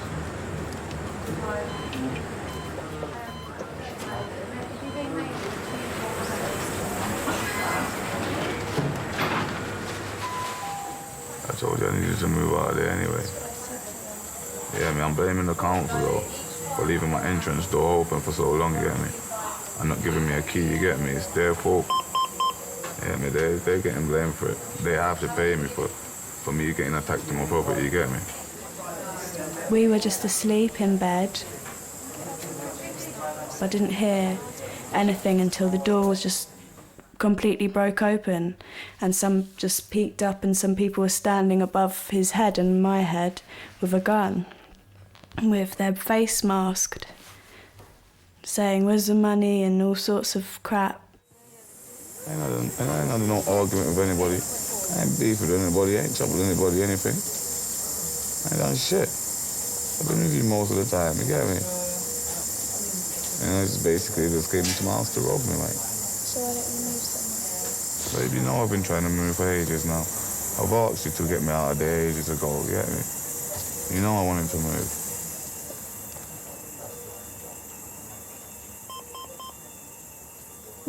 I live in Brighton. I live with my mum, my 2 sisters. He's come from London, where loads of crime sort of goes round. So I've sort of seen a different aspect to life now I've met him. He's got a certain aura to him, where it's a bit bad, bad man, sort of. But that's not what I'm attracted to. That's a little part of it.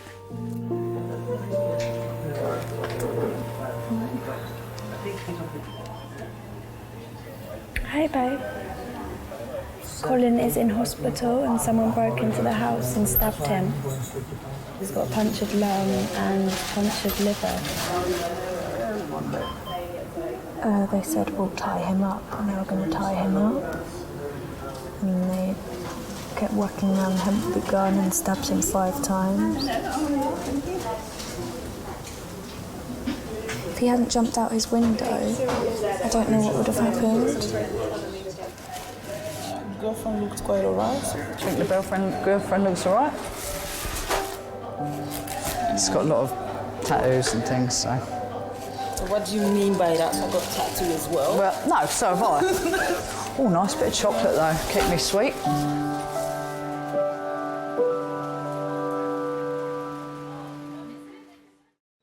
I feel sick. Does that make you feel a bit queasy? Babe, don't look at it then. Joking. Look away, yeah. Really joking. We don't need 2 casualties. I want to get a chair. 1 hour after arriving in Resus, Colin's condition has stabilised. It was the last thing in my whole life of expecting to wake up and find 2 masked person in my home. I thought that was the safest place to be.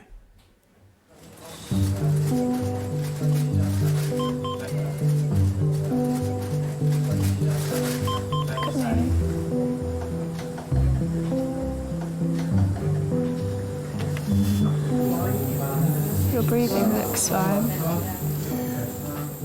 We met at a girl called Faye's house. I didn't completely attract to him that time. A few weeks later, I got hold of her number, went for a few drinks, meet up a few times, and ever since we've just been close friends, and then we got together. You've got a nice, kind job. Oscar. She's well-spoken, she's polite. Just everything about her is just perfect for me, I believe. That's what attracted me to her. I love how he looks, I love how he dresses, I love how he speaks, I love how he smells, I love how he makes me laugh. I love how he makes me feel like secure, and I love how he makes me sort of have a sense of direction and help me when I'm feeling low. You'll be all fine. You will be fine. Just saying that. No, no, you will.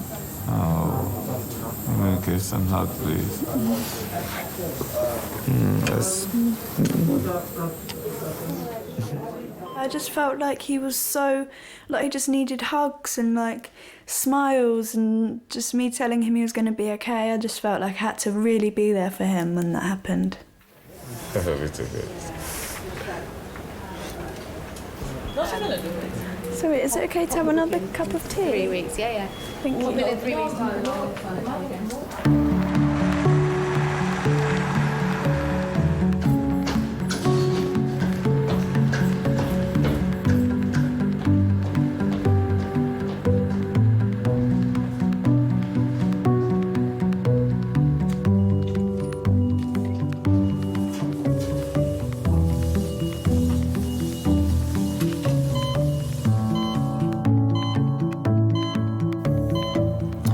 What's been happening with you? My memories is just going. Is it? I don't know why. Oh, I know what. I rang them to tell them I wasn't feeling well. You know, I have this phone that I can ring. Yeah. And they sent an ambulance. They said, wait a moment. They went off. They came back and said, we're sending an ambulance. That was kind of them, wasn't it?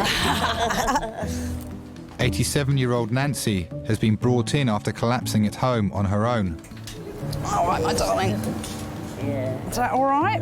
When you see older people when they're on their own and they really haven't got anybody, you do think how hard it must be for them not to have someone who's looking out for them, you know, and we probably are the people that are looking out for them. And, you know, I do a job that is very, very stressful, and I'm lucky enough to go home and have an amazing life and a beautiful family and a supportive family, to be able to come back the next day feeling like I hadn't worked a horrendous shift the day before, you know. It's important to me. I mean, I don't know if I'd be able to do it with such vim and vigour if I didn't have them supporting me, to be honest.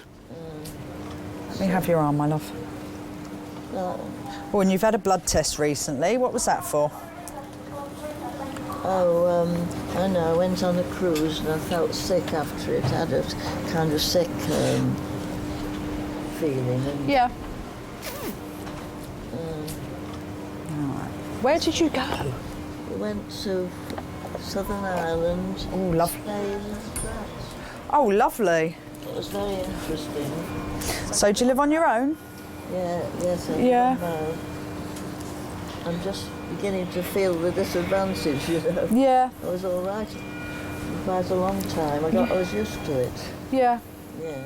If you're happily married and got a family, you know, it must be very, very nice for people. I've always thought that. Yes. When I would have been courting, the war was on and all the men were away, so we never got a chance to know them. And by the time they were back, it was probably too late. Okay, let me just have your arm. I'm just going to pop a little line in and take some blood from you. Yeah. Oh, you've got very good veins.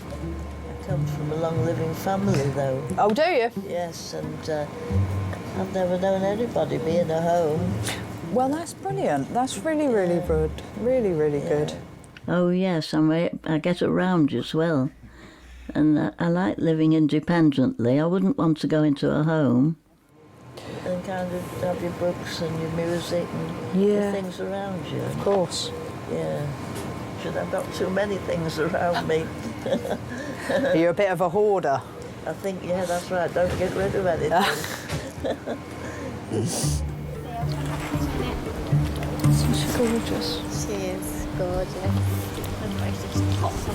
I know. She's had hip replacements. She's just been on a cruise. Yeah. Oh, brilliant. And she is 86. I'll be a cantankerous old bitch, I think. 86.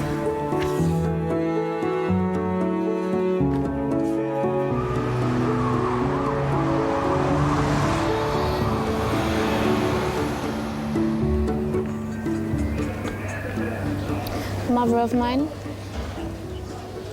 I'm still in here. They said I got a 2.5 hour wait. Yeah, and then my doctor called me back. I'm saying to her, both of my ears leaking. She says, what, both of them? I said, yeah. She said, both? That's very dangerous. And she's saying to me, well, I think I'm going to set you off with antibiotics because I think... I'm saying, you know, doctor, to be honest, think isn't good enough. And then I'm saying to the doctor, when I said to the doctor, to be honest, doctor, I don't feel comfortable with you saying you think. She's like, well, I'm just trying to do my job. And when people are being aggressive, something, I said, aggressive? I said, I'm not being aggressive. I said, I can be aggressive. I'm not being aggressive. I'm saying I do not. All it is that I don't think that your ethics of working right now is right. When people come to the hospital and the doctor says, well, we think it's this and that, and then they go home and then they die the next day, it's because you think. Do you understand? I said, you haven't even asked me to come in. Mum, they're more than careless. They're moving whatless.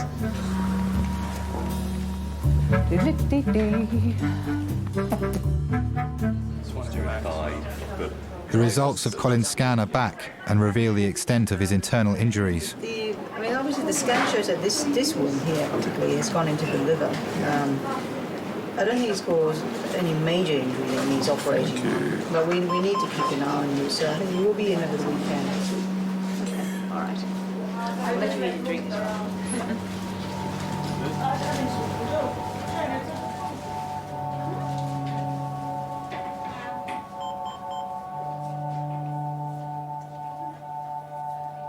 I haven't been in trouble for the last 5 years or more now. You know, and my history has nothing to be proud of. You know, I'm really disappointed of my past. You know, that's why I try and make, you know, the future better.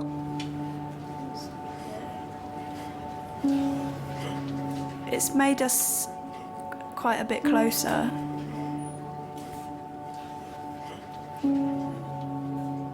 Just because he almost died, I realised when I thought that he was going to die how much I cared for him.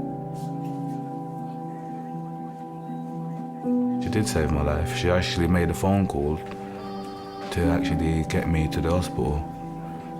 You know, and I believe that she played a big part in saving my life. She did save my life, yeah. Yeah, I do love her 1,000,000 times, I do. She knows that. I tell her that every day. What would you say to people that will say to you, you shouldn't be with him, he's bad news? He's not bad news. He should be being cared for, not being thought of as, you know, some horrible man and horrible villain, because that wasn't him, was it? That was other people breaking into his house. So that's what I'd say to the people, and I say I love him, and that's fair enough for you to say that, but I'm staying with him. So if you want to have a problem with me about that, that's your problem.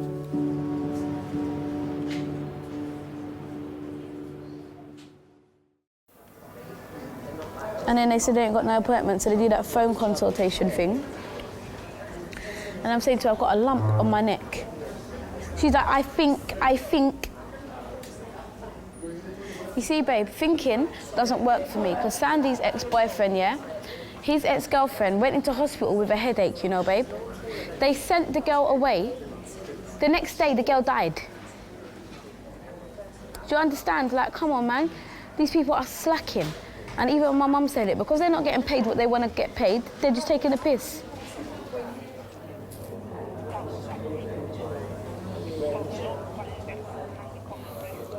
Oh, I'm gonna get upset, you know. Oh, this wait is too long now. Oh, I'm in pain, oh God.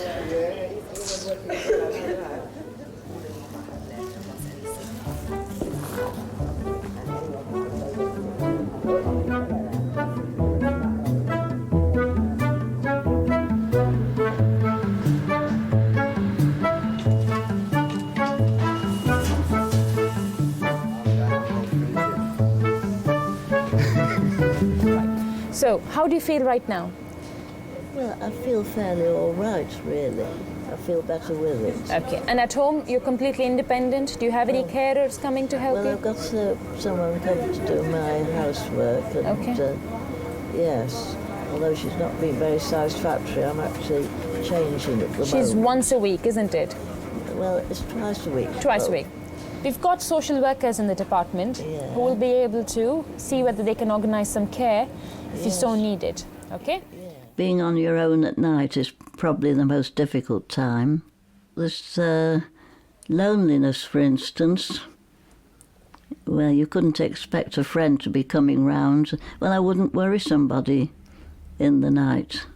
We have some volunteers from the Red Cross Society. What they do is they go home with people such as yourself, just to make sure you're comfortable at home. Well, when they came to pick me up, they said, oh goodness, you need to tidy your sitting room, need all the books around. I've been trying to do it, but it's not easy on your own. No. Yeah, so... No. Don't worry, they'll be very helpful. Yes, all right, okay, yes. Okay, yes, thank you. Yes. Thank you. Yeah.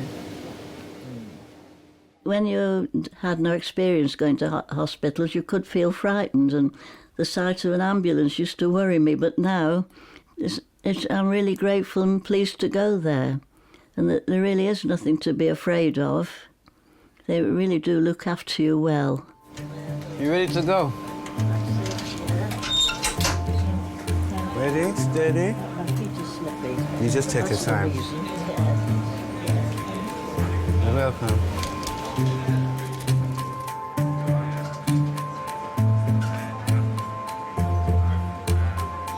What would we do without them? I think it's a shame when people don't appreciate what they do. Yes.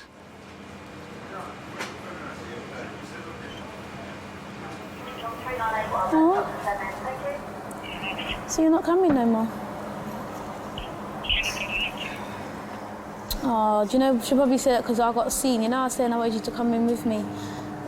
They've given me some stuff here. The man's had a look in my ears. He's saying to me basically, if I carry on cleaning my ears, I can kill myself.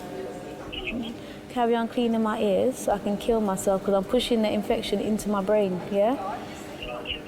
Yeah, he said my ears are infected, and I'm pushing the infection into my brain. Yeah. I've got to go, and he's booking me into a specialist GP because they said I need to go to get counselling and see a psychologist or something. He said I've got compulsive disorder, something like that. Obsessive compulsive disorder. Because I do my ears, I clean it too much. Because you see, if I don't have a cotton bud, I get angry. Yeah.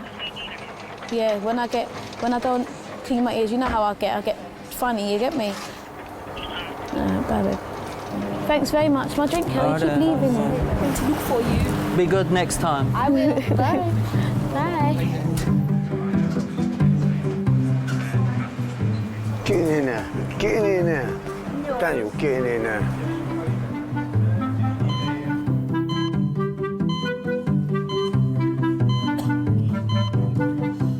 Susan's been brought to A&E by her partner Gordon and children Alfie and David. She's been suffering from a pain in the neck. The two doctors says in the ambulance, it might be cramp. What? I told her, I said it might be gallstones again. Yeah. So he goes, yeah, she suffers them a lot, don't she? Gallstones. You know what you do be thinking, don't you? What? Supposed to be going out tonight. Hello. Sit down, kids. My name's Giles. I'm one of the nurses on today. What's brought you into us today? I'm getting pain on my side. OK, whereabouts in your side? Right there it is, where my finger is. I had it last night. OK. I didn't get no sleep, and the pain is getting worse and worse and worse. I need some tablets. Look, I'm getting pain right near my neck. It's all the way down. It's a microphone. I don't know where. It's all on one side. It is this side. So it's from your neck down, but it feels like it starts in your... Yeah, my neck. It started from my neck first. One of my colleagues will come in just a minute.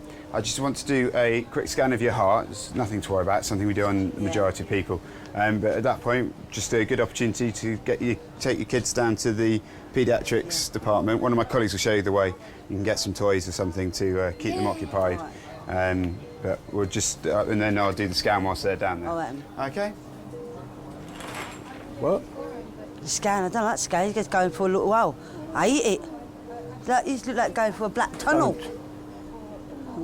I don't like scans. Leave things alone. With a scan, they tell you to throw it away. That's the problem. So they might think it's serious. Oh, love. Might be anything. Fucking hope not. Hello. Again. Come here. This is Hilary. She's going to just take you guys down to find some toys and things. You two, go on. And then... No, you can't come with me. No, you can't come with your daddy. Just I'm waiting. Just for a few minutes. Oh, for a few minutes. I'll be back. I won't take long. No, you can't. Well, I'll be all right. Go on. I'll be here when you come back. Daddy will come. Yeah, Daddy come. Go on. I'll be back in a minute. Go on, quick. Come on. I'll be back in a minute. Daddy will come, yeah. Good boy. Yeah, he's coming. Go. I'll be back in a minute. Yeah, don't cry. I'll be back in a minute. Yeah. Daddy will be back. I won't be long. Sorry about that. Okay, I just need to do a quick scan of your heart. Yeah. So if I can just get you to pop your T-shirt off underneath there. Yeah. I'll keep you as covered up as I can, but unfortunately I do need to expose you slightly. Okay. Just keep you as covered up as we can.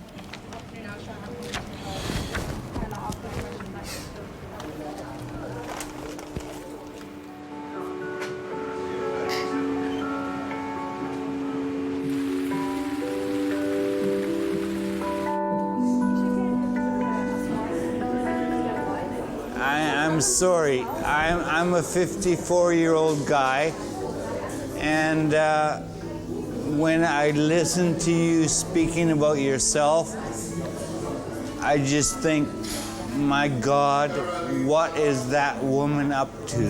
You should not have so many problems with when you're such a young girl. That's my opinion. 54-year-old Robert was found drunk in the street with a hand injury. It's his 5th visit to A&E this year.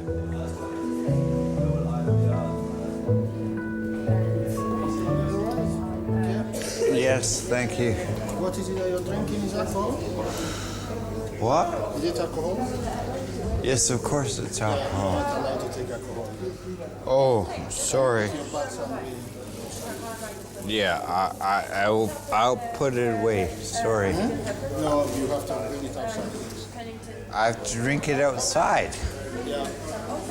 Can you take it out, please? Take it out, bring it. Yes, of course.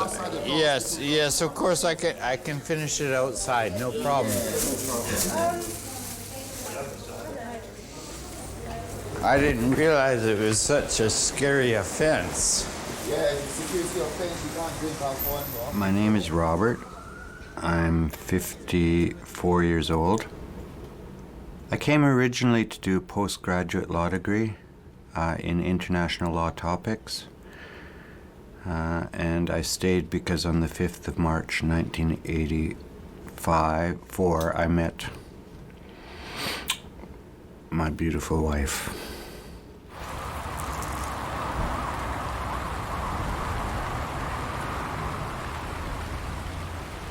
I became an alcoholic because I was spending a lot of time away from my family.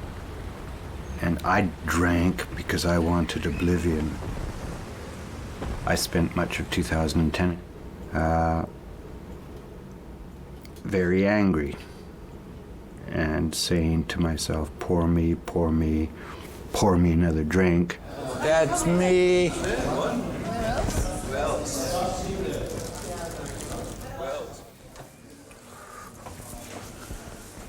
Oh. You all right? No, it hurt my finger.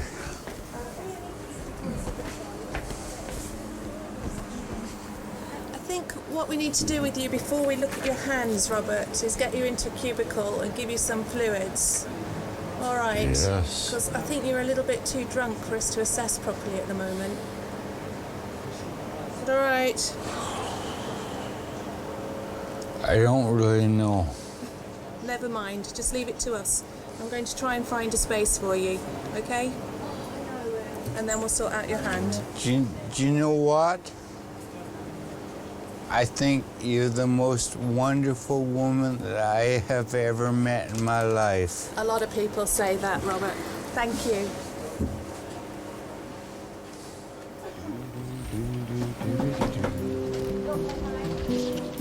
Right, the doc hopefully won't be too long. I'll have a look and see roughly how long the wait is for you.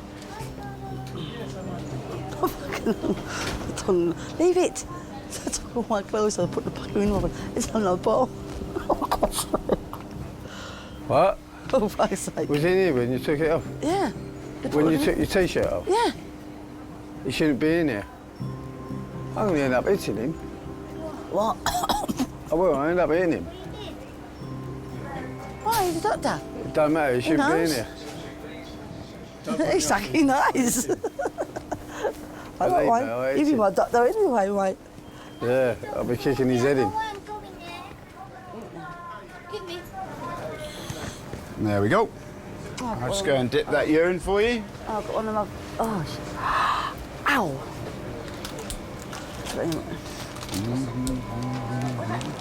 Don't like that quick.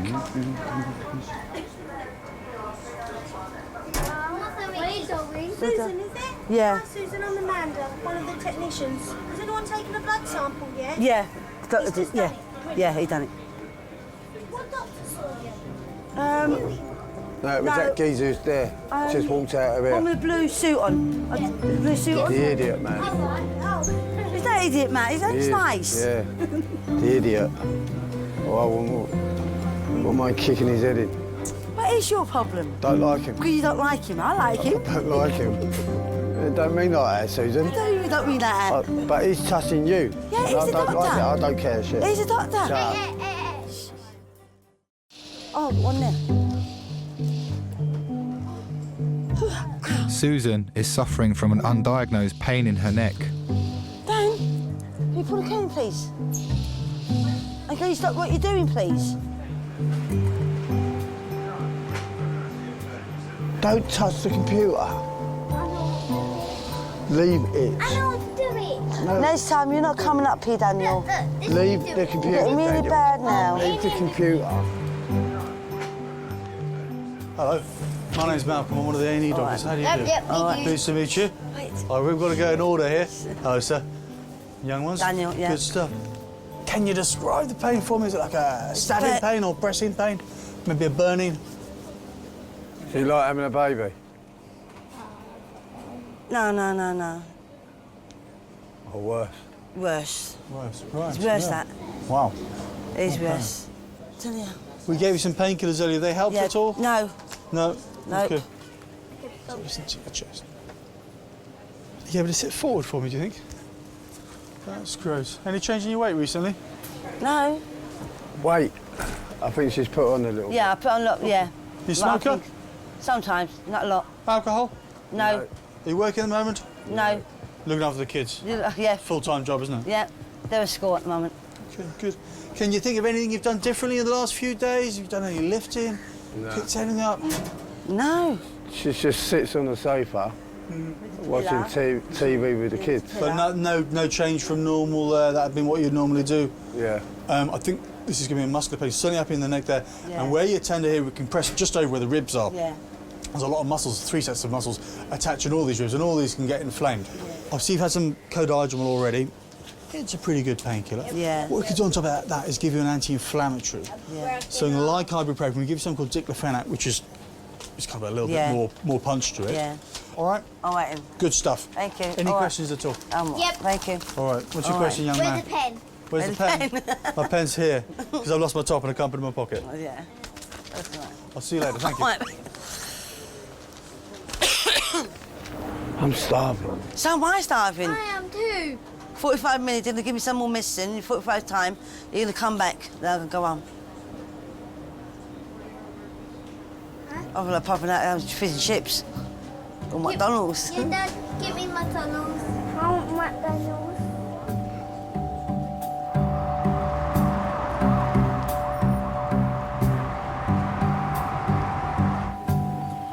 After an hour on a drip, Robert is sober enough to be examined.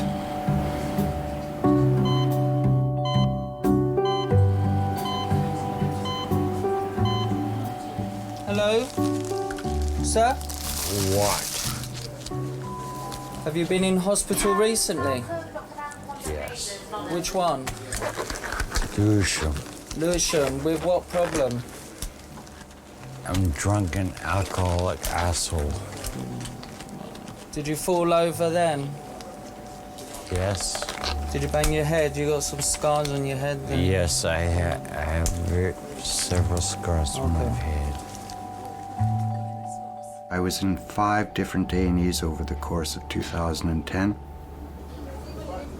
I was really in a bad way, very underweight, and having seizures in the street in Lewisham, falling flat on my face and waking up in a hospital bed, and King's was one of them.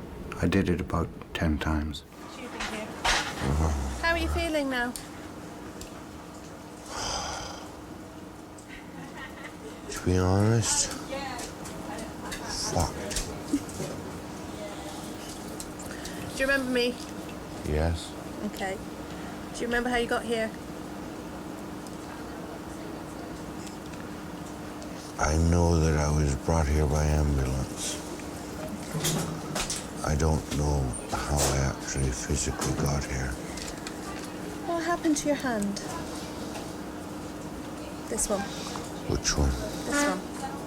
This is all very swollen. I think I punched somebody. Okay. Is it painful? Only when it hurts them. Only when it hurts. The other guy. Okay. Can you make a fist? Okay, and does the thumb move up and down? This one on its own? Yes.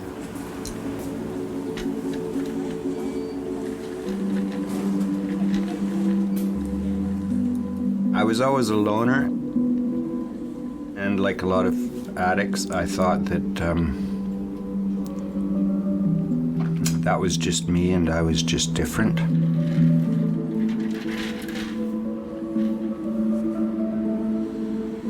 I've lost many hundreds of thousands of pounds. I've lost the love of my wife and my children.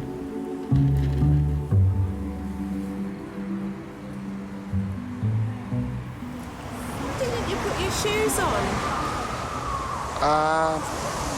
I couldn't be bothered. Okay. Your hand's fine. You've got no fracture there. Mm-hmm. Do you want to go? Do I want to go? Are you ready to go home? I don't have a home. It's a flop house. Yeah, I don't have a home. The bed in the hospital is actually the nicest bed I've been in for a long time. I'm sorry, but that's the state of Robert. Okay. We'll come back in as soon as you finish that. Thank you, dear.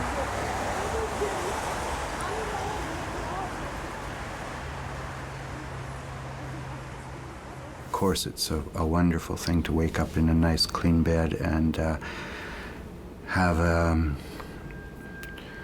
person there to take care of you. It's fantastic.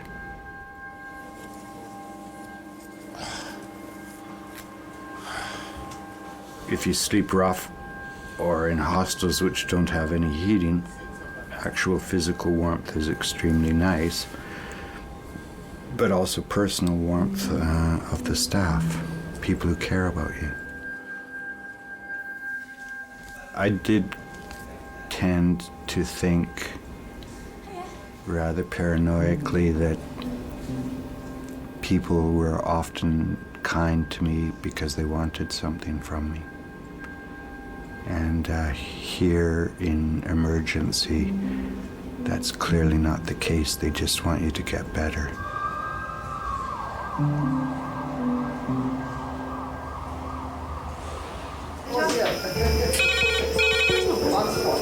Cardiac arrest, that's all we know. CPR is in progress and full protocol. I had these dreams and hopes that I was going to leave at 10 o'clock tonight. It didn't happen. Calm-ish at 10. No, it had just gone a bit tits up at 10. 9:59? 9:59.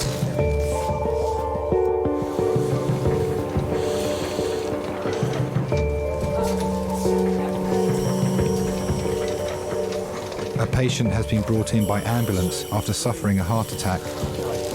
Okay, we can do CPR, please. That's wonderful. Thank you very much. Thank you. Okay, no, thank you. She's had one shock in manual mode. 8 adrenalines. She must have been down at least 6 minutes before we got there. Can we do a rhythm check, please? Yeah. She's got a pulse of Yeah, I agree. Got a pulse. Brilliant. Good. Get off the scoop.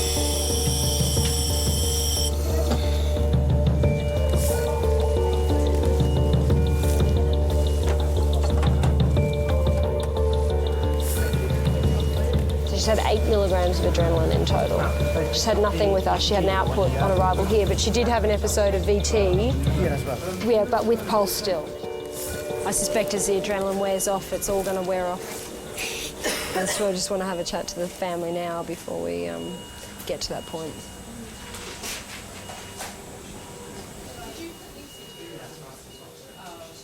Where's Malcolm? No output. No output. Restart CPR. Will be in 4. I think there are days when what happens will bring tears to your eyes. You're faced with people who are having life-changing or life-ending events every day, and on some level it must make you appreciate what you've got, what you're capable of doing. And so, you know, I think you're mad if you don't take the opportunities that are presented to you to enjoy life while you've got it, because unfortunately one day you can be crossing the road and it can all be over. I think the adrenaline. I think it's adrenaline. It's an adrenaline-dependent rhythm, isn't it? Hey? Yeah, exactly. So the adrenaline wears off. And she's got a pH of 6.9. It's not going to be salvageable. No, so we'll just press on until you come back.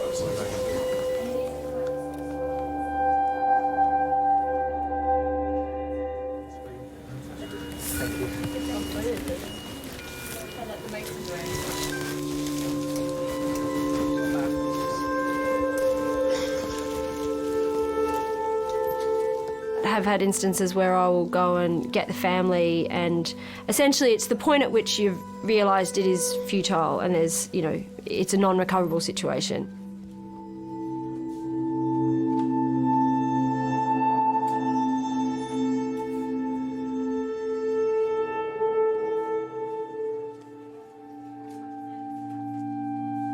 And then the family gets to be there when she, I guess, officially passes away. And the heart stops, and that can be quite comforting for people.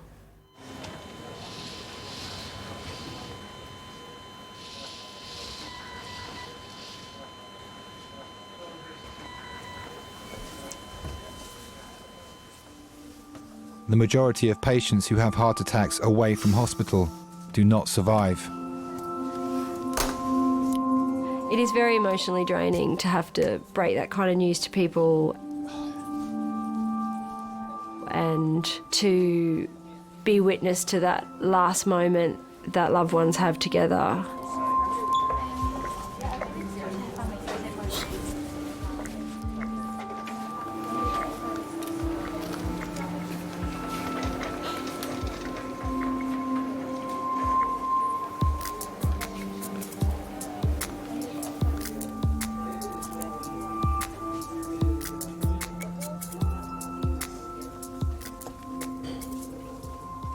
How was the son? Oh, good. He was emotional. Talking to the families the hard bit and getting them on board. Yeah, I don't mind breaking bad news, actually.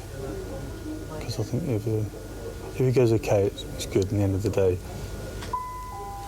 it has to be done. And we've all seen people who do it badly, and I don't think I'm a world leader at breaking bad news, but I think I'm definitely in the fair to middling ground. And I've seen some people who are shocking at it, so I think I'm better than that. In some ways that's harder for the family, I think, if they get something back. To think, oh, bless, poor thing. It's not how he thought it was going to go. No. Mind you, I'm quite happy with the idea of, you know, just going like that. If people are jumping up and down my chest when I'm dead, not bothered. I explained to her, I said it was very quick, whatever it was. As long as there's nothing heroic done to bring me back to some vegetative state. Can Dr. Teresa to see any patient, please? Oh, God. Okay. All right, well, thank you, Malcolm. I'm sorry you had to stay so long. No, thank you very much. I'm more than happy to stay, as you know. Talks are coming your way. Coming back tomorrow, you know. I'll go and see what that patient is.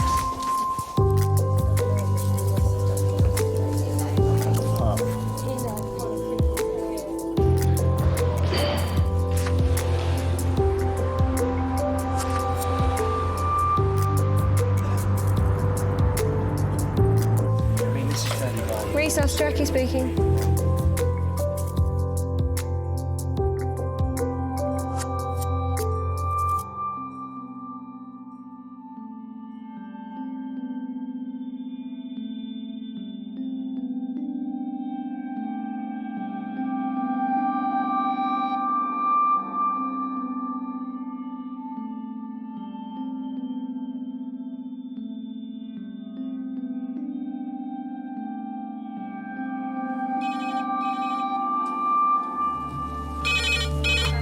Adult trauma call, 8 minutes. Adult trauma call, 8 minutes.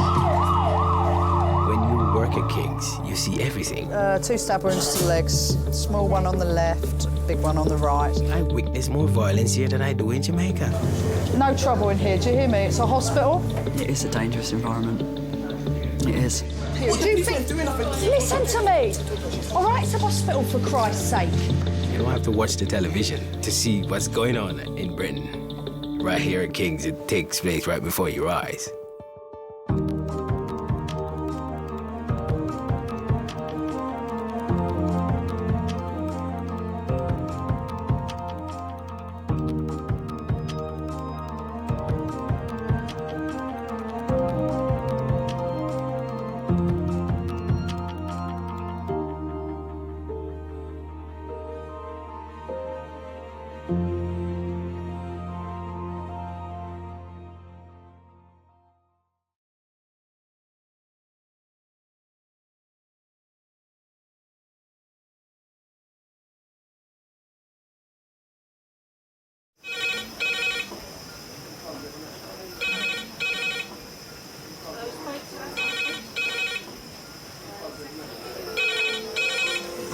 King's A&E. Lovely. Cheers, bye. Adult trauma call, 8 minutes. Adult trauma call, 8 minutes. I've got an unconscious gentleman. He has severe traumatic brain injury. King's College Hospital, London. I think something hurt. One of the busiest A&E departments in the country. They're a bit busy right now. Yeah, 15 minutes, 30 minutes. King's is extreme, isn't it? Come on. A place where love, life, and death unfold every single day. Fall from a tree. It's probably absolutely trolleyed. I'm very drunk. I just keep thinking, how am I going to cope? All the patients you're about to see were treated in one department in just one 24-hour period. Kevino. Everyone should walk through an emergency room at least once in their life because it makes you realise what your priorities are. It's not the rush, rush, rush and the money, money, money. It's the people you love and the fact that 1 minute they might be there and 1 minute they might be gone.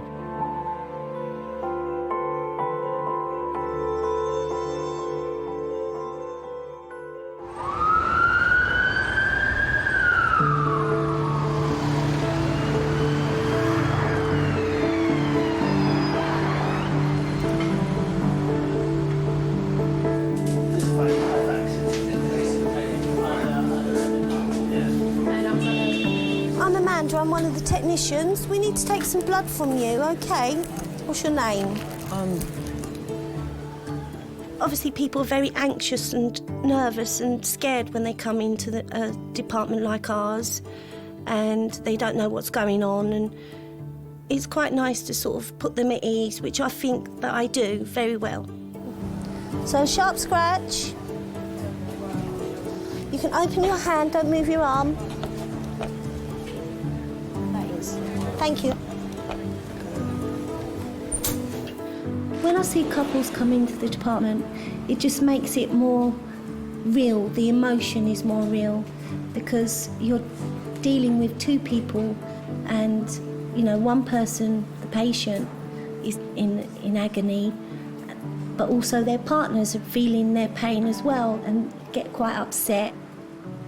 Sometimes we see people on their own as well, and sometimes that makes you feel a little sad. Claire. Hey. You check your blood pressure. Okay. Just while you're waiting. All right. Hey, do you want to take this off? 22-year-old Claire has come in alone after being knocked off her bike. So what happened today? I was cycling along and then a man on a scooter decided to crash into me. And I sort of went forward on I kind of went on my face, so hence the teeth. And yeah, you know, that's it really. It all kind of happened very quickly. Okay. I'll get you something for the pain, okay? Dr. Mackenzie, please call 2410. Thank you. I remember being in the hospital and kind of seeing lots of couples and sort of thinking about that and kind of how they must be worrying about each other. When you're part of a couple, it's simultaneously this really good thing, but it's also a huge gamble in that it could end very easily and suddenly. Got some paracetamol and some the briefing help with the swelling as well in your knee as well. But you don't have to take them all in one go. You can. My boyfriend, he was killed in a cycling accident. It's been 10 months now. He was on his way to lectures. He was a medical student, and yeah. He died instantly at the scene. So no, I never had to go through the sort of going to hospital. And I don't know. I mean, I'm not sure if you know how I feel about that. If I'd have rather have had a chance to say goodbye or not. But yeah.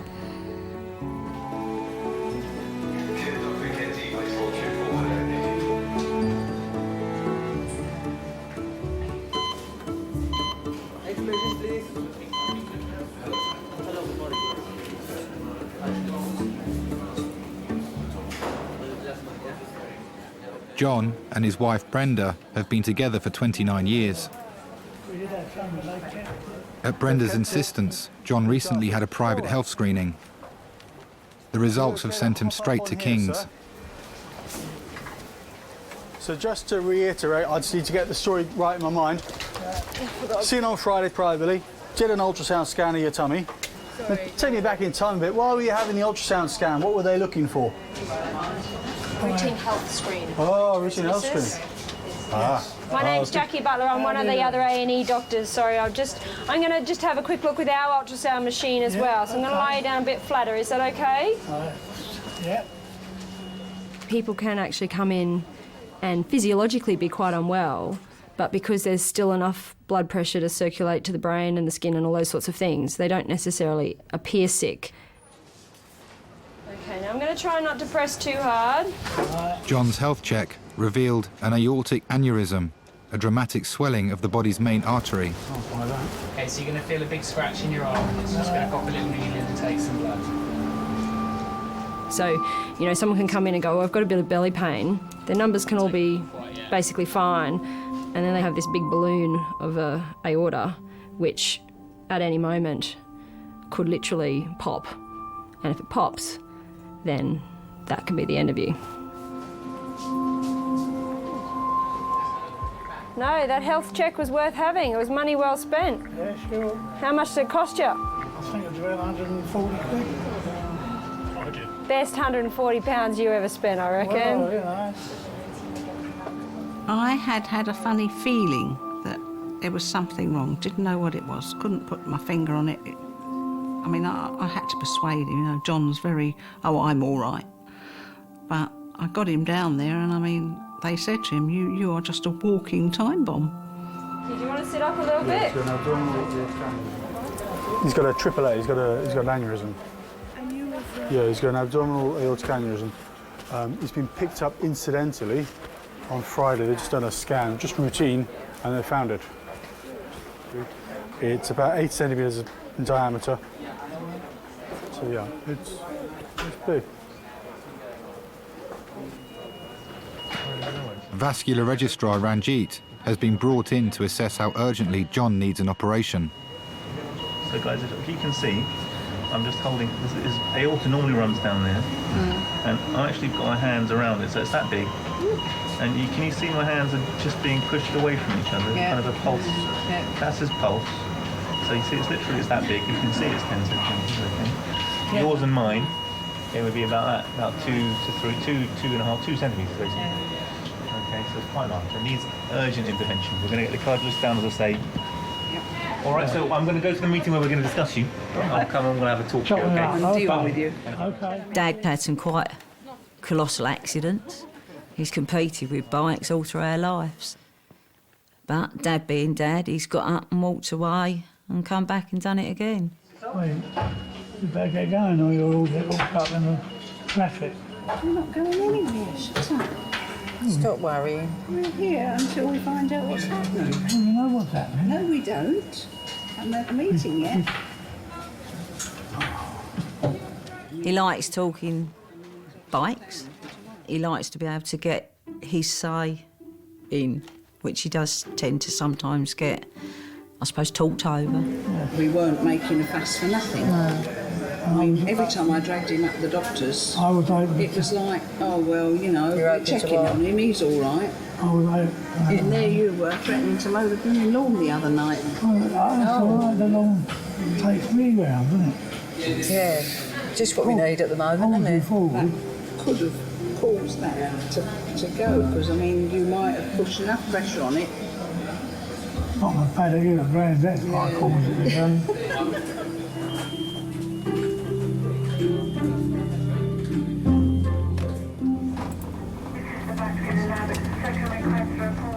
When I did see couples in the hospital, I was kind of aware that it must be this really intense period of their lives. When I was a child, I used to find it quite fun going to the hospital. And now it's a bit of a scary experience. Having my own accident really kind of put things in perspective. I don't cycle anymore because sort of lost too much to cycling. I don't want to lose anymore. We do forget how vulnerable we are. So I guess, yeah, just to remember that, really, and also sort of think about how the risk you're taking are impacting on the people who love you.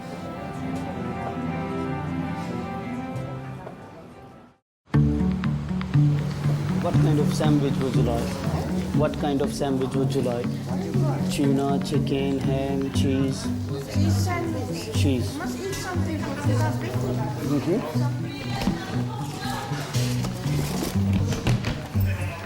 Cheese with a salad. And we do meal deal for $3.49 with a drink and a crisp. $3.49 with a drink and a crisp. We do meal deal. Yeah. It's a hospital kind of thing. Means everybody plays their parts to make sick people to get better. So would you like a drink and a crisp with it? Yeah, what's Okay. Something non-fizzy? Not sweet. Not sweet. Sugar-free. I wish I could be a doctor, but I'm still thanking God. I'm in a good health, with a good family, and playing the part as a doctor plays to getting people better. Thank you very much. 151.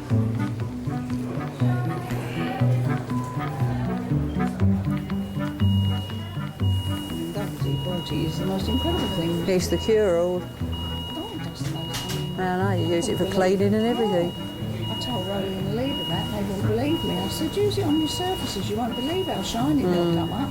Oh, it's been notorious for that for years. Oh no, it's on, it's oily. I said, no, it's actually disinfectant. I said, it's terrific. It's the only thing I know that gets my black surfaces shiny and not smearing.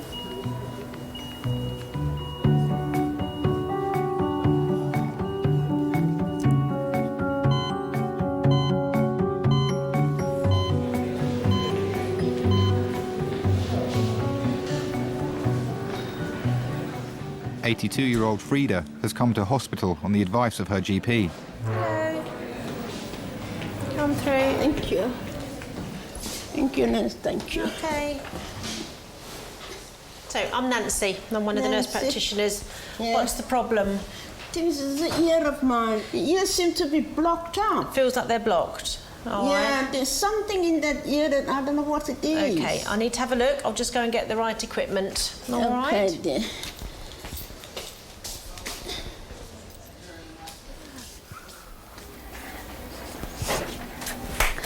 No, Nance, can you tap? Can I tap? No, I've never done tap. Emma's thinking of doing some tap dancing. There's a place on Tuesdays. Listen, I'm a bit heavy-footed. I need a man to dance with. Tap, you dance on your own a bit. Yeah, well, that's no fun. Jill's done it. Jill's done tap dancing. She did a little exhibition at her. I want to be in hold, like they do on. I love it, like their hands. How do they do their hands? I know. Well, they're all like, and their heads swaying, and they're this way. Oh, You better find some ballroom dancing classes. yeah. Alan, do you fancy some ballroom dancing?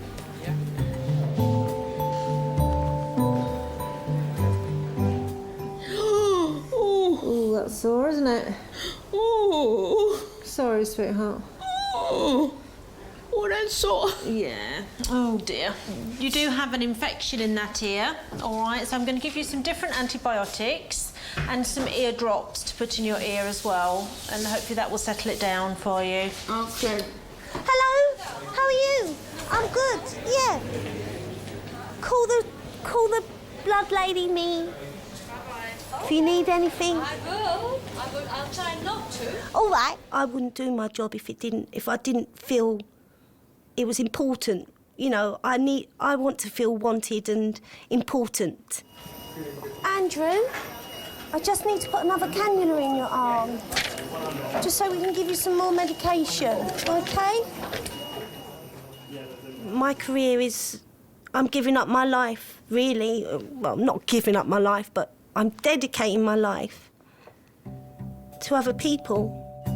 You just keep your arm still there for me, and that gives me a reason, or a good reason, to get up and get out of bed and get to work, because I know that someone needs me. Someone will need me potentially today, tomorrow, and that's a great motivator.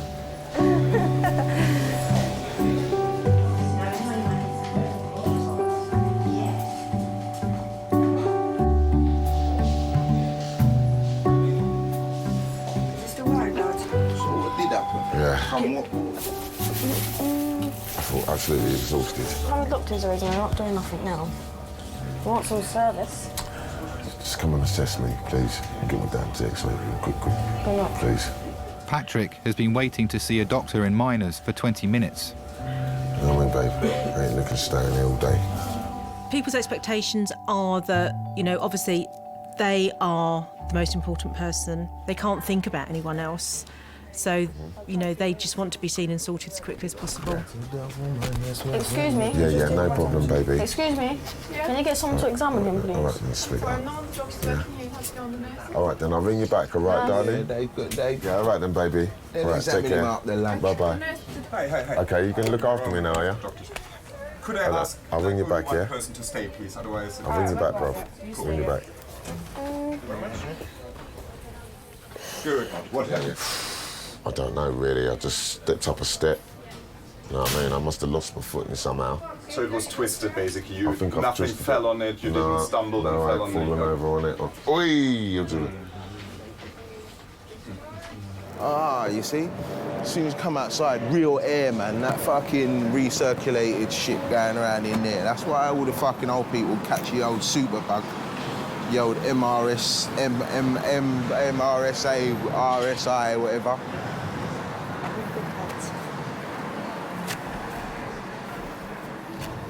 You're such a dickhead. Let me talk to one of our orthopedic surgeons, what they think, okay? Thank you. Can they come back in now? They can come back in now, innit? Yeah, I reckon so. Why not? just sit that so you can examine me. That's it. You know what I mean? Where are they? You know what I mean? I feel my thumb on.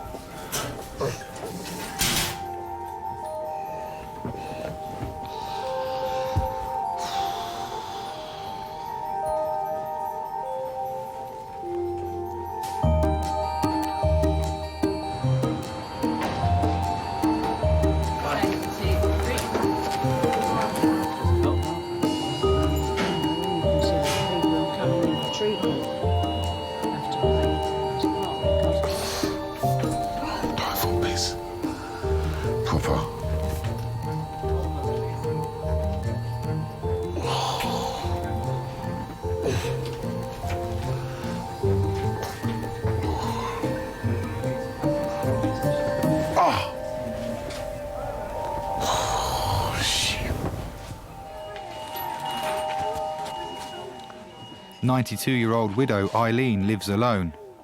She's been brought to hospital after falling and spending the night on the floor. Now, Eileen, just as I'm talking to you, different bits and things are going to be happening to you, all right? But just for now, I want to find out what's going on and what's troubling you. Do you understand? Yeah, OK, that's fine. Right, so how old are you, Eileen? 92. What were you doing when you fell last night? Sitting in bed. You were sitting in bed? Yeah. What time was it? After the football, about 10:30. OK, and did you get up to use the commode? No. Why did you fall out of bed then? Did you roll over? You don't know? No, I don't know. And how do you get out and about? Do you walk with a stick or...? No, I don't walk with a stick. OK. Who does your washing, cooking, cleaning? I take my washing down to a cleaners. They do it while I'm having my hair done. And you get your hair done once a week then? Yeah. Oh, well done. You're a shining example. Do you drink alcohol? Yeah. Lots? Well, it's a lot. How much do you drink normally? I had a brandy and Yes. milk. A brandy? And milk. And milk? Yeah, that's Once fine. an evening, or...? One in the morning and one of the evening. Seeing as you have got to the grand age of 92, I think if you want a little tipple, we will let you have one. Yeah? OK. Do you get lonely? Yeah. I never see any of my husband's family or relations. How long is he dead now? 5 years. I'm sorry to hear that. Yeah. And he had Alzheimer's. Horrible looking after somebody like that. I said, because I never knew where he'd be. I always used to find him down the bottom of our road, and he was always down there. Do you miss him? Yeah. How long were you married for? 30-something years. Oh, a long time. Yeah. Now, listen, if I could wave a magic wand, I'd make you being 20 and running round again, but I can't wave a magic wand, all right? But I have got a big hospital here. If there's something we could do to make you happy or happier, would there be anything specific that you would ask for? Another man like my husband. All right, well, listen, what I will try and do is take your pain away. I suspect, Eileen, having been on the floor all night, you are going to have to come and stay with us for a bit, all right? Right, let's see what we've got to do with you. Now, whoops-a-daisy. Well, no, let's actually just examine her properly first, shall we? I think hands-on and... All right, are there basal creps? I'll tell the surgeons, as far as I'm concerned, they should go ahead with it. Now, obviously, the fact that you have got some heart disease will necessarily mean that the operation on the artery in the tummy is higher risk. But leaving it is obviously much higher. Yeah, and right. the reason they're asking me to come and see is there any way we can optimise the heart? I don't think there is. No. That's what I'll tell them. Good on you. Okay, nice. Thank you. Not as positive anyway. No, they're all positive. And trouble is we're 77 years old. I'll be honest, to find out something serious is wrong with somebody, having been through it once with my sister and to go through it again with my dad, I was trying to think about anything else. I was thinking about Dad when he was racing, about Dad mowing the grass, and I was just trying to keep it so that it was normality. No, you're bleeping again.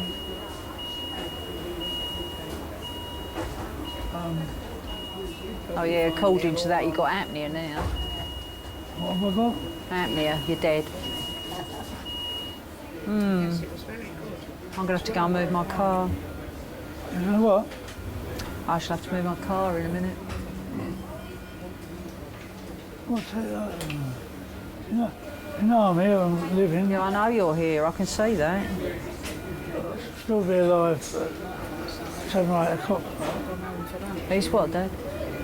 By what? Probably still be alive at 7 or 8 o'clock tonight. He says these things almost to tempt fate, to prove him wrong. Where are you going now? Make yourself ill. More upright. You better pull your kilt down a little bit. It's the stage where I am. So like being at home really with bare legs, isn't it? I know that pain there, man. I know that pain. I know that pain. I've never had a knee injury before. I've encountered that before. I have. I haven't had a knee injury, so it's all new to me, mate. Yeah, man. I'll tell you what. It's when it rains. Oh yeah, the coldness. Yeah, when it rains. And the coldness. The change in the atmospheric pressure. Yeah. Boom. So That's when I feel it. knees. Yeah. And so I know. I've got arthritis to look forward to. Oh yeah. Yeah, I've got it already. In my hands and my elbows. Rheumatoid arthritis and all them things there, but you know, still with it. I'm gonna have it with the knee now. That's what it is. You know, and like the people them attract the foolishness. It's not like I'm gonna have to go and volunteer down the local old people's home to make sure I can get my spot when time comes. You have to book early then. Yeah, book in now. You have to book early. Book in now. Yeah, you have to do a couple of years volunteering, and then you get your spot in it. That's what I must say. Yeah. But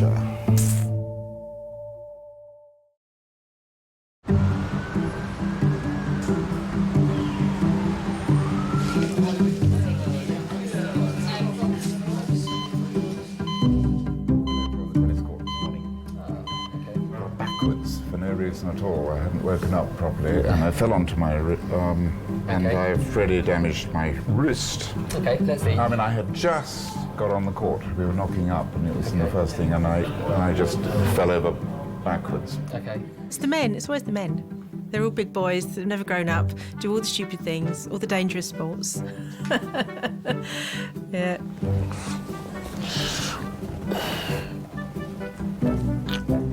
They're the ones that aren't dealing with the pain quite so well.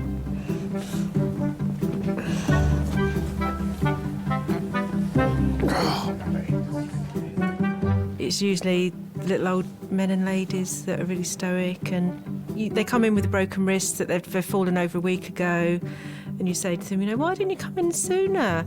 And I thought it would get better, I thought I could deal with it, but they don't. Do you want some paracetamol? He's just had Nurofen this morning. Do you want something else? I got some.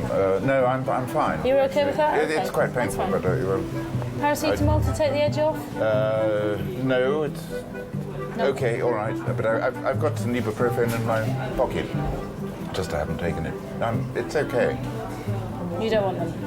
Let's go through all this without it, and then I'll take one. All right. And it's finished, that's right. Just okay it. Okay. And then it's ED. Babe, I'm fucking broken, babe. It's broken? I'm broken. I feel really broken. Are you hot? Yeah. Eileen, what analgesia has the GP tried you with before? I've got some pain relief things, but I haven't taken them. Right, ever? Never taken them before? One. What was it? Do you remember? No. Did it make you feel a bit funny, that one, or not? No. OK, one moment, sweetheart.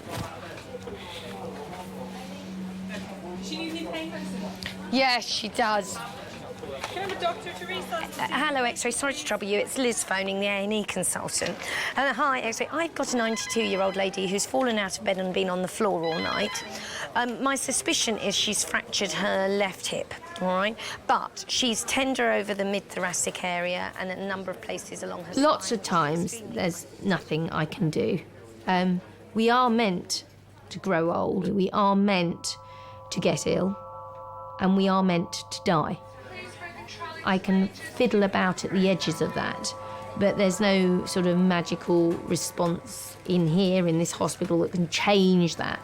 And so when people are older, I think what matters most to me is doing what they want sorted. I don't really want her languishing in the corridor. I think having been on the floor all night is enough, if you see what I mean. Yes, if possible. Thank you. Bye.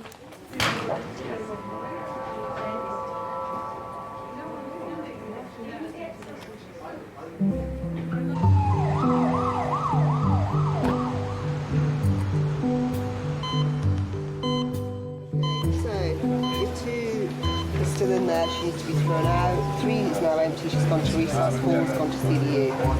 Dudley phones the guy.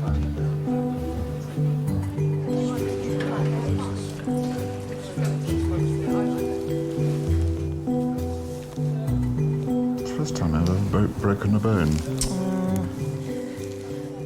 See what it is out there. It's been waiting a long time. This is horrendous. This isn't what we got handed Well, this over. is exactly what I just said to you. It was horrible when I came on. It's not nice at all. Last night was nice. This isn't nice. It's not even that bad out there, really. Okay. All right. Who's gone out there to help him?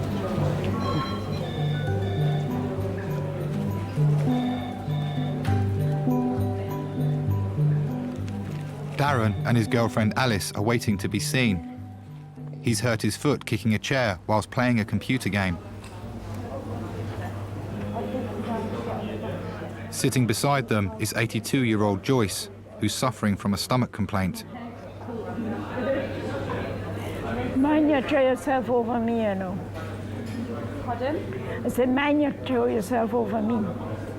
Watch it. Right, do you want to come round? Surname? Connolly.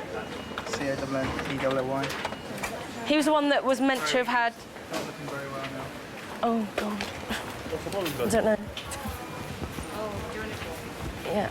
Should we just take him to resus? Let's just go. Oh, God. A minute, yeah. Sorry. Dear.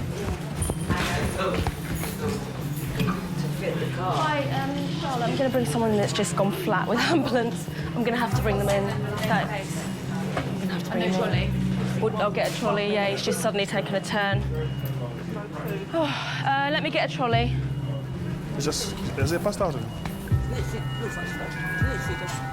After being brought in by paramedics, 79-year-old Eddie has suddenly lost consciousness. Okay, get his stuff. Hello? Can we get a screen, please? Takes out. Hello, sir? Hello? Right, okay. Yeah, can we move the child out? We use 5, please.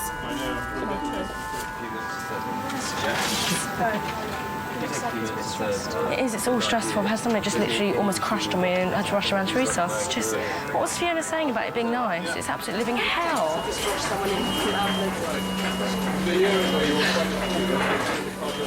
That's fine. Okay. Hello? Are you all right? Good. Right, let's check his BM. It's all right, sir? I know, I can never find anything.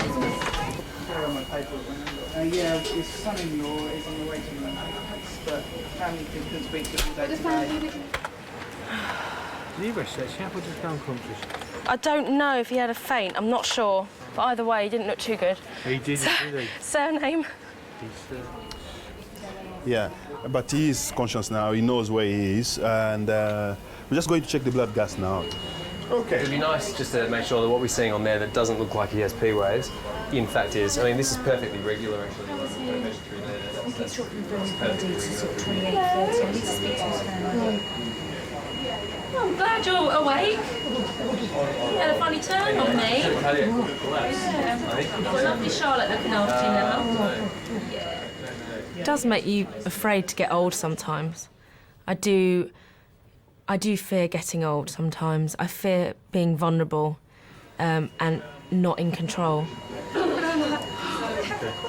But trolley's coming in. He is fine now. He's back, but I'll go and speak to his son.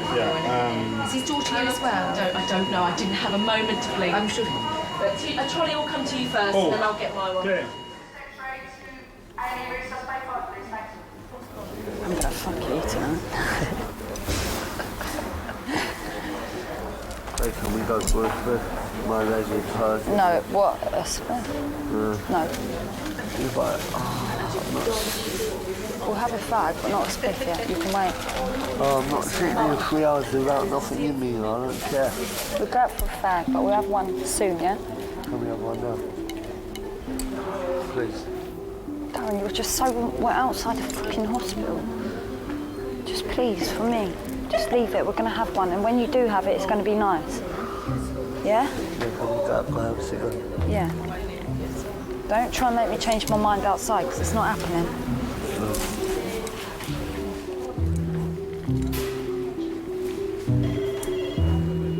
Hello, A&E Majors. Claire, it's Mario here. Oh, Mario, hi. Yeah, just give me a rundown. How is the major now? It's hideous, it's hell. It's horrible. Right. How many hours? 9 patients waiting, 2-hour wait. Well, just let me get on, Mario, and I'll come talk to you in a minute. Okay. Bye. I'm just going to go into 6 to assess this. Yes, please, that's great, yeah. Is there a patient in there? No, the bed is coming back and the patient is in the suture room. Right. And why have they been here 3.5 hours and haven't had an assessment? Because it's busy, Claire. Okay. That's why. That old lady's rude, man. Did you hear her? Don't push up yourself on me. That's what he said. He said, don't push up yourself on me. I was like, oh, shut up, man. Come on, gorgeous.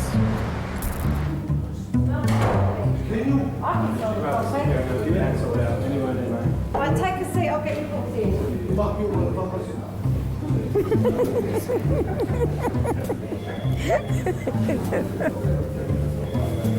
Oh, boy.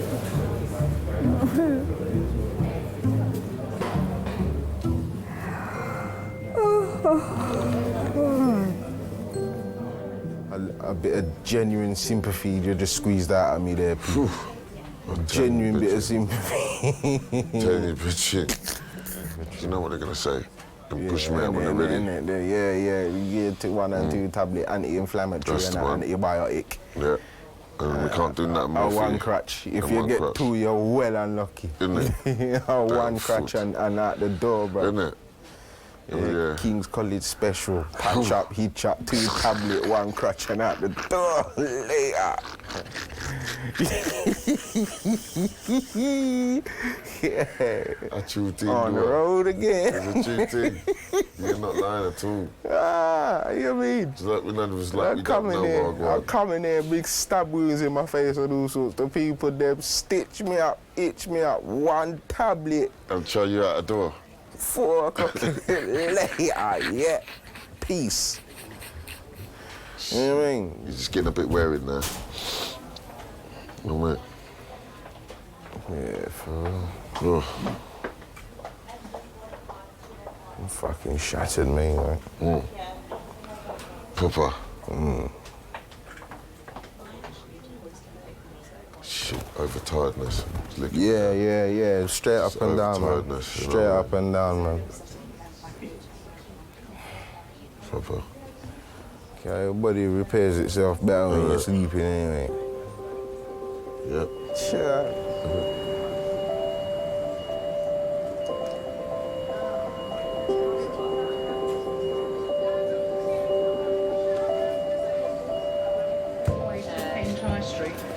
Right, we're going now. All right, thank Do you. you know what ward we're going to? We're going to Cotton Ward. Cotton? Coffin. No. What?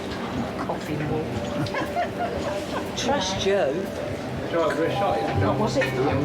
John is being taken to a ward where he'll await major heart surgery. Do, but everybody else did. I'll check with the matron when I get back. Keep your arm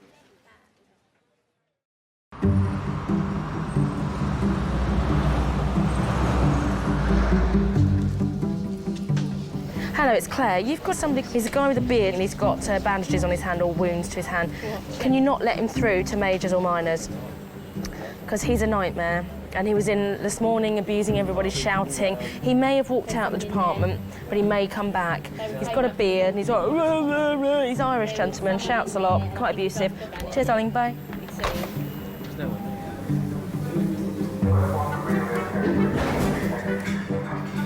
I might surprise you and go for a nice wax.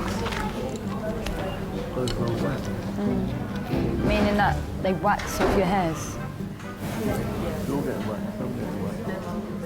What, by a woman, yeah? No. It's only women that do it. Swear down there, men. Swear down, Mum. Do you really think I'm going to sit there with my legs open and let a man wax me? Are you fucking silly, Dan? Bad enough fucking doing it for you. I'm not saying a man's doing it. I'm saying all that. Okay. You're not going home tonight, okay? Because we need to observe you overnight, okay? To see how your heart is doing, okay? All right? I'm just going to speak to your son-in-law and explain to him what we've done, okay? Right.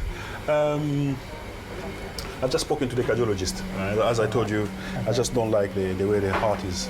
We're looking at things like a pacemaker. Okay. That's all right. Yeah. Okay. Should the heart rate go down dramatically tonight, Yeah. they will have to do that tonight. All right. Okay. All right. So you think obviously he has got a problem with his heart then? I don't think, I know. All right. He has a problem with his heart, yeah, definitely. Right. Okay. Right.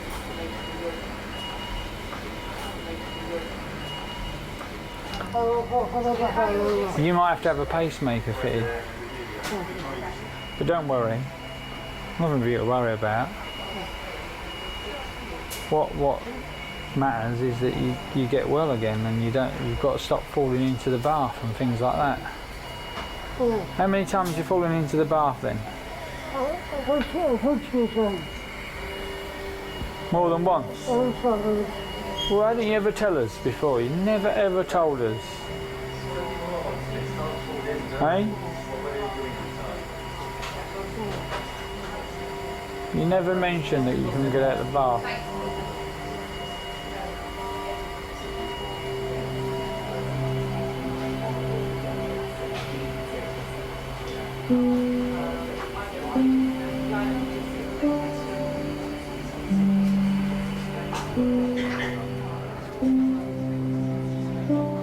Don't worry about it. I want to say something, I don't know what to say. You said it all, dear. Said it all. Just do a good job on the next. He knows. All I was thinking is, please let this come right. Just let's, let them save him. Because, what else can you do? You're helpless, you can't do anything.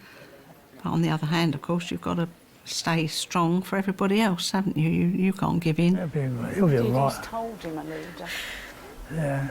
Don't do this, you'll set me off. I'm just trying to be...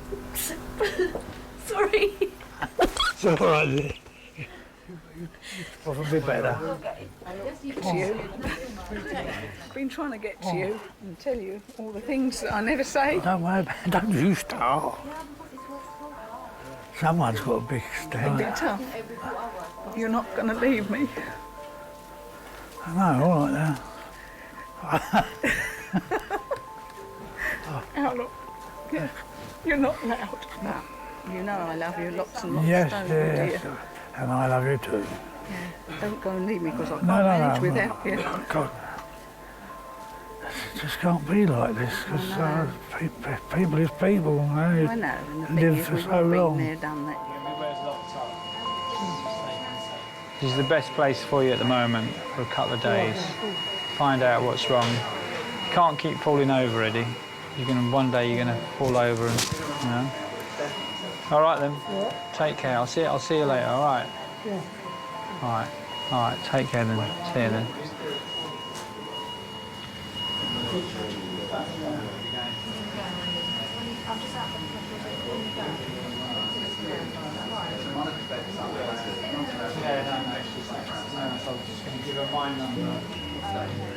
Everyone should walk through an emergency room at least once in their life because it makes you realise what your priorities are. It's not the rush, rush, rush and the money, money, money and the materials and the things. It's the people you love and have around you and the fact that 1 minute they might be there and 1 minute they might be gone.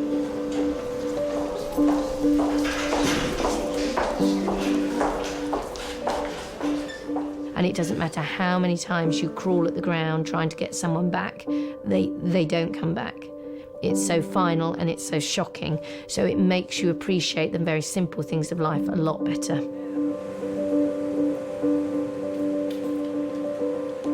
Hey, sweetheart. I've scrubbed every commode, filled up everything.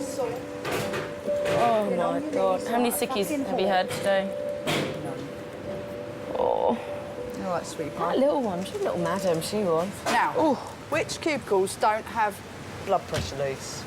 Oh my God. I'm going to write it down because I want them to sort it out today. Yeah, number 14 looks half and half.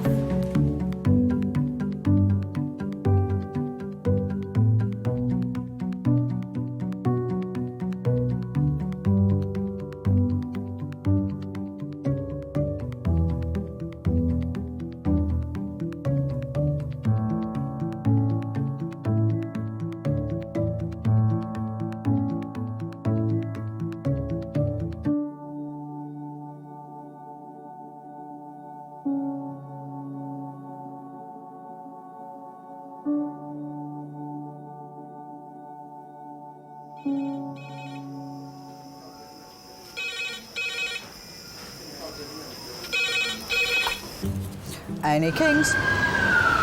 2. Any idea what he was stabbed with? Policeman said a samurai sword was seen. At the weekends, it's time to forget about your stress and enjoy yourself. Unfortunately, I think people enjoy themselves a bit too much sometimes. Just keep breathing. Come on. Come on. Sit down. Sit down now. Why have they put us in here unadvised? There's so many things to play with.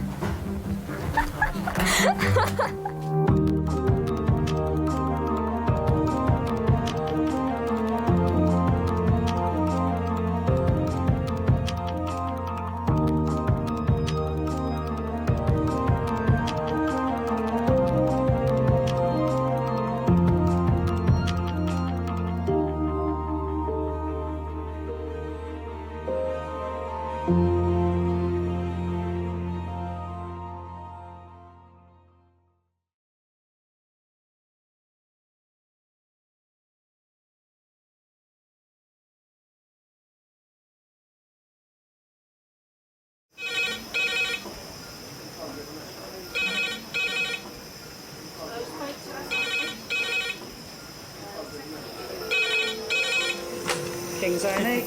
Lovely. Cheers, bye. Adult trauma call, 8 minutes. Adult trauma call, 8 minutes. I've got an unconscious gentleman. He has severe traumatic brain injury. King's College Hospital, London. I think something hurt. One of the busiest A&E departments in the country. They're a bit busy right now. Yeah, 20 minutes, 30 minutes. Kings is extreme, isn't it? Come on. A place where love, life, and death unfold every single day. Fall from a tree. It's probably absolutely trolleyed.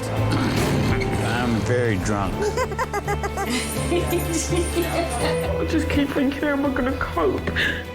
All the patients you're about to see were treated in one department, in just one 24-hour period. Cavino! Everyone should walk through an emergency room at least once in their life, because it makes you realise what your priorities are. It's not the rush, rush, rush and the money, money, money. It's the people you love and the fact that 1 minute they might be there and 1 minute they might be gone.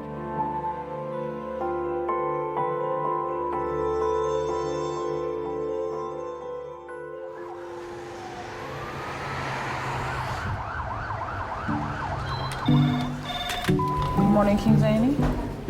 Every day, 60,000 people in the UK visit A&E. No, this one was stretched nice. Right. Terribly wrong. I'll try my best to sort of just bring it together and close it up. 350 of them are treated here at King's.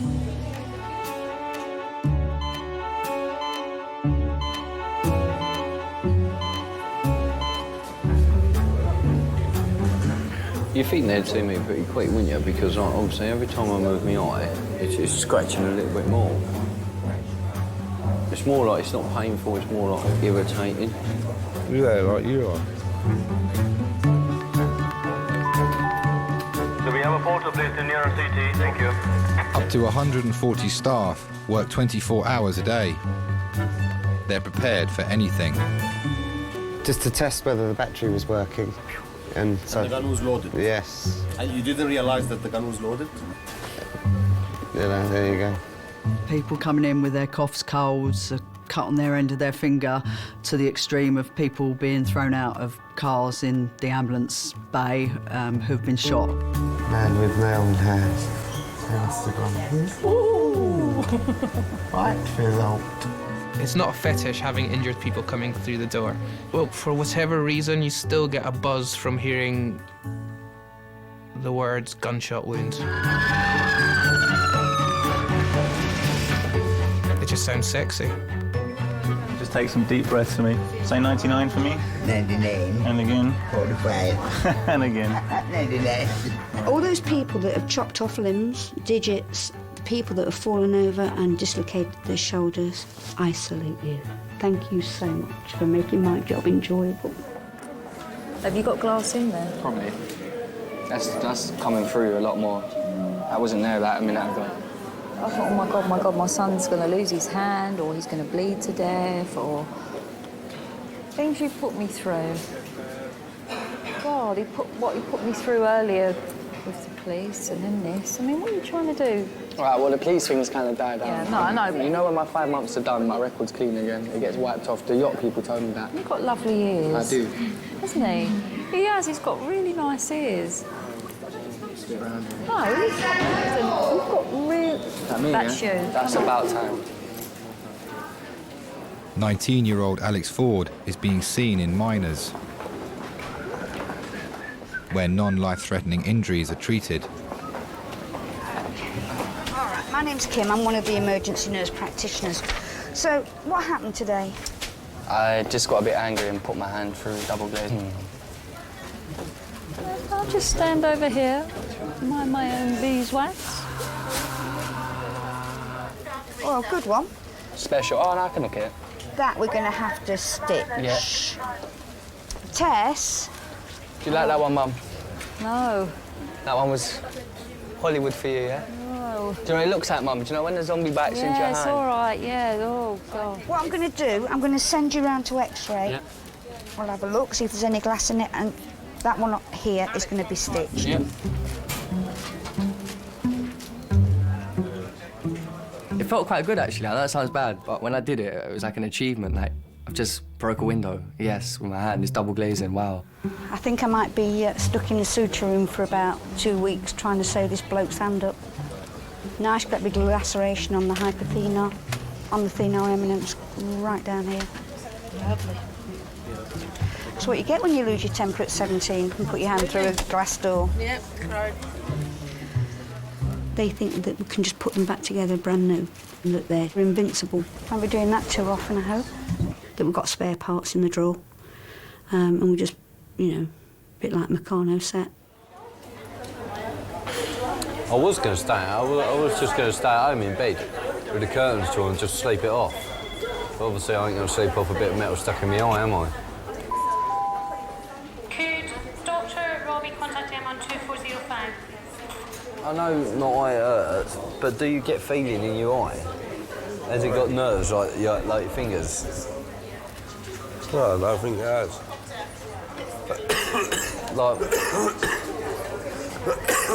Like there, do you know what I mean? It's not really, you can feel it, but not really. No, but when they pop your eye out and it's hanging down, yeah, shut up. That's what they do, seriously. Get out of here. It makes your legs go like that, straight away, like that. That's why they put you in a chair, you're clamped in, they pop it out with like a silver spoon thing, and it's hanging here on a bit of tissue, yeah? Like that. And then they fiddle with it and do whatever they need to. No. Yes, they do. Not my eye, they're not. Well, what do you say? So when they take your eye out, what is behind it?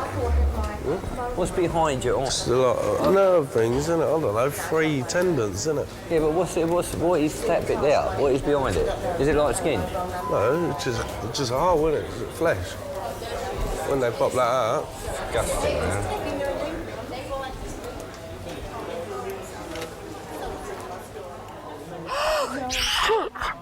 have you done? Click the wrong patient off. Yeah.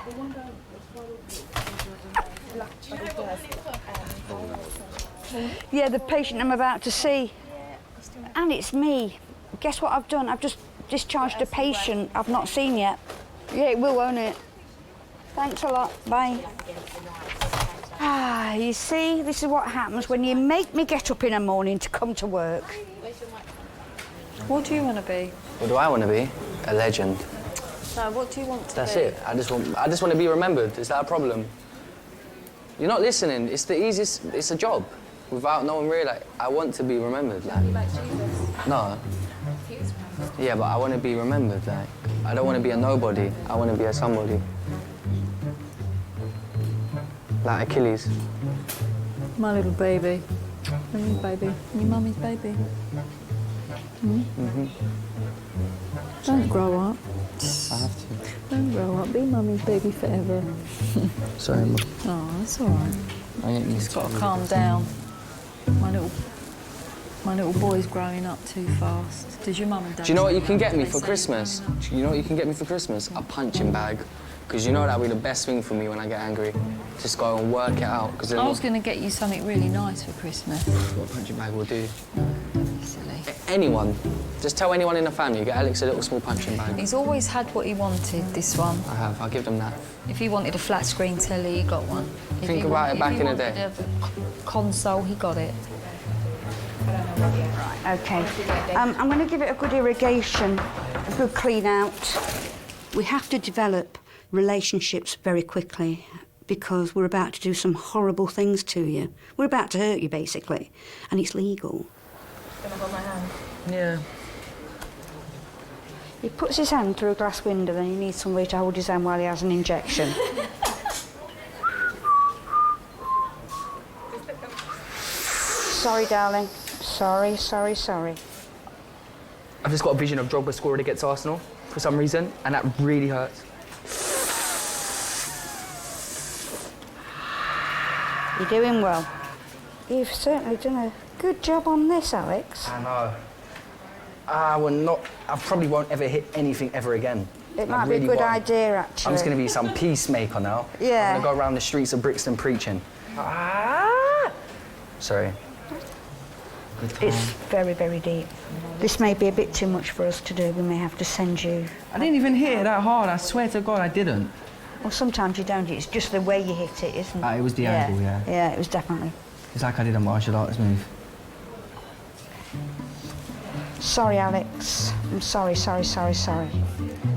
I know that I'm hurting them, but I need to do it, and I'm always saying, I'm sorry, and I'm sure they don't believe me, and they're probably right not to. I can remember being 17, 18 and thinking that I could do absolutely anything and nothing would happen to me. You know, that's just being a kid. Right, we're going to have to hand you over to the orthopaedic doctors. Oh, I used to take risks, do stupid things like walk the other side of bridges and just ridiculous behaviour. Drive my car really fast, I had my Mini up on 2 wheels, round a roundabout. Oh, fucking crazy. I'm such a moron. I won't be smashing anything ever again, though, because anytime I get angry and I just look at it and, yeah. There's been times since where I've got angry and you know what the reminder is? I can't even clench my fist. That's the reminder. Like, I can't even, it hurts doing that, so I just, yeah. And I know the reason is that, the reason why I can't clench my fist is because I got angry in the first place, so yeah.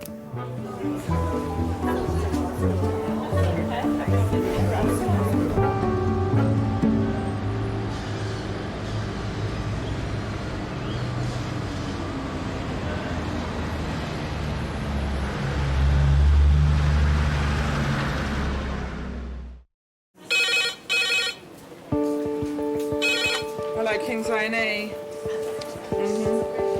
The red phone. Yeah. A direct line from the ambulance service to the emergency department. When it rings, it signals the imminent arrival of a seriously ill patient. All right, thank you. Oh, how many minutes did they say?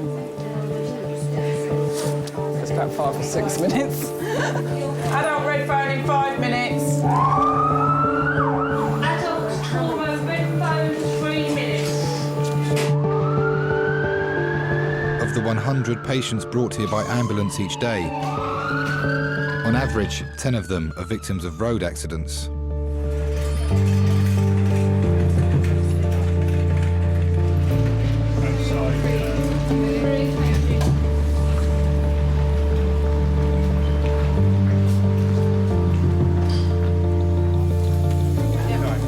Good morning, everybody. This is Brendan. Brendan is 31 years old and a motorcyclist. He's ridden head-on into a motor car. His bullseye at the windscreen has gone into the tank of his motorcycle, complaining of groin pain. His injuries seem to be isolated to bilateral fractures of the wrists, and he has an injury to his right testicle. His scrotum is discoloured. He complains of more pain in the right testicle than the left testicle. Nothing else for you. Thank you very much.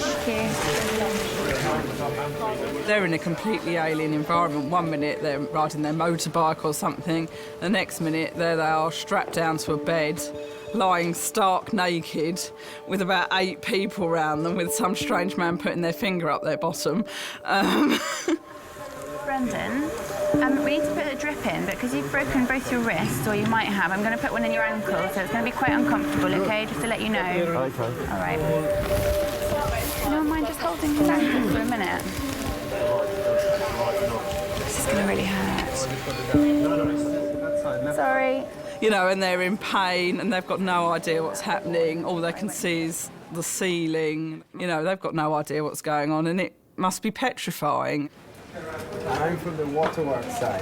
Okay. Down below. The important Certainly, all right. don't mind all this other stuff. We'll all fix, yeah. Right? Yeah. The consultant has told me that you have an injury down below. How does it feel? We just felt like we've been heavily booted in the nuts. But I think it's just the right testicle was giving me a bit of Have you ever had any problems with your testicles before? No, not to my knowledge.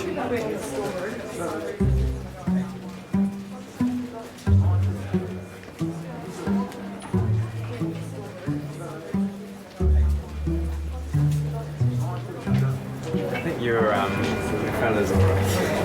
Thanks. Thanks a lot, mate. No, you're welcome.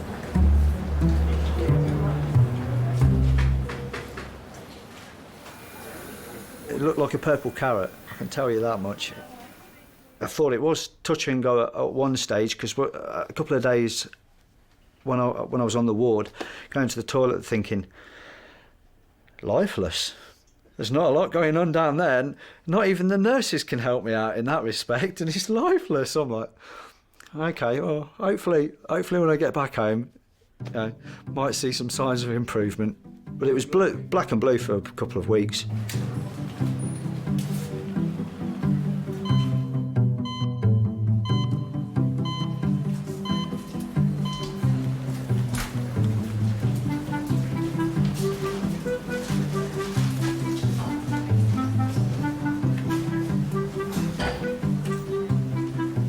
Food trolley. I do have. Alice has brought her sister Pat into A&E after a fall on a shopping trip. Cheese and pickle, there, egg and cress, savoury cheese. Savoury cheese is quite nice. Give it a try. You want to give it a try? And you're entitled to have a drink and a crisp with it for $3.49 as a meal deal. He had them on that trolley. Did they sandwiches? Yeah, he did. He said sandwiches. Well, I see biscuits, I never see it. No, the sandwiches I think were on the top. He did say sandwiches. Yeah, he did say it. Food trolley. But you don't know when they were made. They could have been last week's. I was looking forward to me fish and chips. But there you go. I didn't know what time to go and come and have a sandwich.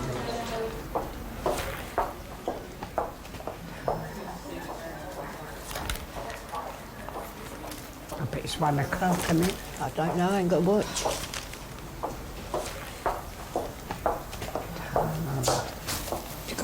Time, yeah. Is 1:15, nearly 1:15. 1:10. Thank you.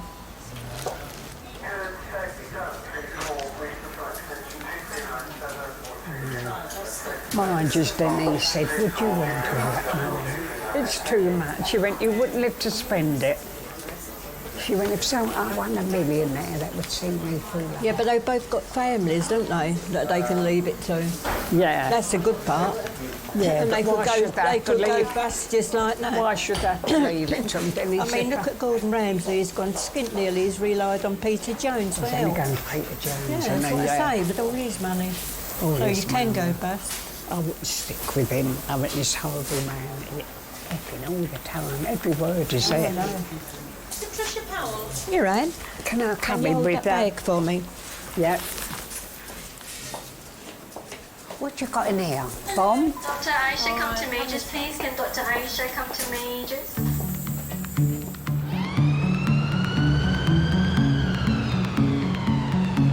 Have you been a smoker in the past? Yes, up until yesterday last time. Up until yesterday, okay. Have you been smoking for a long time? Oh, they really that long. That late 70s. Okay, and how many a day? Well, John keeps it down to 20. It drives me nuts that people don't look after their health. There's only so much that we can do as doctors. We're not magicians. Do you smoke quite a lot then? Breathe in and out through your mouth for me. That's it. Can you do it again? Good, and keep going.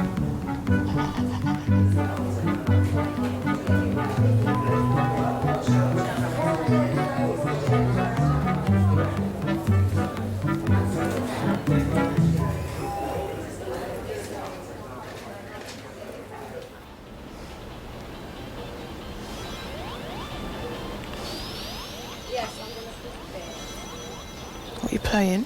Sonic. I wanted brain training, but Leanne took it out and I can't find it. This is the 35th time Lynn Brackley's been to hospital this year. Shit. Today, she's been brought in by her son Lee after collapsing with stomach pains.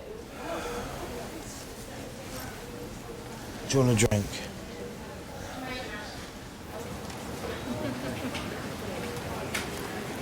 Linda Brackley. Hi. Yeah. How are you feeling? Are you in a lot of pain? Do you need something for the pain? Mm-hmm. Okay. I've been asking for ages. Sure. Can you tell me a bit about the pain? I'll assess your pain and I'll write something. I was in 5 weeks ago. Right. Yeah. Mr. Patel took out my gallbladder. Right. I'll be truthful with you. I've had enough of being in pain. Right. Do you know what I mean? I've had enough. Okay. I'm sorry about that, but we'll try and do something for you today. Thank you. Okay. And how are you coping at home? I'm not. At the weekend, the pain was that bad that I really felt like doing something stupid. I did, because I've had... Like what?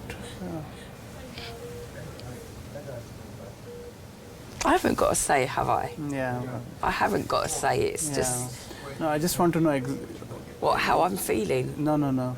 If you thought of something... Yeah, I did think... Yeah, I did. Yeah, I did, because I've had enough. Right. Okay. Do you know what I mean? I thought that once the gallbladder come out, after having the gastric bypass, my life would be different, but it isn't. It is, because I've lost the weight, but it just seems to have opened up a can of worms, and I'm not dealing with the situation that good at the moment. Have you had this thought before, or this is the first time you've had it? No, I've had it before. I have had it before. And have you ever sort of... Yes, I have done it before. What have you done? I have took an overdose before. Okay. Just remind me why you had the bypass again? Why? Because I was fat. Okay, that's fine. And I couldn't lose. How fat were you? I was 29 stone. Okay, and now?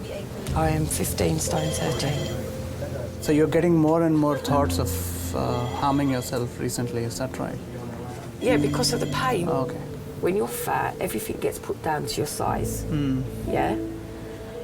And people don't actually look into the situation.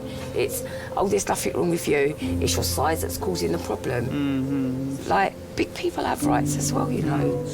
Yeah, they surely do. You know, but because you're big, they just discard that. But they can't do that no more, because I'm still big, yeah, but I'm not as big as what I was. Yeah. So they can't do that to me no more. Sure. So I'm not going to take that. Okay, fine. I'm just tell me if it hurts a lot. I'll be gentle. Fat people have rights as well.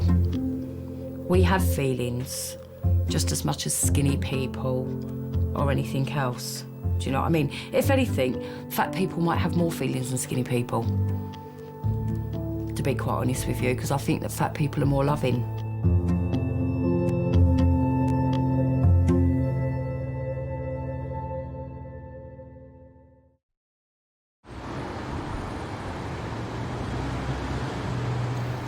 Okay, what I'm going to do, I'm going to put an injection in your wrist here. That's going to numb it, and then I'm going to pull it and we're going to put a plaster on. Right. So I'll get one of my colleagues.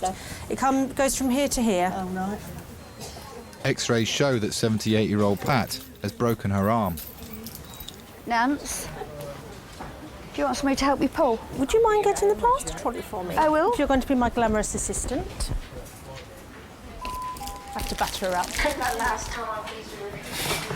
Take that last time, thank you. One of these days, this is going to fall apart. I can see it's going to be on me.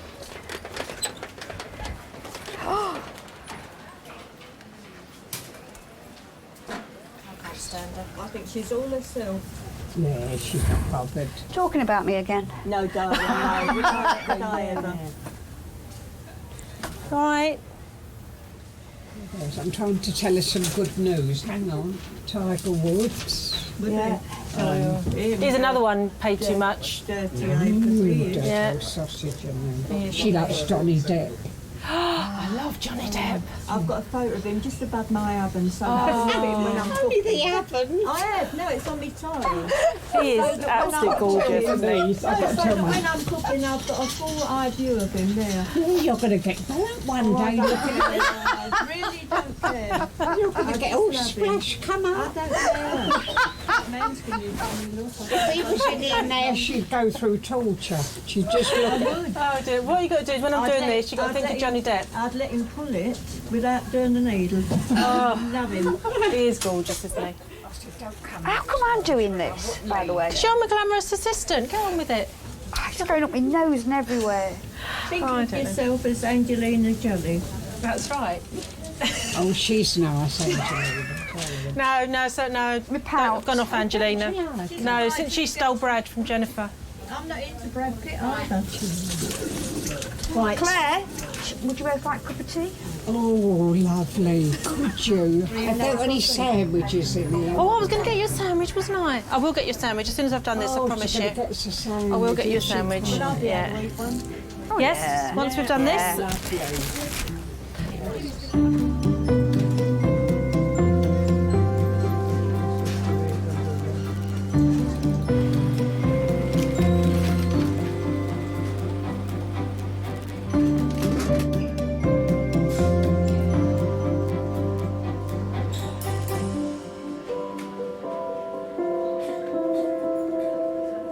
I guess he's doing about 20-30, the car's doing about 20-30, and we hit each other head on pretty much. So I think he's just quite lucky that he's been thrown from the bike. When he's thrown, he's just sort of thrown and landed. Yeah, and it's probably the best thing though. If he hadn't done that, he would have impacted the car and he would have a lot worse injuries. It's 3 hours since Brendan Fox was first admitted. It's clear his injuries are non-life-threatening.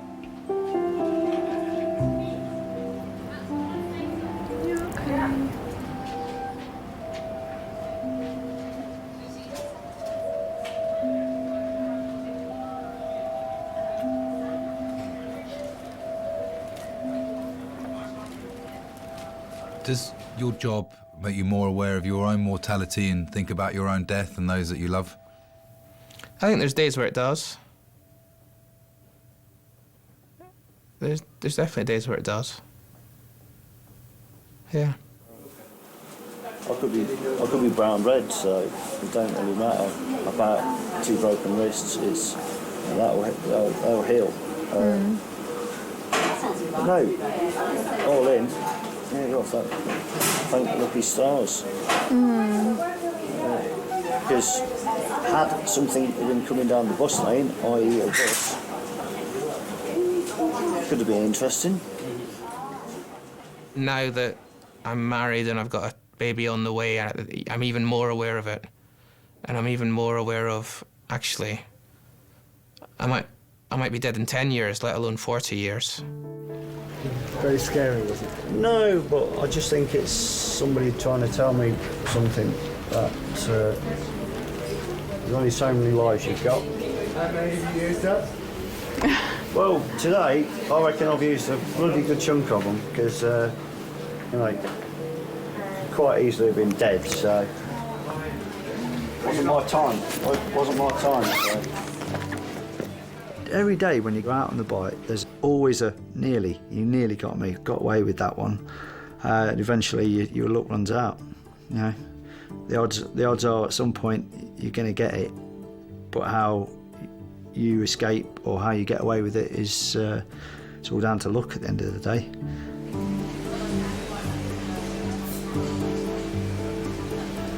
Thank you very much, everybody, for your help. You've been I'm coming, you got rid of me. Yeah. Bye, thanks.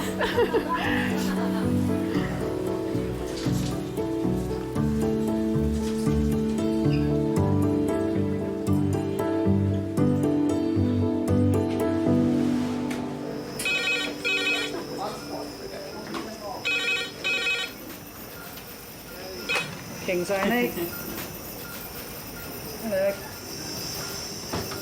2 minutes. Lovely. Cheers, bye. Red phone, 2 minutes. Red phone, 2 minutes.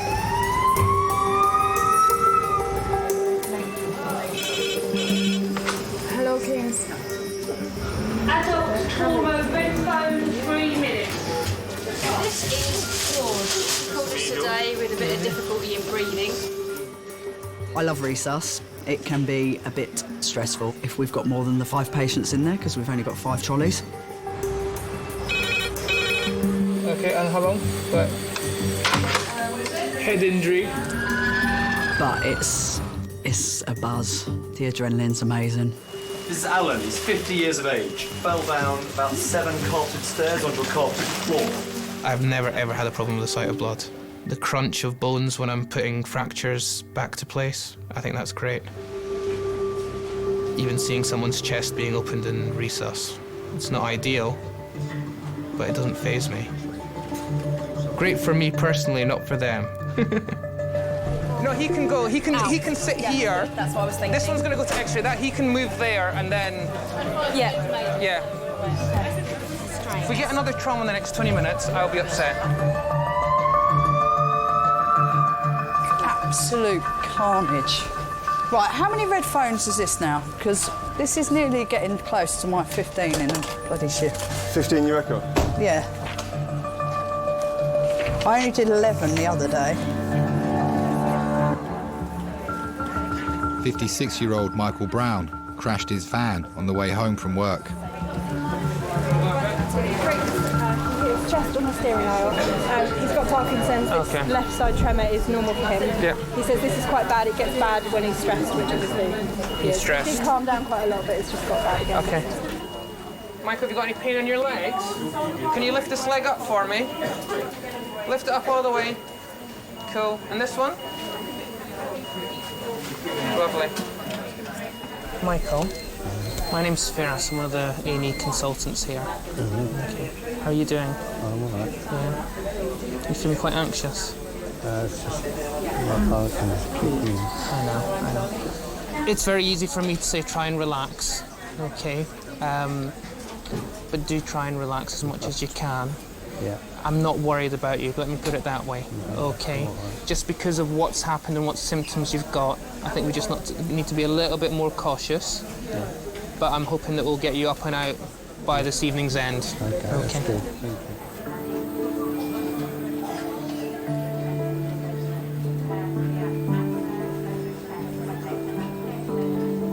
you. Well, I just thought I could have lost them. Could have been a lot different. That was basically the main thing that went through my head, you know. I could have lost them and he could have been a lot more seriously hurt. He's always been the strong one. He's always been there for me. It was just horrendous to see him like that, and I hope I never see him like that again. Yeah. Look at him. Is he crying? So why are you upsetting him, huh? Huh? Look at him. He's smiling. Please don't upset him. He's been doing fine. He was so brave until you guys came along. I'm not worried about him. It looks scary and freaky. Okay, if I was worried, I would tell you. What we're going to do, we're going to x-ray there, we're going to x-ray there and there and down there. If those x-rays are fine, we can give them back to you. Oh, good. Is that a deal? Yeah. Okay.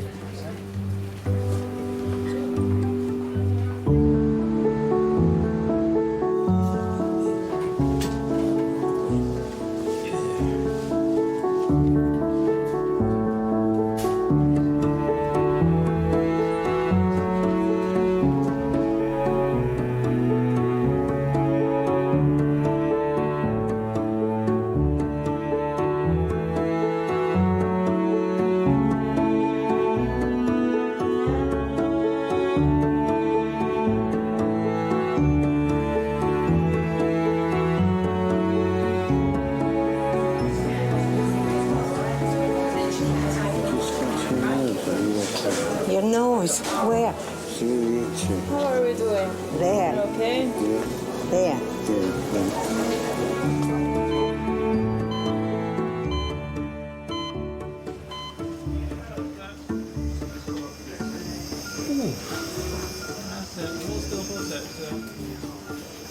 Really well there, sir. 81-year-old George Rumsey lives with his great-nephew Jay. Things a little bit, isn't it? That's the oldest one I've ever had. George has been brought to A&E with breathing difficulties. Okay, that's all done, sir. I'm going home now. Yeah, we have paperwork. Thanks for coming up here. That's all right. Don't let yourself get into a situation like that again. You know, you need to breathe to live. All right. Well, it's about the fourth time I've been up here like this. I hope they sort you out. Yeah, we'll do it. Thanks very much. Thank you. Thank you, anyhow. All right. Funny, all the time I was sitting down, it was all right. Yeah. He's just really down-to-earth bloke, really lovely, heart of gold. He'd do anything for you. 12. 5 to 12, yeah. Well, he treated me as his own son and always looked after me. We just used to go to banger racing and go down to the Donkey Man and just used to go on the donkeys and stroke them and things like that.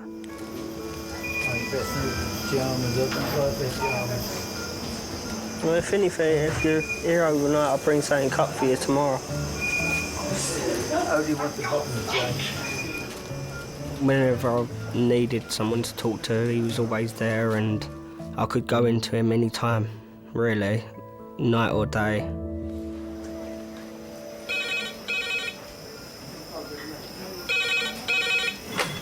King's A&E. Okay. Thank you.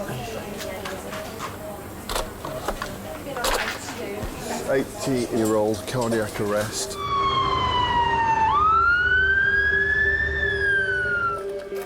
Can I have a porter to resus with a striker trolley, and can I have an A&E doctor to resus immediately? Thank you.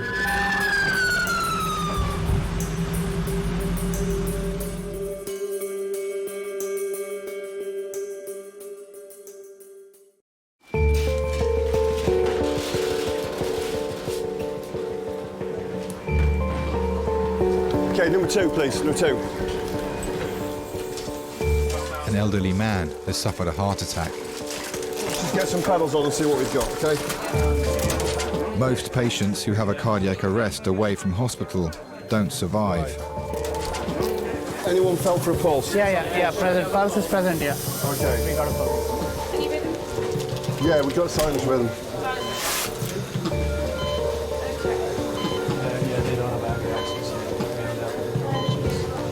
I think we've lost rhythm. We're going to start CPR again. Yeah. Sorry, where's the family?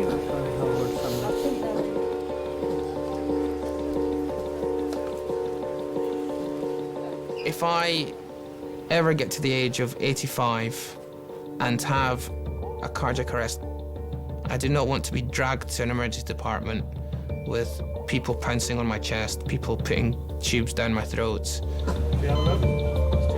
Right, okay. Somebody else do a pulse check, because I'm not going to be reliable.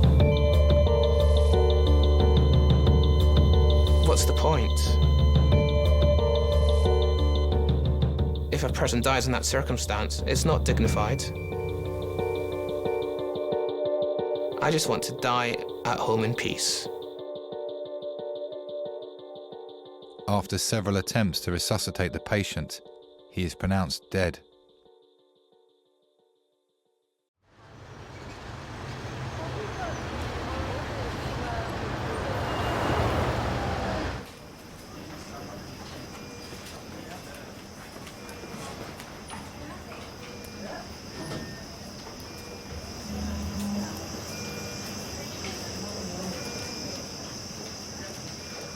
When you get older, maybe you do spend a lot of time contemplating things and thinking about what has happened, and maybe you could have done something better. I don't know. I don't know. I've never asked anybody. Maybe it will make me, I don't know, a bit too emotional. Maybe I don't want to know those answers. Feeling better? Yeah. Basically, they just kept him in. And then the next day I come up to see him and he seemed fine. So I get a phone call the following morning saying he's had 2 heart attacks. And then they've had to shock him twice. So I've come up here. I can't remember if it was that night or the day after he passed away. He had another heart attack and passed away.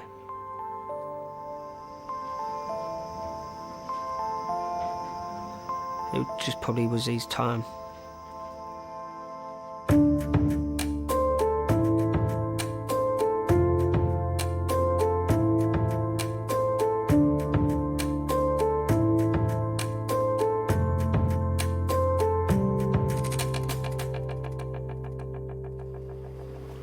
You've got to remember who to be nice to. You've got to still care about the people that actually deserve it. Like that little old man last night. Little 89-year-old who had fallen down his stairs, and he had like multiple rib fractures, contusions, bilateral brain contusions, pneumothorax one side, pneumothorax the other side. I mean, he was in a sorry old state, and just broke.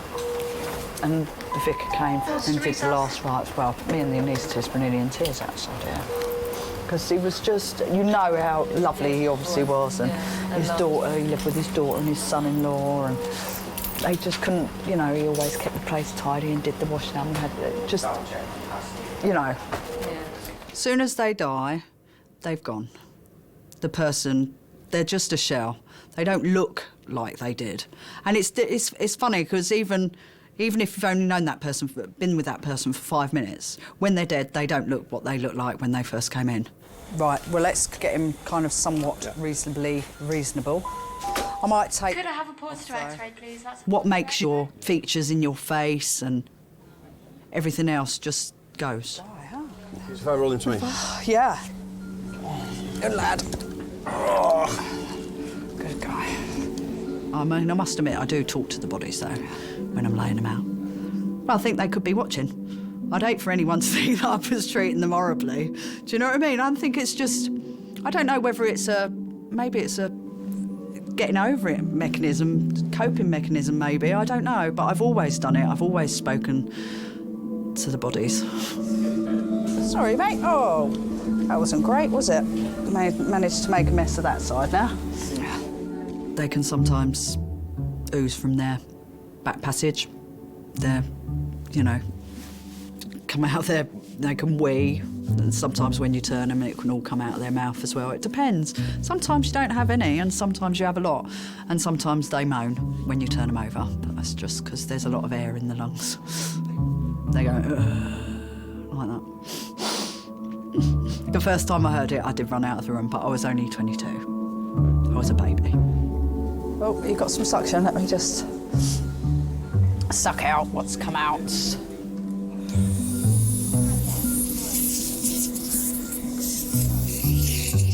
Don't be making a mess like that with your family, all right? Because that won't be nice, will it?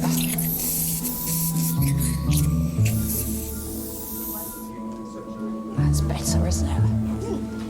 It looks much more comfortable. There we go. There we go. All right, mate? There. It does affect me because I realise how amazing life is. I realise that I don't ever want it to end, and I hope to God that I end up as fit as a flea from very many years. But I don't think it... I do have a really black and white view on death. You know, people die, it's upsetting, it's horrible, but it is a fact of life.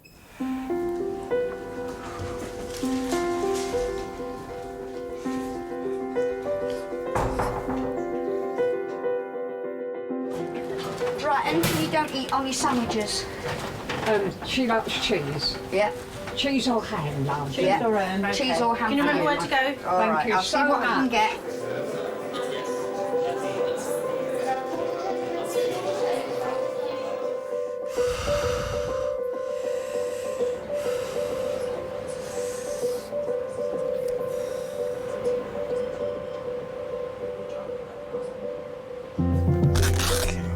Very tempting to move. Just keep it still just for a few minutes longer.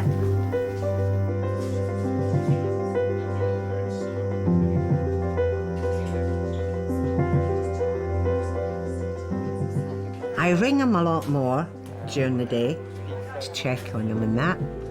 And I do get up and cook him his breakfast some mornings. Just basically, you know, like, don't take him so much for granted, you know? It makes you think that you should take that extra time because you never know what the outcome of the day is going to be.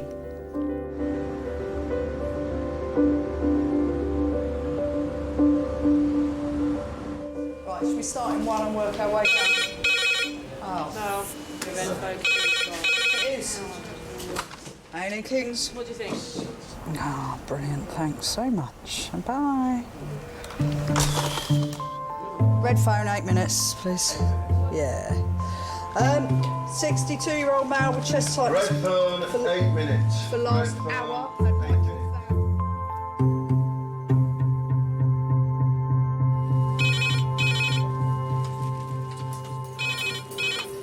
Hello, King's A&E.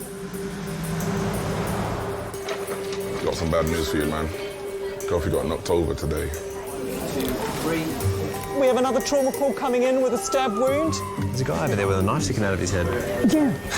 This gentleman has just walked into reception. He's been shot in the face. Yeah, it's Wild West tonight. It's the stuff of movies, but we get it sometimes at work.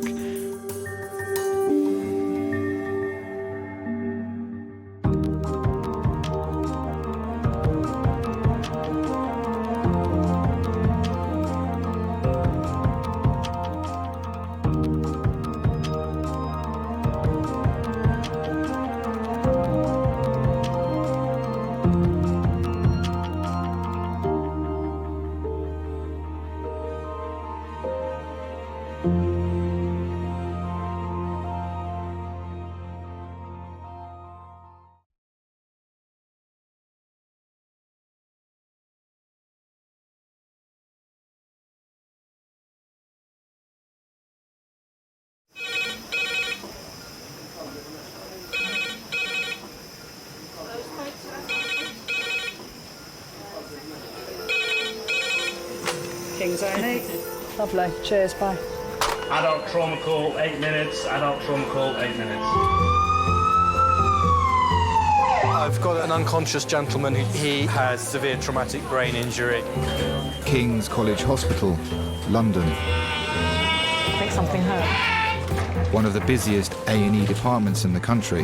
They're a bit busy right now. Maybe 20 minutes, 30 minutes. King's is extreme, isn't it? Come on. A place where love, life, and death unfold every single day. Fall from a tree. It's probably absolutely trolleyed. very drunk. I just keep thinking, how am I going to cope? All the patients you're about to see were treated in one department in just one 24-hour period. Cavino. Everyone should walk through an emergency room at least once in their life, because it makes you realise what your priorities are. It's not the rush, rush, rush and the money, money, money. It's the people you love and the fact that 1 minute they might be there and 1 minute they might be gone.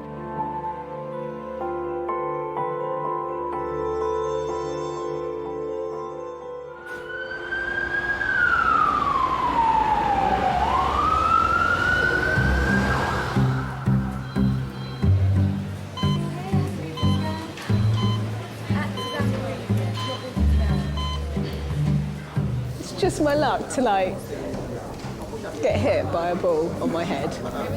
Oh, we're not very good for injuries in our team, are we? Every year, 3 million of us end up in A&E after accidents that happen during recreational activities, mostly at weekends. Why didn't I duck? Oh, that's me. Well, I think majority of people work Monday to Friday, and at the weekends it's time to forget about your stress and enjoy yourself. Unfortunately, I think people enjoy themselves a bit too much sometimes.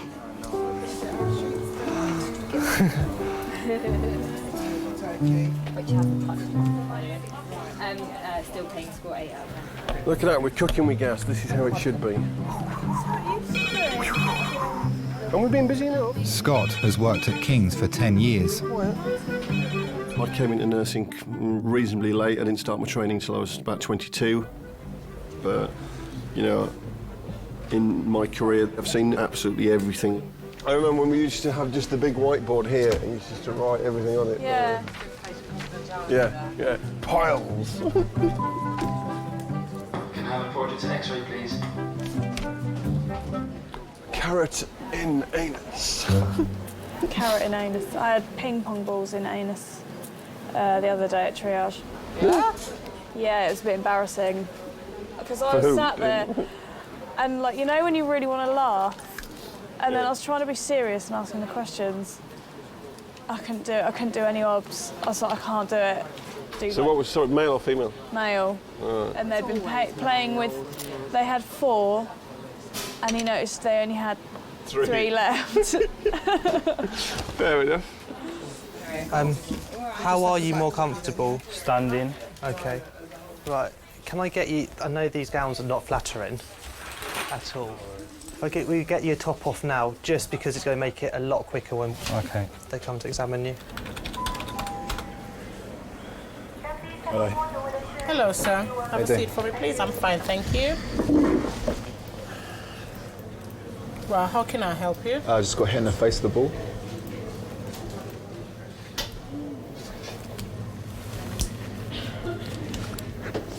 What was it? A hockey ball? Hockey ball. Yeah.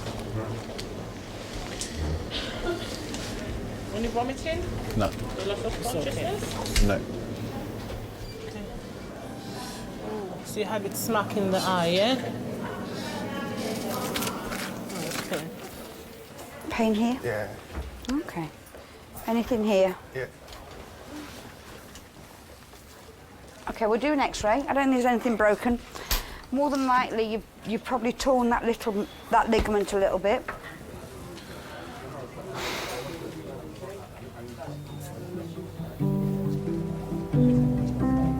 Football is the sport responsible for the most casualties in A&E, closely followed by rugby.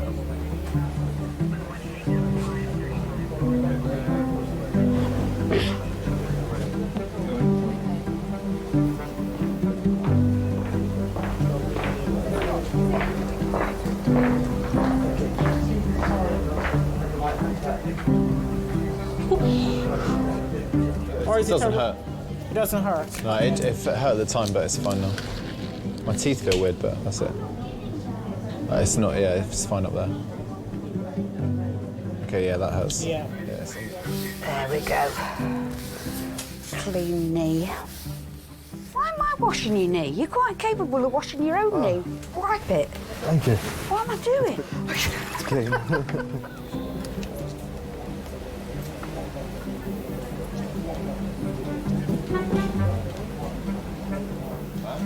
All the rugby players put mud everywhere, look. It's in a mud trail. He thinks it's poo. He thinks it's poo. Would you put tissue on it and then sweep it up? What is he doing? Ah, here he comes. He's gonna make another mess. Jesus. Jesus. I didn't know he played rugby.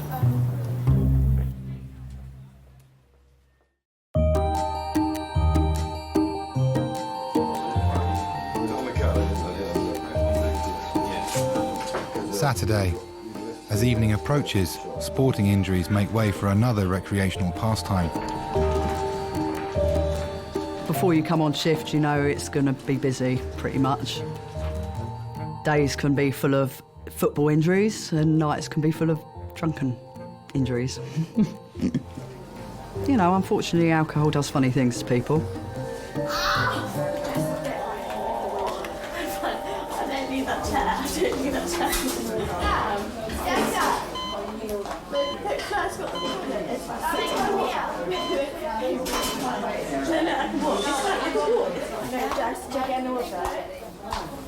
I'd follow your friend.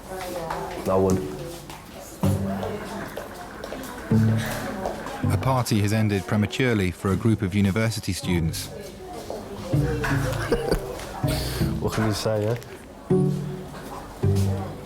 Two have hurt themselves after falling from a bar they were dancing on. Well, things looked like it was a good fancy dress party, though, wasn't it? Yeah, it was. Everything just went Pete's on. 18-year-old Fleur has hit her head. And Jessica, also 18, has hit her head and knee. You like an old woman. Babe, you like an old woman. Babe, what the fuck are you doing? What the fuck happened there? We were just dancing on the bar, then what? All I heard was a scream and everyone... Are you kidding? Yeah. And everyone just looked at the bar and where you two had been was gone.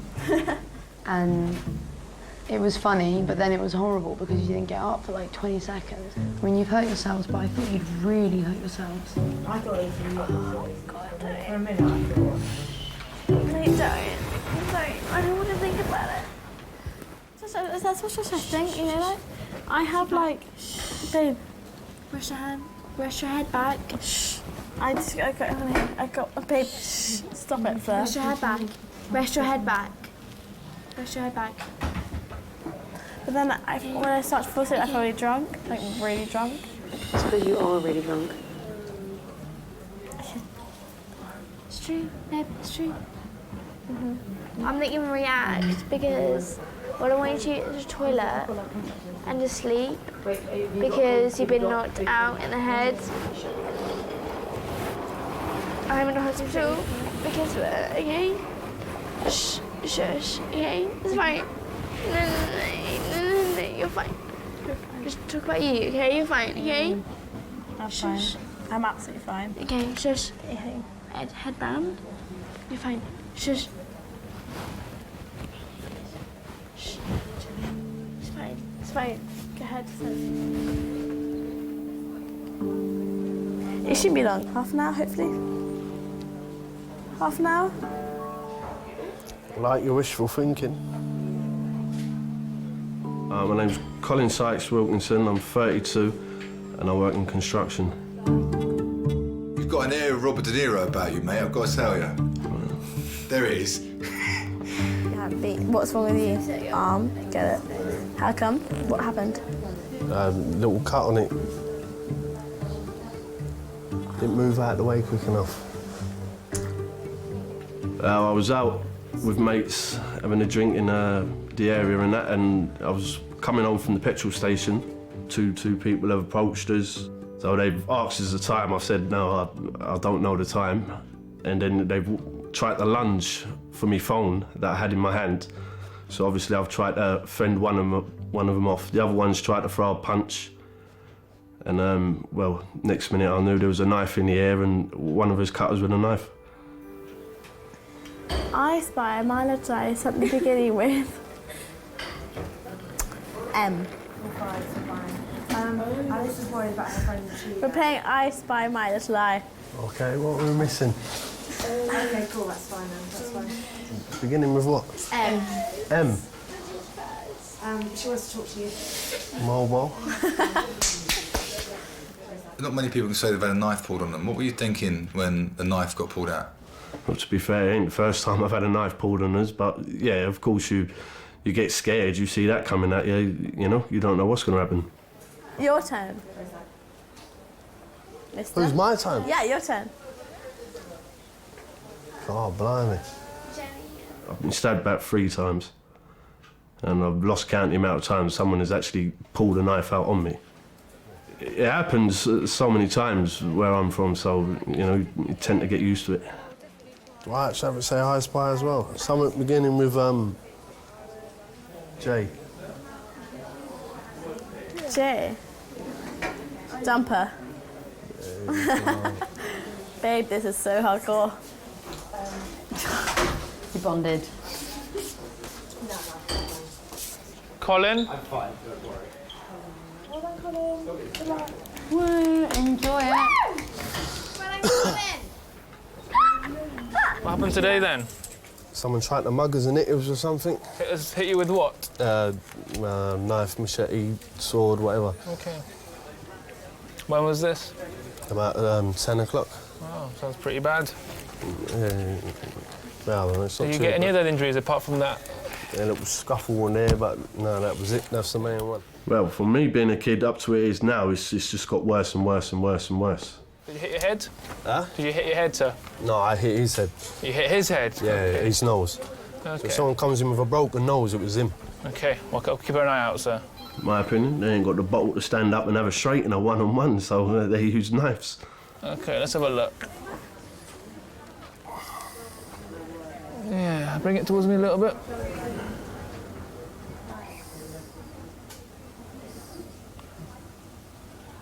Ruined me tattoo, innit? Yeah, I've seen worse than that. I've seen people get hurt worse than that. I've seen too many things, so that wasn't nothing. Is my finger supposed to be numb? Let's just have a look at your fingers. Okay. Give my hand a squeeze as hard as you can. Okay, is it? You can't squeeze as hard because of the pain, is it? Yeah. Okay. It's just tight. So relax for me again. Can you feel that? It's numb. It's tingling. Okay. Yeah, it's proper numb. So this is numb here, is it? Yeah. About down here? No, that's all right. Okay. Yeah. These two here. It's like pins and needles. Yeah. Okay, just bear with me for a sec. Let's get one of my other doctors to have a look at that. Femin, do you mind having a look at the wound for me? Okay, this is it really hurts, but like.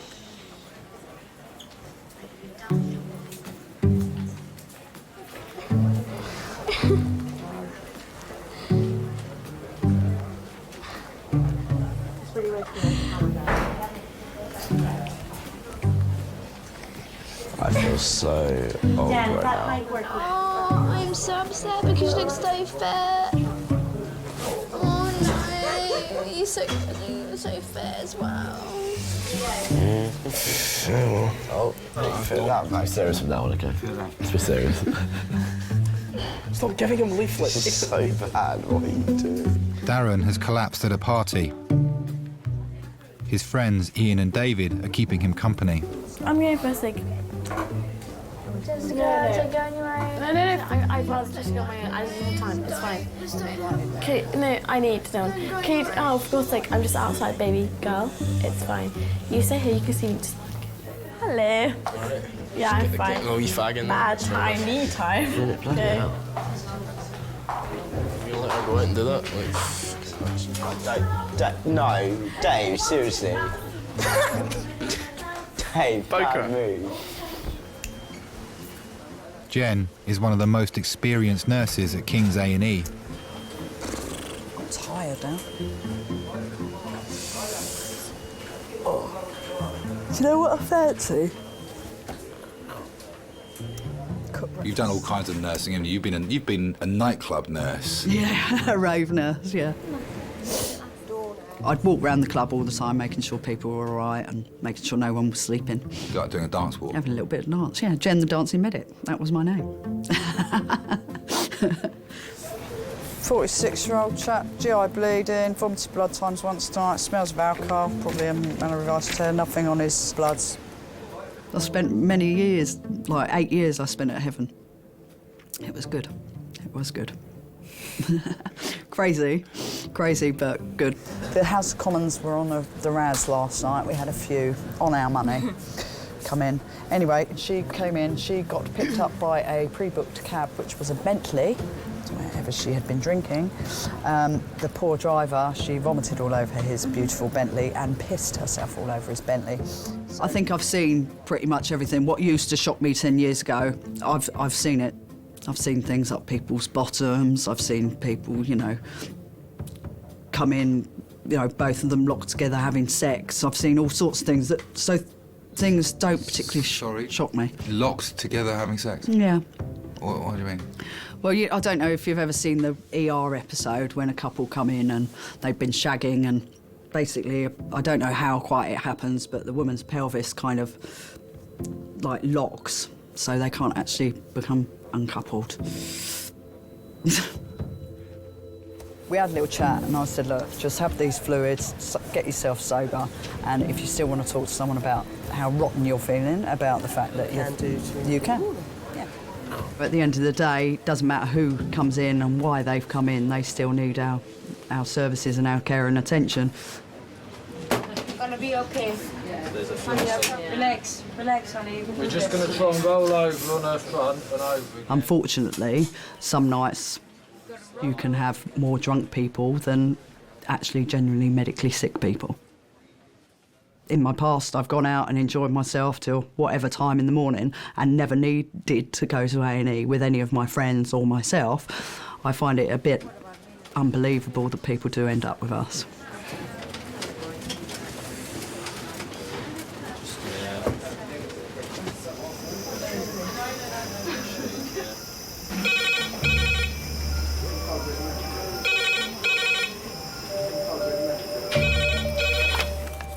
A&E Kings. 2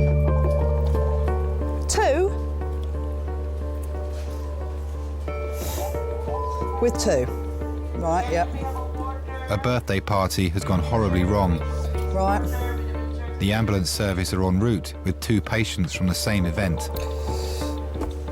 Yep, go on then. I think it's going to get a bit busy in here in a wee while. It's going to get busy. Yeah, just to lots warn of you. people coming. Yeah. Okay, thanks.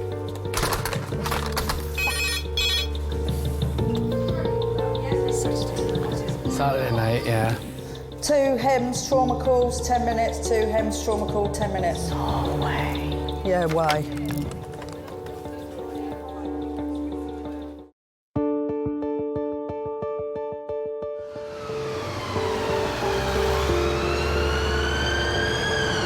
There's been a violent assault at a birthday party.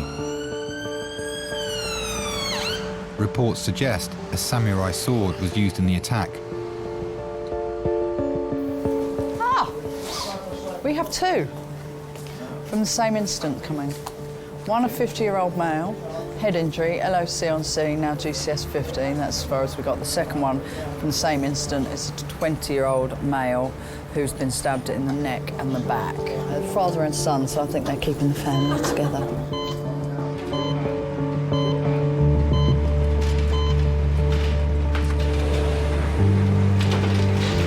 Morning, guys. This is a stabbing, the next one's a head injury. Okay.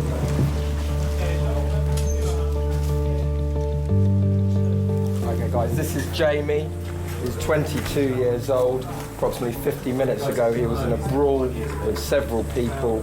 He's got a small hematoma over the side of his head, a stab wound just below his left ear, 2 stab wounds over his left scapula, and a stab wound to his left abdomen. Any idea what he was stabbed with? A policeman said a samurai sword was seen. Okay. Saturday night, South London, you do see some interesting things, you know, standard party, but instead of the fight with the girlfriend, you end up with loads of people coming in stabbed. Okay, ready, steady, lift. That's it. Okay guys, this is Mo, he's 51 years of age, found about 50 yards away from his son had been stabbed. Witness loss of consciousness for probably 10 minutes, moving all 4 limbs. Injuries, he's got blood from his mouth, some swelling on the right side of his face, no other injuries identified so far. We were celebrating our daughter's 18th. The boys, her brothers, had gone all out and hired really fantastic lighting and smoke machines and everything else. It's quite an exciting thing for the family. We had a nice mixture of family and friends. It was a really, really lovely party. Jamie, I'm just going to shine a light in your eyes. Sorry about this, mate.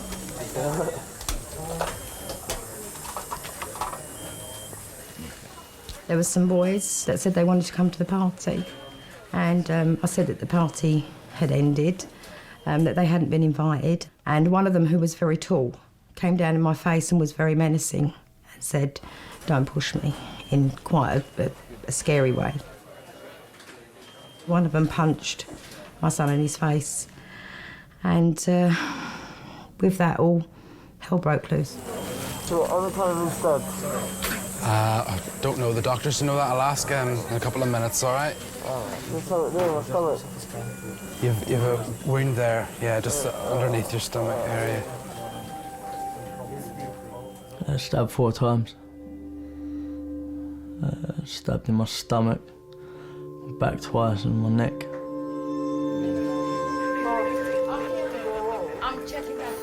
I can remember falling to the ground and seeing everything around me disappear. It was really frightening there. Maisie's fine. Maisie's fine, Kate's fine, Lee, Mark and Alt were all fine. Okay, but what you have to do now is be really strong for me. I thought he would die. That is what I thought. Is your tummy hurting there? Yes, try to relax. Try to relax. Jamie, are you in a lot of pain or not really? Just when we're poking that thing over there. Okay. Superficial? Okay. No. It's disappearing off into the depths there, so... Okay, so... I'm just going to have a look at the other one as well, just see what's what. Can I... Thanks. Jamie's dad, Morris, is also of concern to staff. He was hit across the head repeatedly in the same attack and is lying in the next bay. Do you remember what exactly happened? Do you remember anything? What's the last thing you can remember? Where were you? Were you in the street? Were you at home? Were you elsewhere? The fact that you prepared to turn getting turned away from a party into a reason for a knife fight, it's terrifying. Chest X-ray for him, chest and CT scan for him. For us, it's your Saturday night on call, and you know you've got a few stories to tell afterwards. But the effects on families is profound. How do you remember that? How does that go down in family history? It's not really talked about. How that small snapshot is affecting people for the rest of their lives.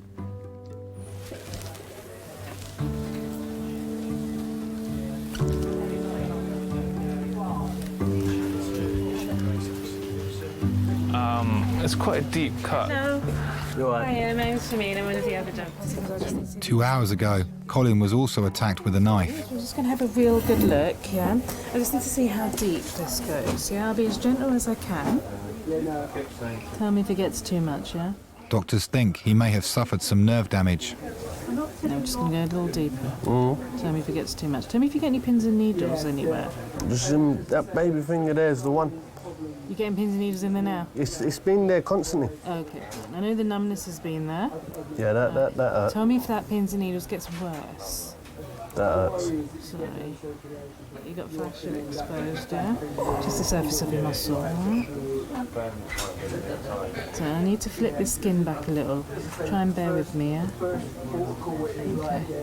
Alright, this bit is pretty superficial. This bit extends down below towards the arm leg. I think you need to speak to plastics, yeah? I was due to start a job the following day. And I work hard for what I get, so, you know. So if I don't get stitched up, will it just heal naturally? No. It will get infected. So what sort of work do you do? Bricklayer. You won't be able to lay brick with that, sir, I'm afraid. No, I'm trying to say. I've got 4 kids, you know what I'm trying to say. I need to work. You can't work with that, mate. I had to work my socks off to buy what I buy. Instead of them going out and trying to earn that money, the legitimate way, they'll just try and take it the easy way. You do have a legitimate reason to take time off work, so there's no... They can't do anything, they can't, you know, they can't fire you for not taking off work because you need surgical help. Okay, cushy. Thanks a lot, yeah? Okay. Obviously, I couldn't go into work on a building site with that room there, you know, just dust and all, infection and all that, so I couldn't actually go to work. How are you doing, Colin? Content, but I'm gonna have to wake up. Look, it is as well. It's gonna break my heart to take it, but I've got to go. You know, life's too short. So you just got to make the best of it and just crack on with life. Sit up slowly. Sorry. Colin's just gonna take his jacket. All the best. Yeah. Right, it's right.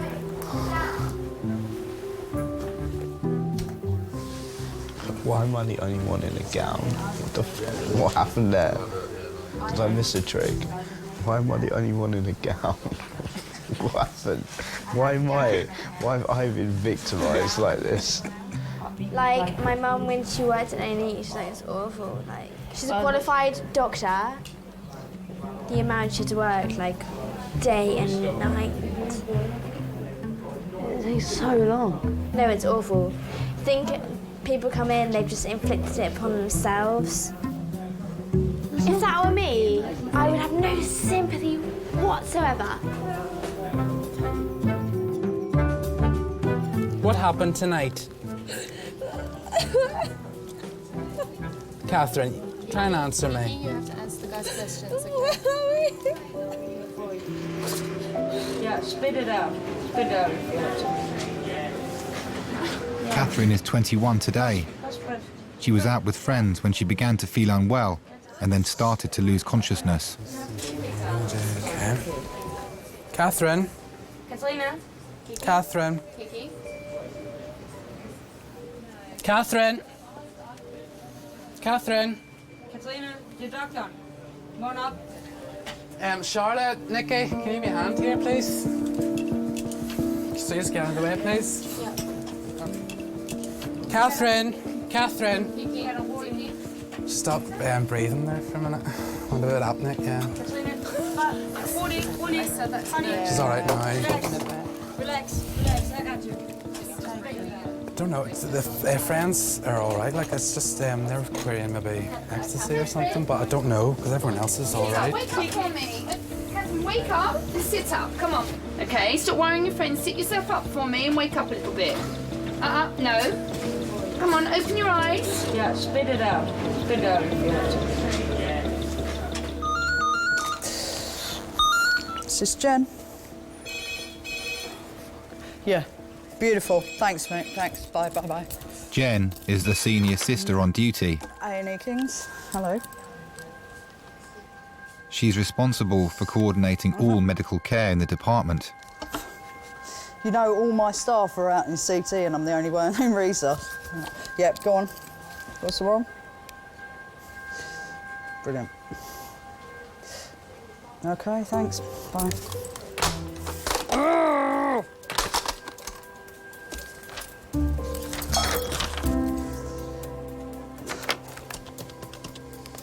Yeah, can I have an adult trauma call, A&E Resus, please?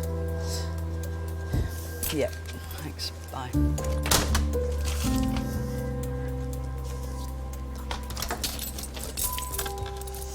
HEMS, trauma, 5 minutes. HEMS, trauma, red phone, 5 minutes. Hey,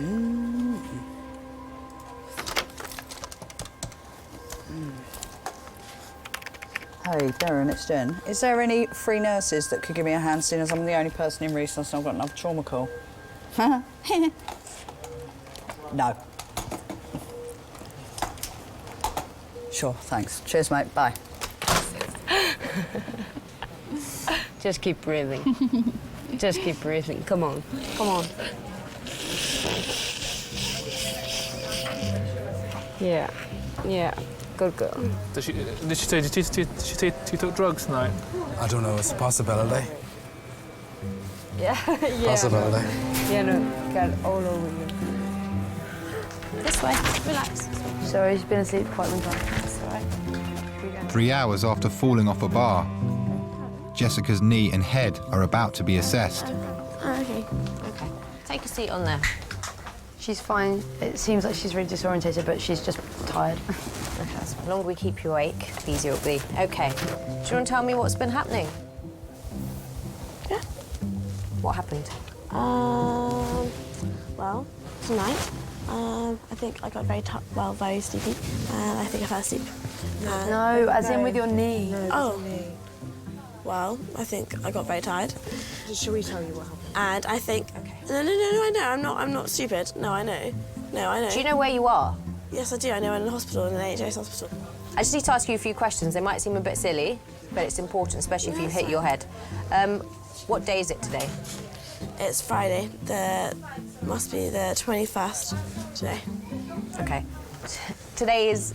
I would accept it Saturday or Sunday.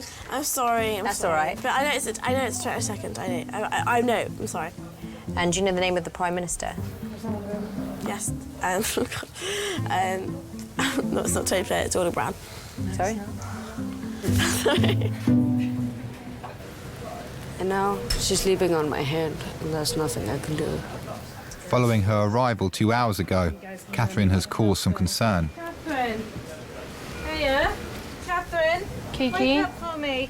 Kiki. Doctors still don't know why she collapsed. Okay. Catherine, come on, darling. Wake up for me. All right.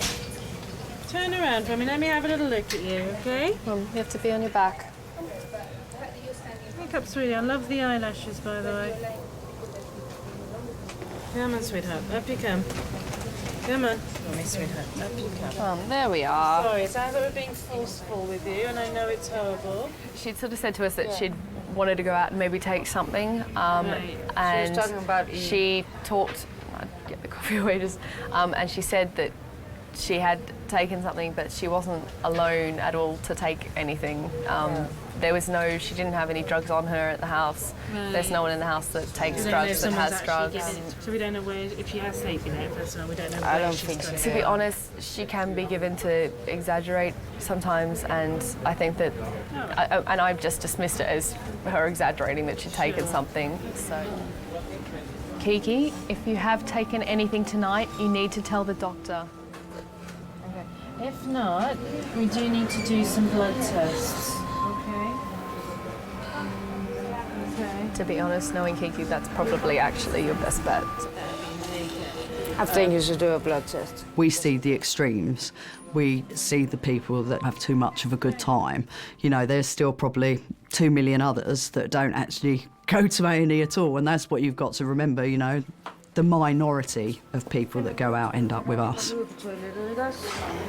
Kiki, if you did take something tonight, you desperately need to tell us. Don't push me away like that.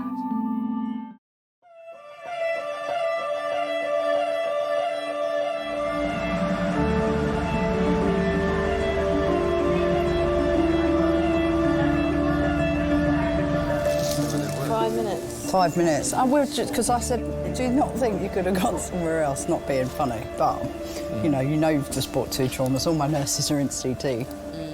We're just round the corner. There we go.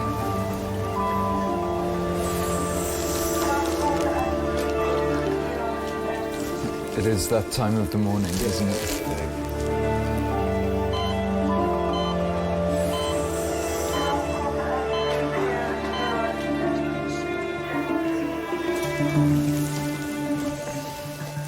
So, guys, this is an unknown adult male, approximately 1 hour ago, was found collapsed in the street, unconscious with a head injury. He was GCS 7 with us. He's had an RSI for his decreased GCS, pank time at 3:52. He's had a total of 3 milligrams of morphine. An hour and a half after being stabbed at his sister's birthday party, Jamie has returned from his scan to find a much busier resus room. Okay, guys, you happy with his ventilation, John? He hasn't seen his dad since they were both attacked. Thanks. You back from CT with him? Thanks very much. Oh, no. Well, I tried to have a word last time. You need to go down there, mate, please. That's my dad. No, it's not. That's my dad. It's not. It's another patient. Honestly, he's down in Bay 5. Do you want to go and have a look? Okay. It's another patient, darling. I've just told you. Your brother's in there and your dad's in 5, yeah? Can I ask you a quick question? Yeah. What? Do you want to see CDU2's just got 1 patient in? Yeah. But it's people coming out of 3. It's standing up on the trolley, peering over into cubicle 2. Do you want to sit down? Now, please. How's he doing? Is that my dad next door? No, it's not your dad. Your dad is in Bay 5, and I told you could go and see your dad. No, Sit down now. No offence. Can you not be mad? Sit down. Listen, mate, I've got 5 patients that are really sick in here, including your brother and your father, and I've told you where your dad the is. situation I've gone through tonight, yeah? I don't want to be rude Right, or come anything here. like that. Put that bottle down. Listen, and don't be peering over the top, mate. This bloke's really not very well. I know in the hospital at one point, Jamie had got quite stressed because he wanted to know where his dad was. He was very worried that something worse had happened and people was hiding it from them. It's not. I thought it was dad. And I told him that it's not your dad. And everybody was very, very stressed. So, yeah, it was a difficult night, that one. It was difficult to manage. When you've got a massively busy department, I think you have to show an exterior that you're a little bit hard. Can you blame me? No, sit down. No, I'll take your piss pot. You know, if you don't mind, let's have a bit of privacy. Get back in your cubicle. Yeah. Thank you. It's all looking quite busy suddenly here. With so many patients in resus, there are no senior doctors available to the rest of A&E, leaving the less seriously ill patients with a wait. Got some gloves?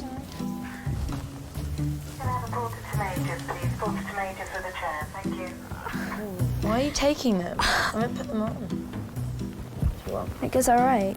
Are we allowed to do this? What are we going to do? Take them back? Why have they put us in here unadvised? There's so many things to play with.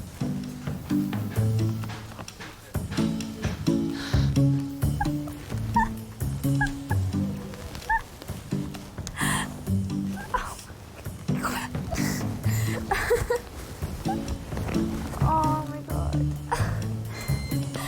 If I could take a picture, like...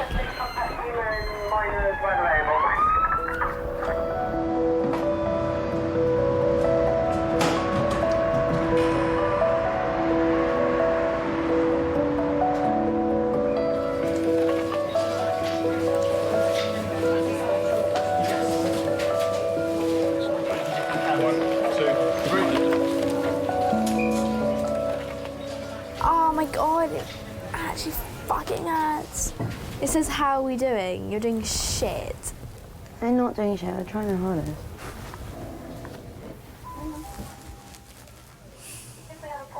Someone pissed in the seat.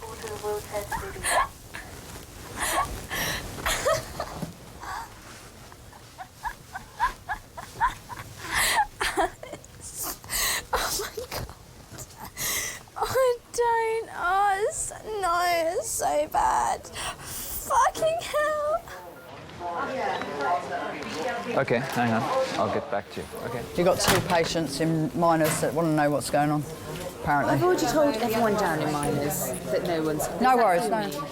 I mean, we're down on staff and I've got 5 patients now, going to be 6 in here, so we're not going to spare a member of staff out of majors to go in there.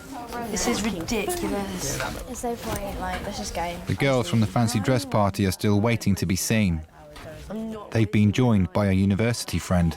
Is there any doctor free after seeing anyone else? A doctor who can literally just look at the car and be like, it's not Major, she can go home. I'll see you tomorrow morning. It's as simple as that, because she's been seen already by the specific doctor. Been seen already. She hasn't been seen. No, but she hasn't been seen. She's been, what? She hasn't been seen by anyone. It's fine. Literally, no one's seen me. Let's leave. No one has seen her. Yeah, the doctor already started writing you. What, saying what? She hasn't written anything. So she's going to see you. Sorry. In what, She like said she'd go to see me 4 in hours? half an hour and I've been sitting there for like... Ridiculous. Well, it's up to you. If you cannot wait, I'll just let you sign a, you know. Well, at the end of the day, Okay, if she fine. leaves, it could be your fault. It's not about signing a release form or anything like that. What we're concerned is the head injury. That's the thing. So it needs to be seen But by she's the quite doctor. evidently not concussed at the But moment, still, so the I don't doctor understand why has to she's not see being her. seen. The doctor has to decide. Is there any other doctors free or not at the moment? At all? Any doctors at all? What, you have what? Every doctor is Have in? you seen any doctor here? No, we One haven't there, seen. That's over what I'm there. saying. Well, that's Max Fox. It's not A&E doctor. So he can't literally look at a cut and be like, that's... She just needs a tiny bit of glue. So there's no one actually qualified to do this right now. Okay. Me, I've never had to wait for anything. Nothing, my dad. Just go and stick your hand up, done, out again. Exactly the same thing. I've never had to wait for anything, but you know, you've got to like... I can bring my dad up. I can bring him up. I think actually we might move these two next to each other. And then everybody's happy, yeah? I told your brother that he was in Bay 5 and peering over with someone who's intubated and not... I know, but it's not, you know, come on. I would never lie to anybody where their dad is, would I? I think we went through something together that night. It happened so quickly and it was so serious. There's just a massive reality that, you know, this could be it. This so quickly, in a matter of seconds, you know, 2 members of our family could have just been taken away.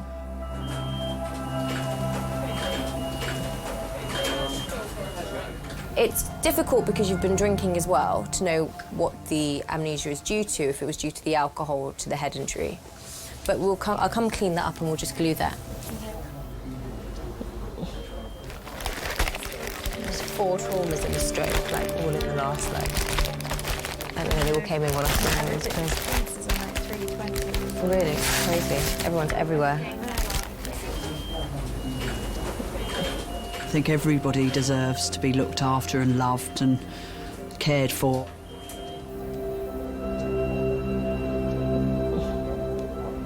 Some of the things that we see, some of the things that we do, that can make you a little bit, you know, what's the world coming to? Why does it have to be like this?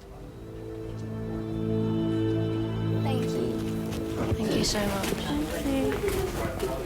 You know, I do feel sad sometimes that people aren't always what I would like them to be. But I have to think that it's not everybody's like that. You know, there is good and bad in everybody. And then you save someone's life and it's absolutely amazing. There's no better feeling.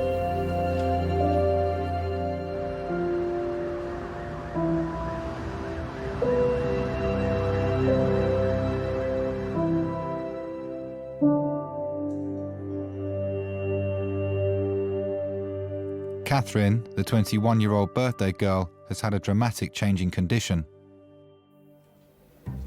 After 3 hours in A&E, she's woken up and got dressed. Yeah, she's just sitting down in there. She went to the toilet by herself. Okay. She wants to go home. She doesn't want to stay here any longer because they need to talk to you just quickly, and they can't talk to you out here. Can I put some on my face? I've got moisturiser here. I don't know what's wrong with my face. It burns a lot. Get it off, get it off. No, it burns bad. It burns bad. I'm just going to get some toilet paper, just 2 seconds, okay?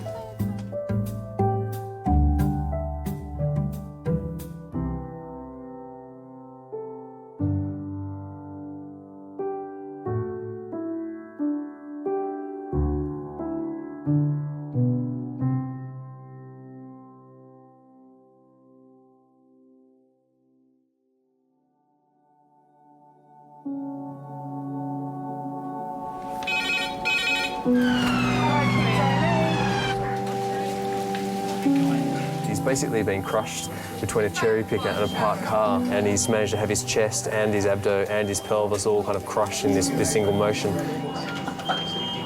You'll still find people that think, well, I'm only just nipping up the ladder, so yeah, I'll hold a cup of tea, a drill and something round my neck with one sock on and a flip-flop. You were cleaning the window? Yeah, cracked the glass and went through. Oh dear. What happened here? If you're a carpenter and you've got all your fingers, you're not a good one. They slip on the flip-flop, they spill the tea that scalds them, the drill goes through the head and they break a leg when they fall. They really think, oh, I shouldn't have really done that, should I?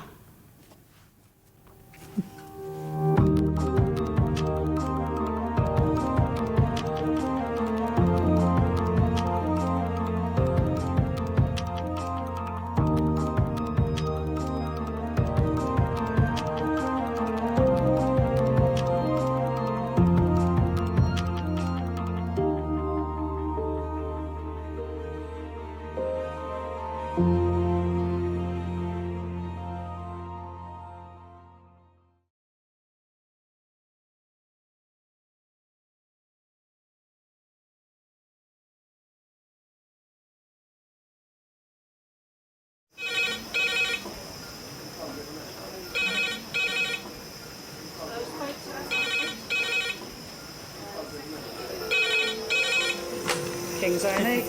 Lovely. Cheers, bye. Adult trauma call, 8 minutes. Adult trauma call, 8 minutes. I've got an unconscious gentleman he has severe traumatic brain injury. King's College Hospital, London. I think something hurt. One of the busiest A&E departments in the country. They're a bit busy right now. Yeah, 50 minutes, 30 minutes. King's is extreme, isn't it? Come on. A place where love, life, and death unfold every single day. Fall from a tree. It's probably absolutely trolleyed. I'm very drunk. I just keep thinking, how am I going to cope? All the patients you're about to see were treated in one department in just one 24-hour period. Cavino. Everyone should walk through an emergency room at least once in their life because it makes you realise what your priorities are. It's not the rush, rush, rush and the money, money, money. It's the people you love and the fact that 1 minute they might be there and 1 minute they might be gone.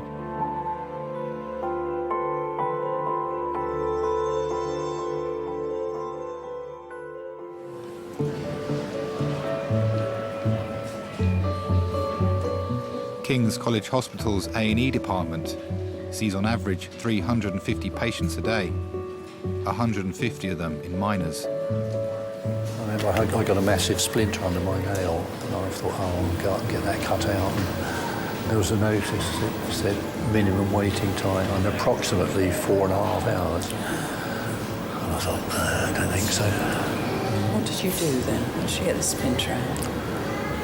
Let it go bad? Pulled it out, I think. Did you? At the moment, we've got about a 3-hour wait, and you've been here 2 hours, so it shouldn't be too long, because we've got lots of doctors around. Shouldn't be too long now. OK.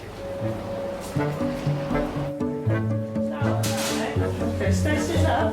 Stay sitting up. Christian, sit up for a minute, yeah?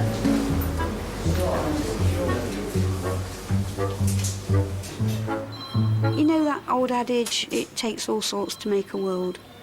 Well, it takes all sorts in an A&E department as well. Right.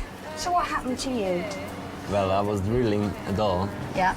And because I pushed the whole thing, my drill went into here.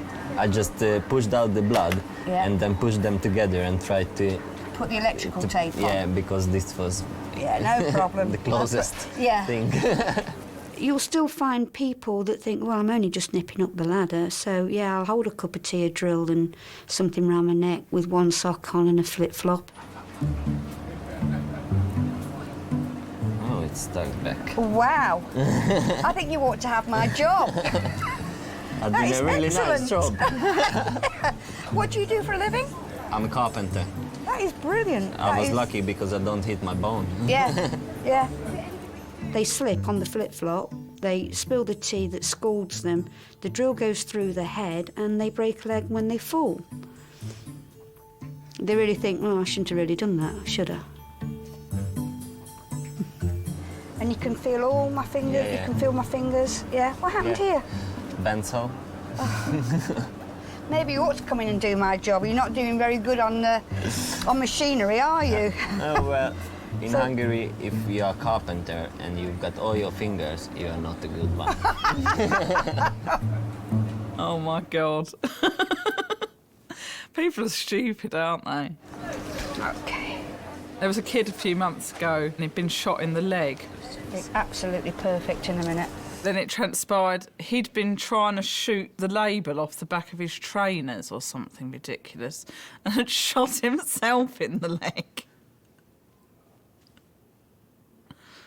What an idiot. Okay. All right, thank you very much. Take care of yourself. Bye. Bye. Is there anything you can't handle?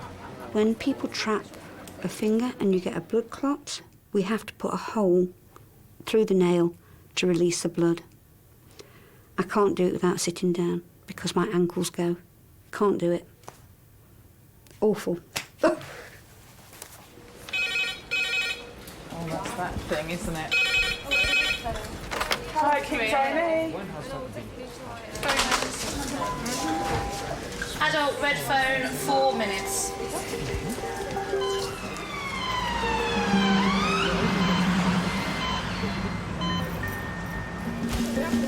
In the morning, recess is really calm, the red phone goes, and you think, oh, I hope it's something interesting, which is an awful thing to say, an awful thing for the poor patient. But you do, you think, oh, I hope it's something I could do with something interesting today. Perk the day up a bit, pass an hour or two, make it go by quickly. A construction worker has been trapped under a cherry picker, breaking his leg in several places and crushing his chest. William, just take a nice big deep breath. That's pretty sore, is it? Yeah, Okay, mate, okay, mate. What about there? No. Okay. No. Not too bad. So it's all on that left side, isn't it? Have you got any pain in the leg here? The whole leg is pain. Just this whole leg, yeah? Basically, William, we've got to be really careful with you, I think, because There we go, Brian. you've had big forces involved. The pain that you've got and the tenderness that you've got in these different areas, we're going to need to basically do a scan of your chest and your tummy and your pelvic area there. It's just give him some morphine before we... Yeah, he's got the morphine coming, that's fine. Say again? What we're going to do is just have a scan of your belly, all right, see if you've got any blood in your belly, all right? Yeah, 5's good. Yeah, thanks, yep.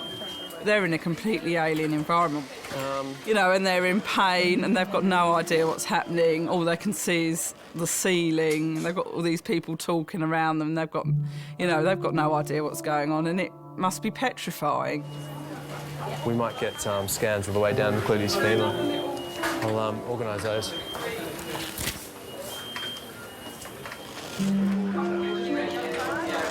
Is that the trauma radiologist? Hey, it's Graham Fleming here, one of the consultants in trauma and ED. There's a fella down here called William Slegg, who he must be in his 30s. He's basically been crushed this morning between a cherry picker and a parked car. And during the mechanism, he somehow kind of fell, and he's managed to have his chest and his abdo and his pelvis all kind of crushed in this single motion.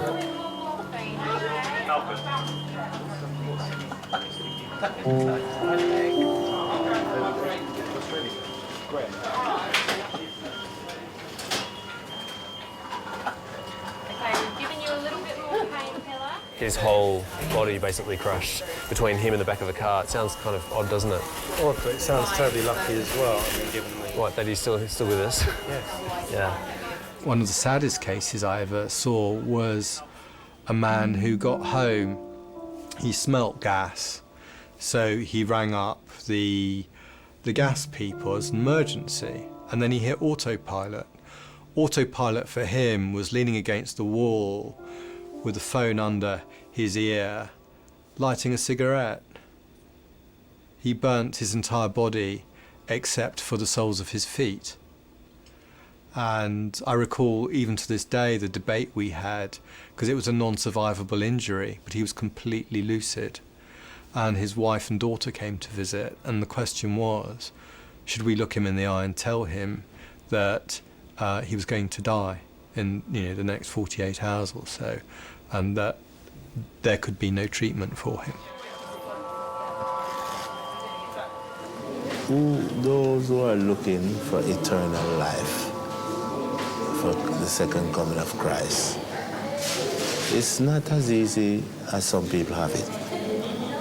Most Christians, they are not following the commandment of God, and we will be judged by it. You sure you don't want a flapjack?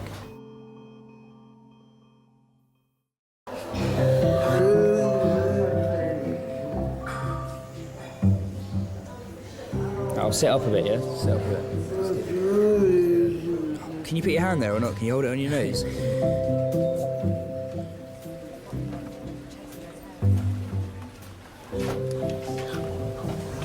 I'm getting fed up sitting here. We'd be here a long while these things take. You know that. You could be here all day doing this.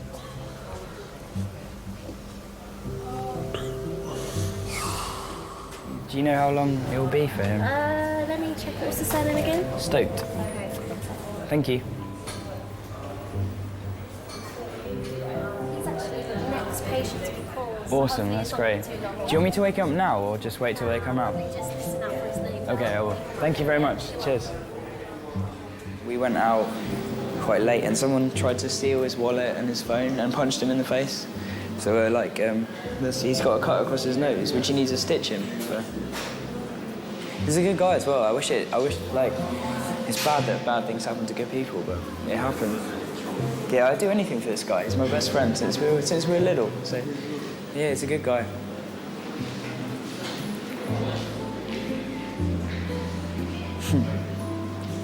Oh, is he gonna? Oh. Yeah, it was close, that one.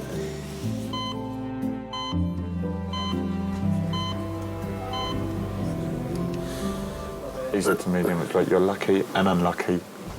Lucky what? That he didn't... You're lucky that you didn't cut my main artery. Yeah, and unlucky in what? But yeah, you still cut it. Still cut it, yeah.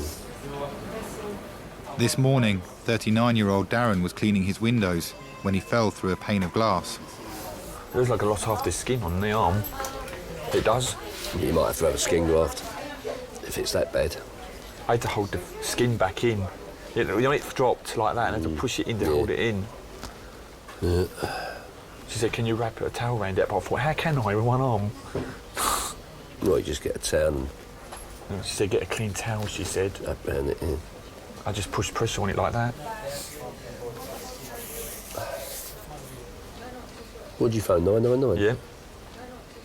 Well, I ain't going to phone you first, am I? Well, your mum said, why don't you phone us? So, you panic, you phone and...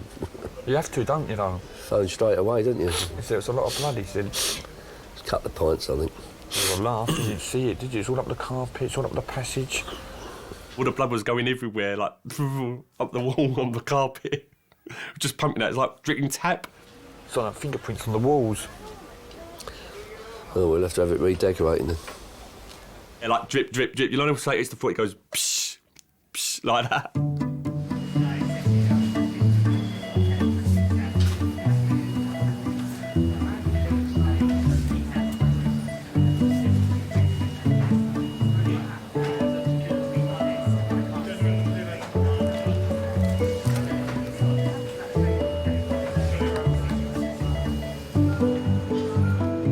William's X-ray results have not yet returned. William, your girlfriend's here. Do you want us to come in? But doctors have decided that his injuries are not life-threatening.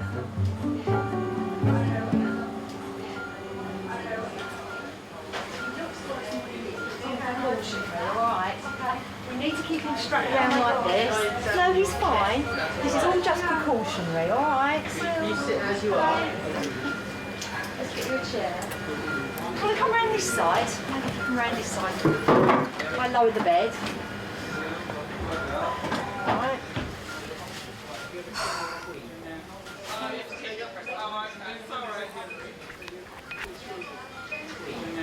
How are you feeling anyway? Great. It just broke all my ribs and my leg. So what happened? Basically, you carry some stuff or something? No. Sorry, I'm grumpy because I'm angry. We have the cherry picker, the big blue machine. You know, the big blue one that can go up to the roof and down. Yeah. And the wheels are the same size as tractor wheels. So I had to try and stop the traffic. Okay. But at the bottom of the road there was a car there. Where are you at? Well, I can hear. I can hear. Don't worry. I thought I was dead. I went underneath and it went all over me.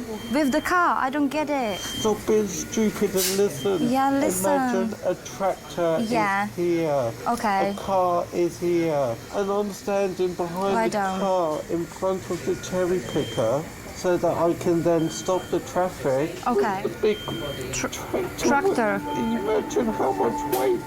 Yeah, I can imagine. First my leg cracked 3 times.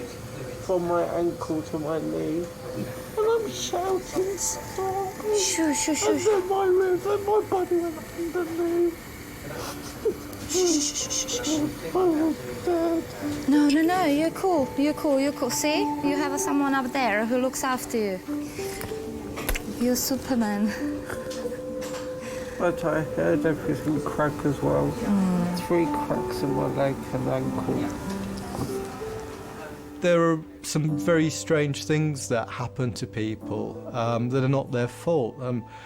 We had a poor man in where a tyre that he was fixing exploded and unfortunately severely damaged his cervical spine. If you're stuck between 2 huge lumps of metal and those 2 lumps move together and you get away with it, well, that's something to hold on to, isn't it?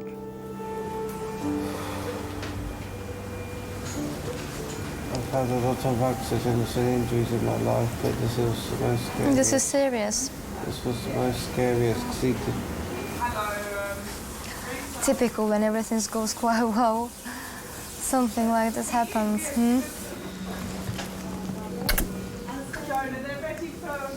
Love you. Love you more. More. Love you. See you in a bit. I've got to go, Mum. Okay. I'll call you in a second. Okay. Love you too. Bye. Alex, it's time to wake up. Whoa. Come on, man. Let's get up.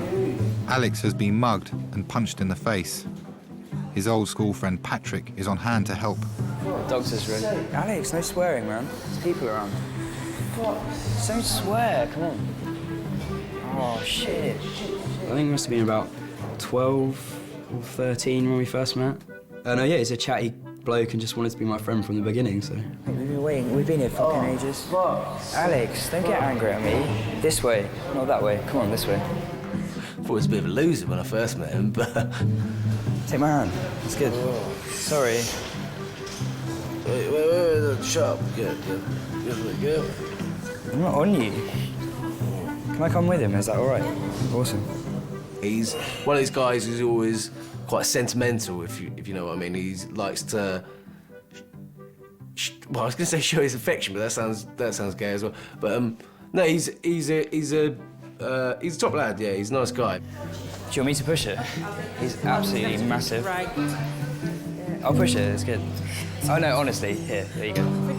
He's an absolute tank. I didn't want to go to the hospital straight away, but Pat was like, "You need to get it sorted out, because otherwise you're going to be left with a scar." You know, Pat was busy, I'd say. Really, he didn't have to go and take me. They could have been a thing, but. What do you mean he was busy?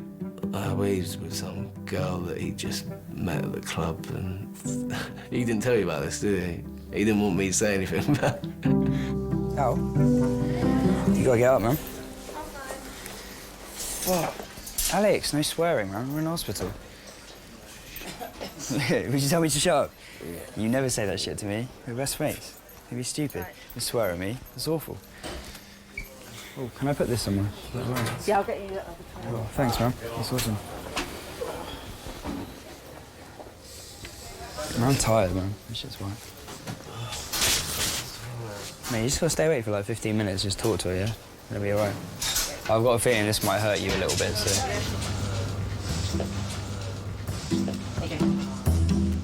I do like abscesses. I like draining abscesses and squeezing out all the pus. I know that sounds really horrible, and some of them can be really smelly as well, but it's almost like a sense of achievement. You've got this huge sort of pulsating swelling that's full of bad stuff, and that knife goes in and whoosh, all the pus comes out, and it's just like, I don't know, it's almost like a eureka moment.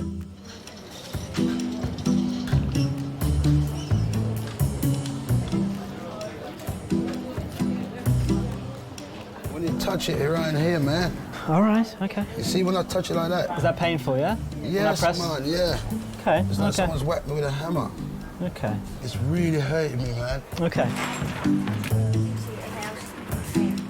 think he's got Achilles rupture, actually. I feel like I thought I felt like a gap. I don't even know who you're talking about, so... Sorry. Yes, thank you. I might have to be on crutches. They said I can't walk on it, man. It's making it worse, So I have to style it with the crutches, man. All right, just meet me, man. Hurry up, my man. Go on. I want to go home, man.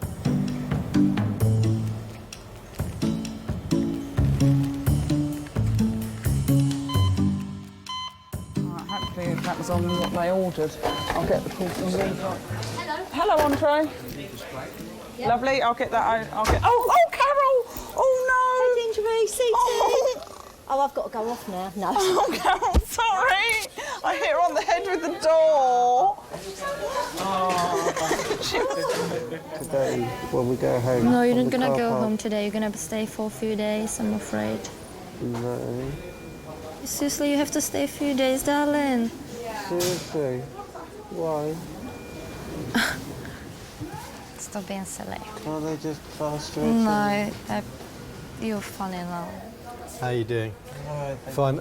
You still got some pain, haven't you? Yeah. So we're going to give you some more intravenous. And if the X-ray confirms the clinical suspicion that you've got a broken leg, the issue will be what needs to be done and when it needs to be done. They'll be staying here today. Oh yes. I would say to you, even if you hadn't broken your leg, you need to be with us for pain relief. You've already had 25 milligrams of morphine, which is a good dose. You wouldn't really want to go home with a paracetamol and aspirin, would you? No way. Am I allowed to drink any water? I give you again. We have to wait until we get the films and we see how your leg goes. So we'll get an answer for you hopefully in the next hour or two. Thank you very much.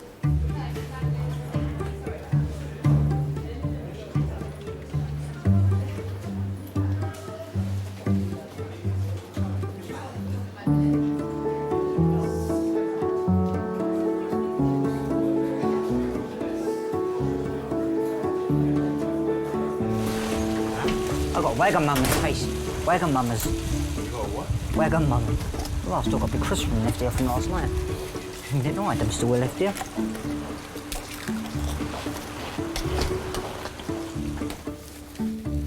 So what's this all about then? You've been a hero. Yeah, a genuine hero. Don't see many of those. What happened? Bit standard for me, though. Oh, you're one of those, are you? Modest. One of the great heroes of our time. Alex, I love the story. Come on, tell it. Come on. How did you save a woman's life? You were on the train station. You were on the platform. What happened? Fell onto the tracks, smashed back. Fell onto the tracks. Oh my God, that's really scary. Freaking out. Oh my God. So you didn't jump on the tracks, did you? Someone had to. Oh my God. Some people saying she's being electrocuted. I was Come this way a bit, sweetheart. All right, this is going to sting a little bit. I'm just saying. I imagine he saw someone in danger, thought, whatever, I'm going to sort this out, and just got in the way and did it. It's impressive. I know a lot of people aren't like that, so that's cool. So you jumped onto the tracks? Yeah, and I stopped the train. You stopped the train? How did you stop the train? With my bare hands. Oh, no, come on, right, OK, I don't believe that one. Like Superman or Hancock. So, yeah, sorry. Go on, keep talking, because I want to distract you from the pain. Yeah. The hero story. Well, yeah, I spent a while after that happened telling that story quite a lot, to be honest. You know, to impress the ladies and stuff like that. I think I've ended up exaggerating it so much that I don't even know what's true anymore. I mean, does she know that you saved her? No, well, No. before she didn't. When we left, she was being brought to an ambulance. I mean, that is pretty amazing. That is something to tell the grandchildren, isn't it? Is it painful, Alex? Not really. Well, you're a hero, aren't you? Yeah. Is that a bit stinging? All right, that's the last one, sweetheart. All right. I'm not a player like Patrick is, though. He's a bit of a ladies' man these days. He got freezing the other day. Alex, do you want a photograph or not? He claims that he didn't even have to do anything. They came onto him. I was like, what the fuck? With that hat on? What the hell? I hope that's on video. Did you see my two guys that I had in there? The one that I was suturing his nose, somebody had an epileptic fit on the train station, fell onto the tracks, and he jumped down onto the tracks and saved her. That's amazing, isn't it? What a hero. Yeah. So what happened to him this time? Somebody's headbutted him.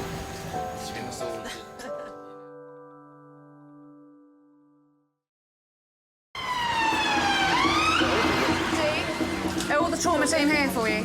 Yes. Yes. Thank you. Thank you. Could I have some space, please? An unidentified man has suffered a life-threatening head injury. Paramedics have given him the name Chris. OK, if you could have quiet for handover, please. OK, this is Chris. We think he's 50 years old. He had an unwitnessed fall from an unknown height from a ladder onto concrete.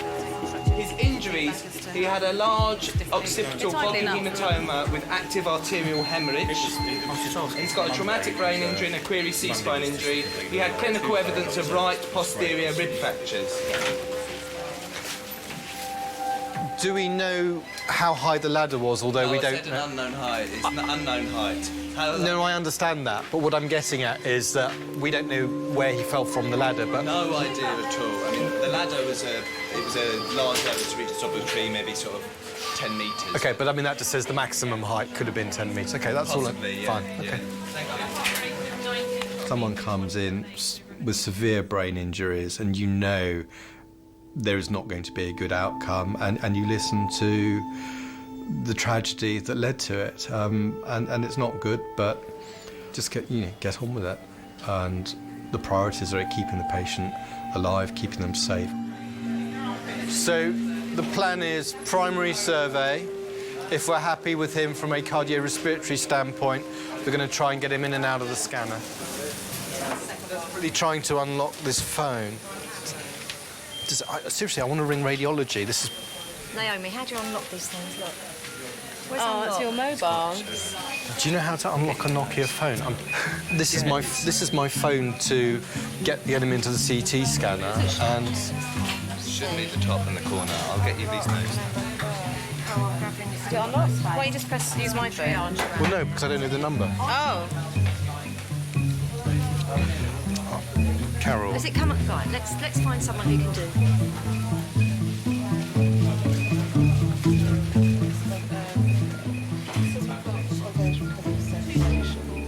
I would say the greatest loss to a person would be their personality and their ability to think and retain information and to talk.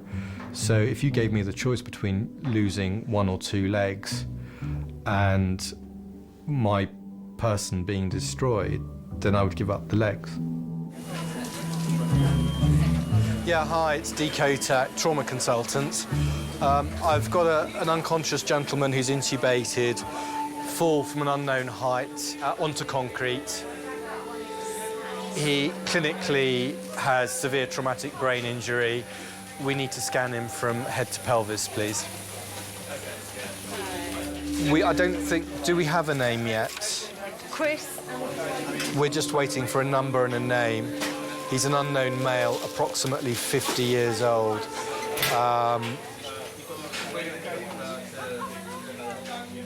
When Nick first came in, he was, for some reason, known as Chris Unknown.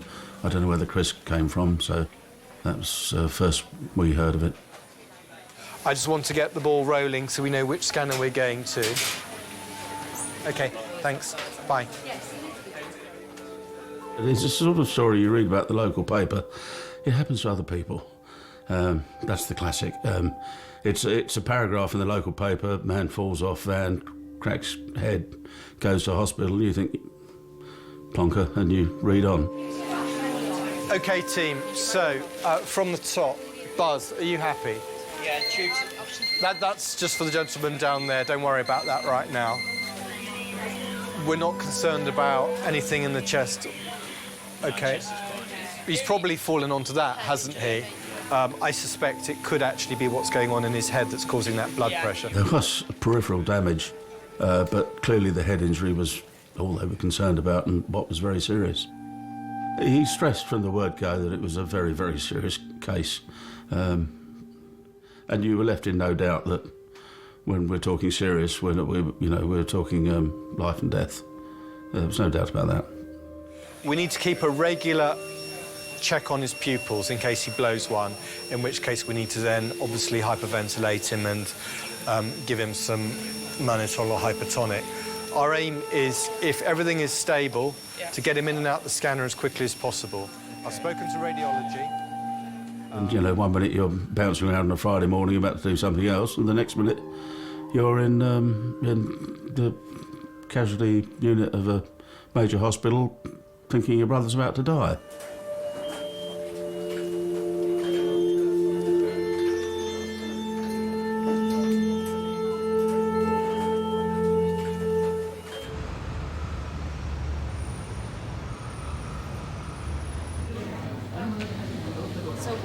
What did you do about your two?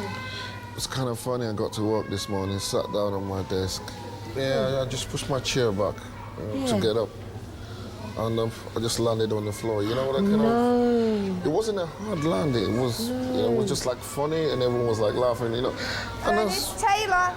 God, I felt this sharp pain. I'm like, my God, hope I haven't slipped a disc or something. Okay, so you're in 2 hours. Yeah. You still need your paper? I do. I haven't read it yet, but go on, you need it more than I do. No. If you haven't done it. No, Are you going on the trains today? It's all right. I'll go and get another one. Oh, thanks. Right, my name's Kim. Right. I'm one of the emergency nurse practitioners and I'll be dealing with you today. So what's happened to your finger?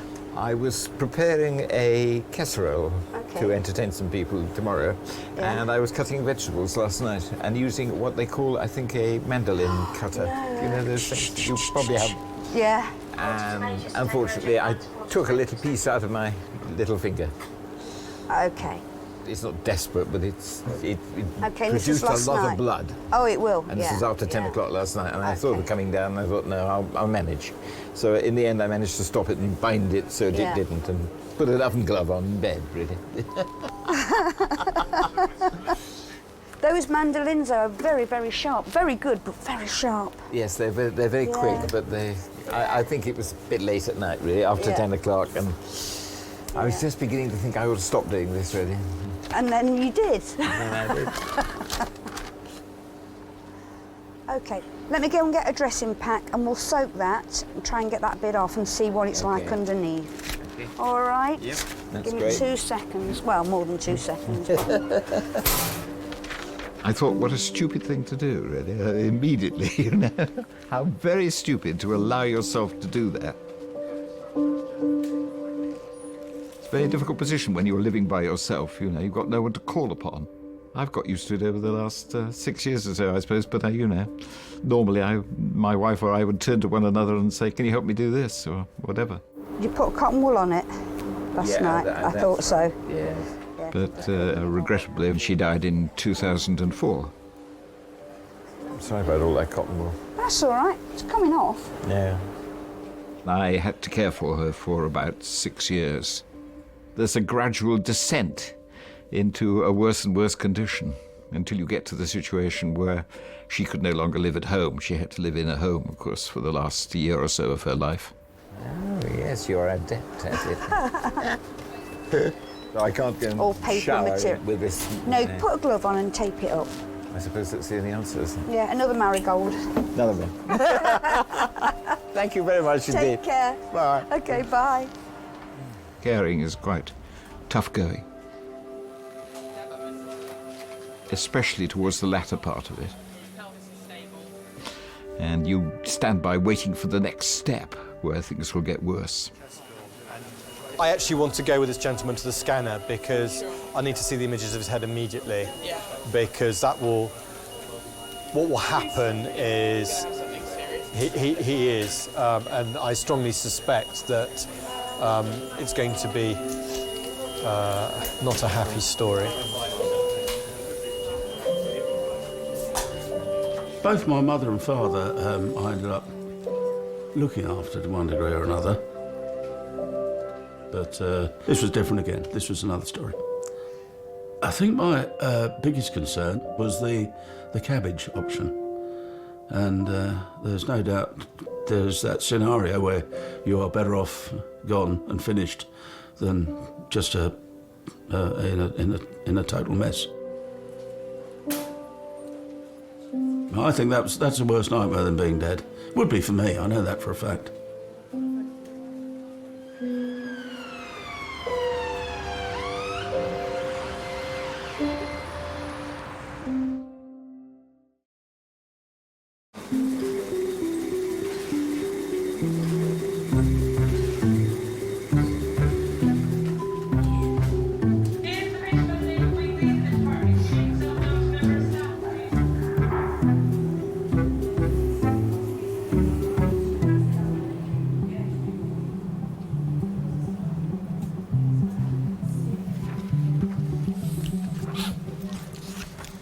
Hello. Hi.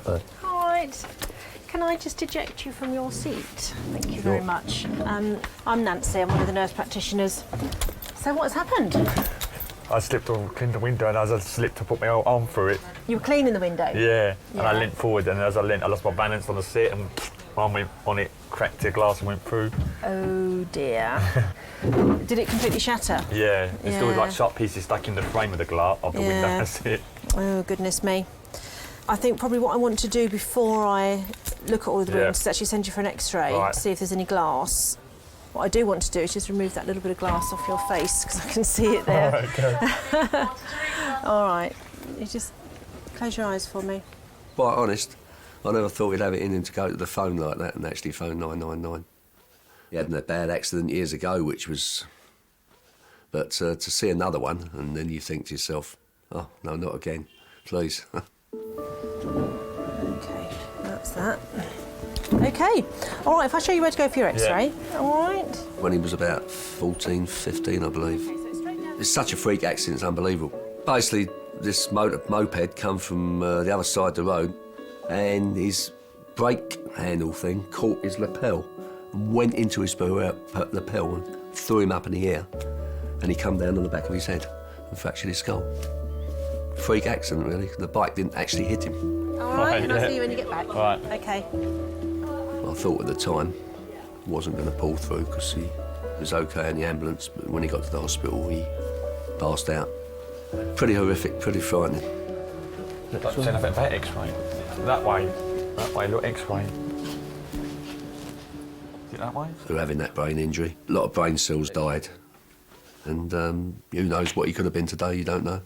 So obviously, I feel a bit aggrieved about that after all these years still, but thankfully he's still here.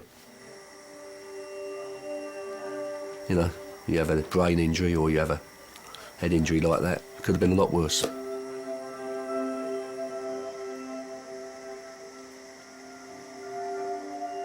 After an operation on his brain, Nicholas was brought out of his induced coma. The full extent of his injuries is not yet known.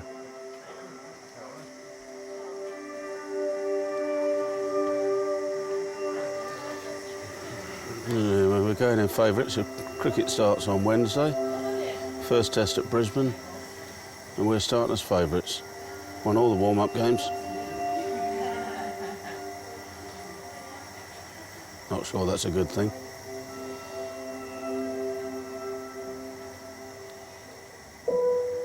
Whereas we didn't know whether or not he's hearing anything, you could look at those eyes and know absolutely 100% they weren't seeing anything.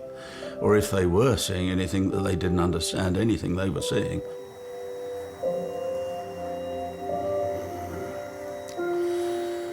All right, I think you're better off resting, Sunshine. Yeah. You hear my voice? And again, it invoked the worries of what are we going to end up with here? I mean, we've got a massive problem in the modern world with people living beyond their not just enjoyable life, but their useful life, their meaningful life. I don't know how to... we are keeping alive people that just really are better off not here. OK, mate. I'll see you in a couple of days. A bit more progress. Yep.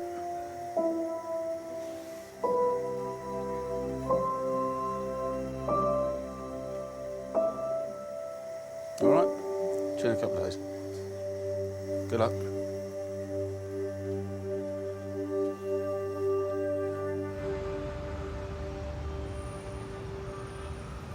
Having looked at the x-ray, it looks like it's quite a big wound. So until I've actually taken all of the bandages down and seen exactly what I'm dealing with, I can't say exactly what I'm going to be doing with you. Right. All right. I spent half my life in hospitals. If you only knew how many months of the year I've actually spent in hospitals with my kids being younger as well. I just want to get in and out. That's all I want to do. Yeah. So I've had my fair share of hospitals, I can tell you. So let's take the bandages off and see what we've got. I'd rather not look. OK, that's fine. You don't have to look. And, you know, it'd be just nice not to have to go to them. But unfortunately, that's what they're there for. Yeah, I mean, there's lots of glass on the surface. All right, sorry, sweetheart. Oh, OK, so that is more your hand, isn't it? That's painful there. That's lovely. All right, I will need to put some local anaesthetic into the skin there because I really need to have a look deep inside, and I can't do that obviously because it's going to be a little bit too painful for you. That's going to be the worst bit. That's going to be the bit that stings. Right. And then after that, you're not going to feel anything. All right. All right. When you say stings, what, bad? It's not bad. It's, you know, it's bearable. Yeah. Yeah. OK, so this is the local anaesthetic. Oh, not the other way. All right, the hand will probably be the worst, so if we get that one out of the way first. All right. Sorry, sweetheart. All right, take some nice deep breaths for me. Well done. You're doing really well. It wasn't that bad as I thought it was. There you go, you see. Yeah. Often it is the expectation that's the worst thing, isn't it? The thought of it is worse. Yeah. And what I need to do, I just need to have a good look underneath this flap, all right, and see what's occurring. So there's no tendons visible. Right. All right, that's the important thing. Yeah. So I'm going to give it a good clean. Yeah. And stitch it back up. Okay. But there's no major damage done there. Ooh. Can you still feel that? Yeah. Is that really painful? A bit, yeah. Do you want some more anaesthetic in there? A bit, maybe, yeah. Yeah? Yeah, you do worry over these things, you know, you just...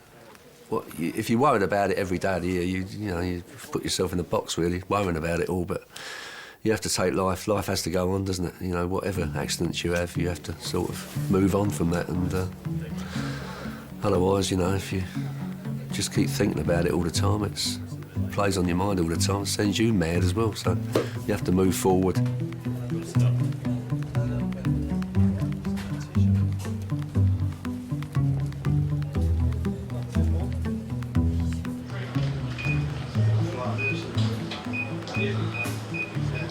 Hello. Yeah, 3 cracks. cracked ribs, broken my leg in 3 places. How can it be my fault? Yes, they did. Yeah, they did. Oh, your colour's off. Yay. Yeah, colour's off. Bye-bye. Take care. Thank you. Any worries, come back and see us. Thank you. Thanks a lot.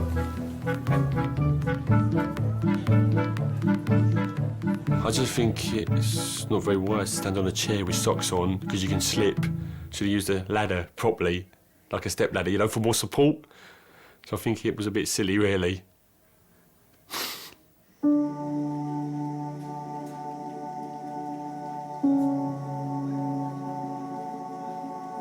You play the cards that are dealt you, and you get on with it. You don't run away from it, and you don't feel sorry for yourself, and you just do your best. Had a motto at the time: hope for the best, prepare for the worst, which is what we started doing, hoping for the best won out.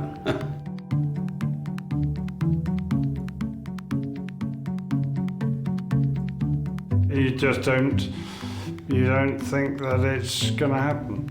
If it happens to someone else. The fact that I'm walking, talking, and getting around is fantastic.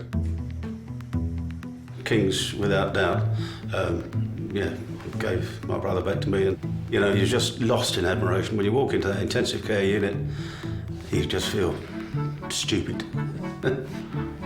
Has he told you he loves you? No.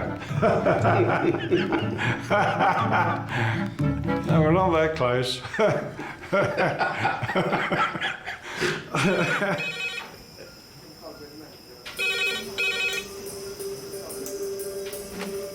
Hello, King's Emergency Department. Stuart, I actually think you're having a heart attack as we speak. David, can you stick some oxygen on? What? This? Oh, it's pain. I'm going to be blunt and I'm going to say this patient is going to die if he does not get critical care input. That's the real bottom line, isn't it? Am I going to live or am I going to die? He's looking at you, kid. He's looking at you.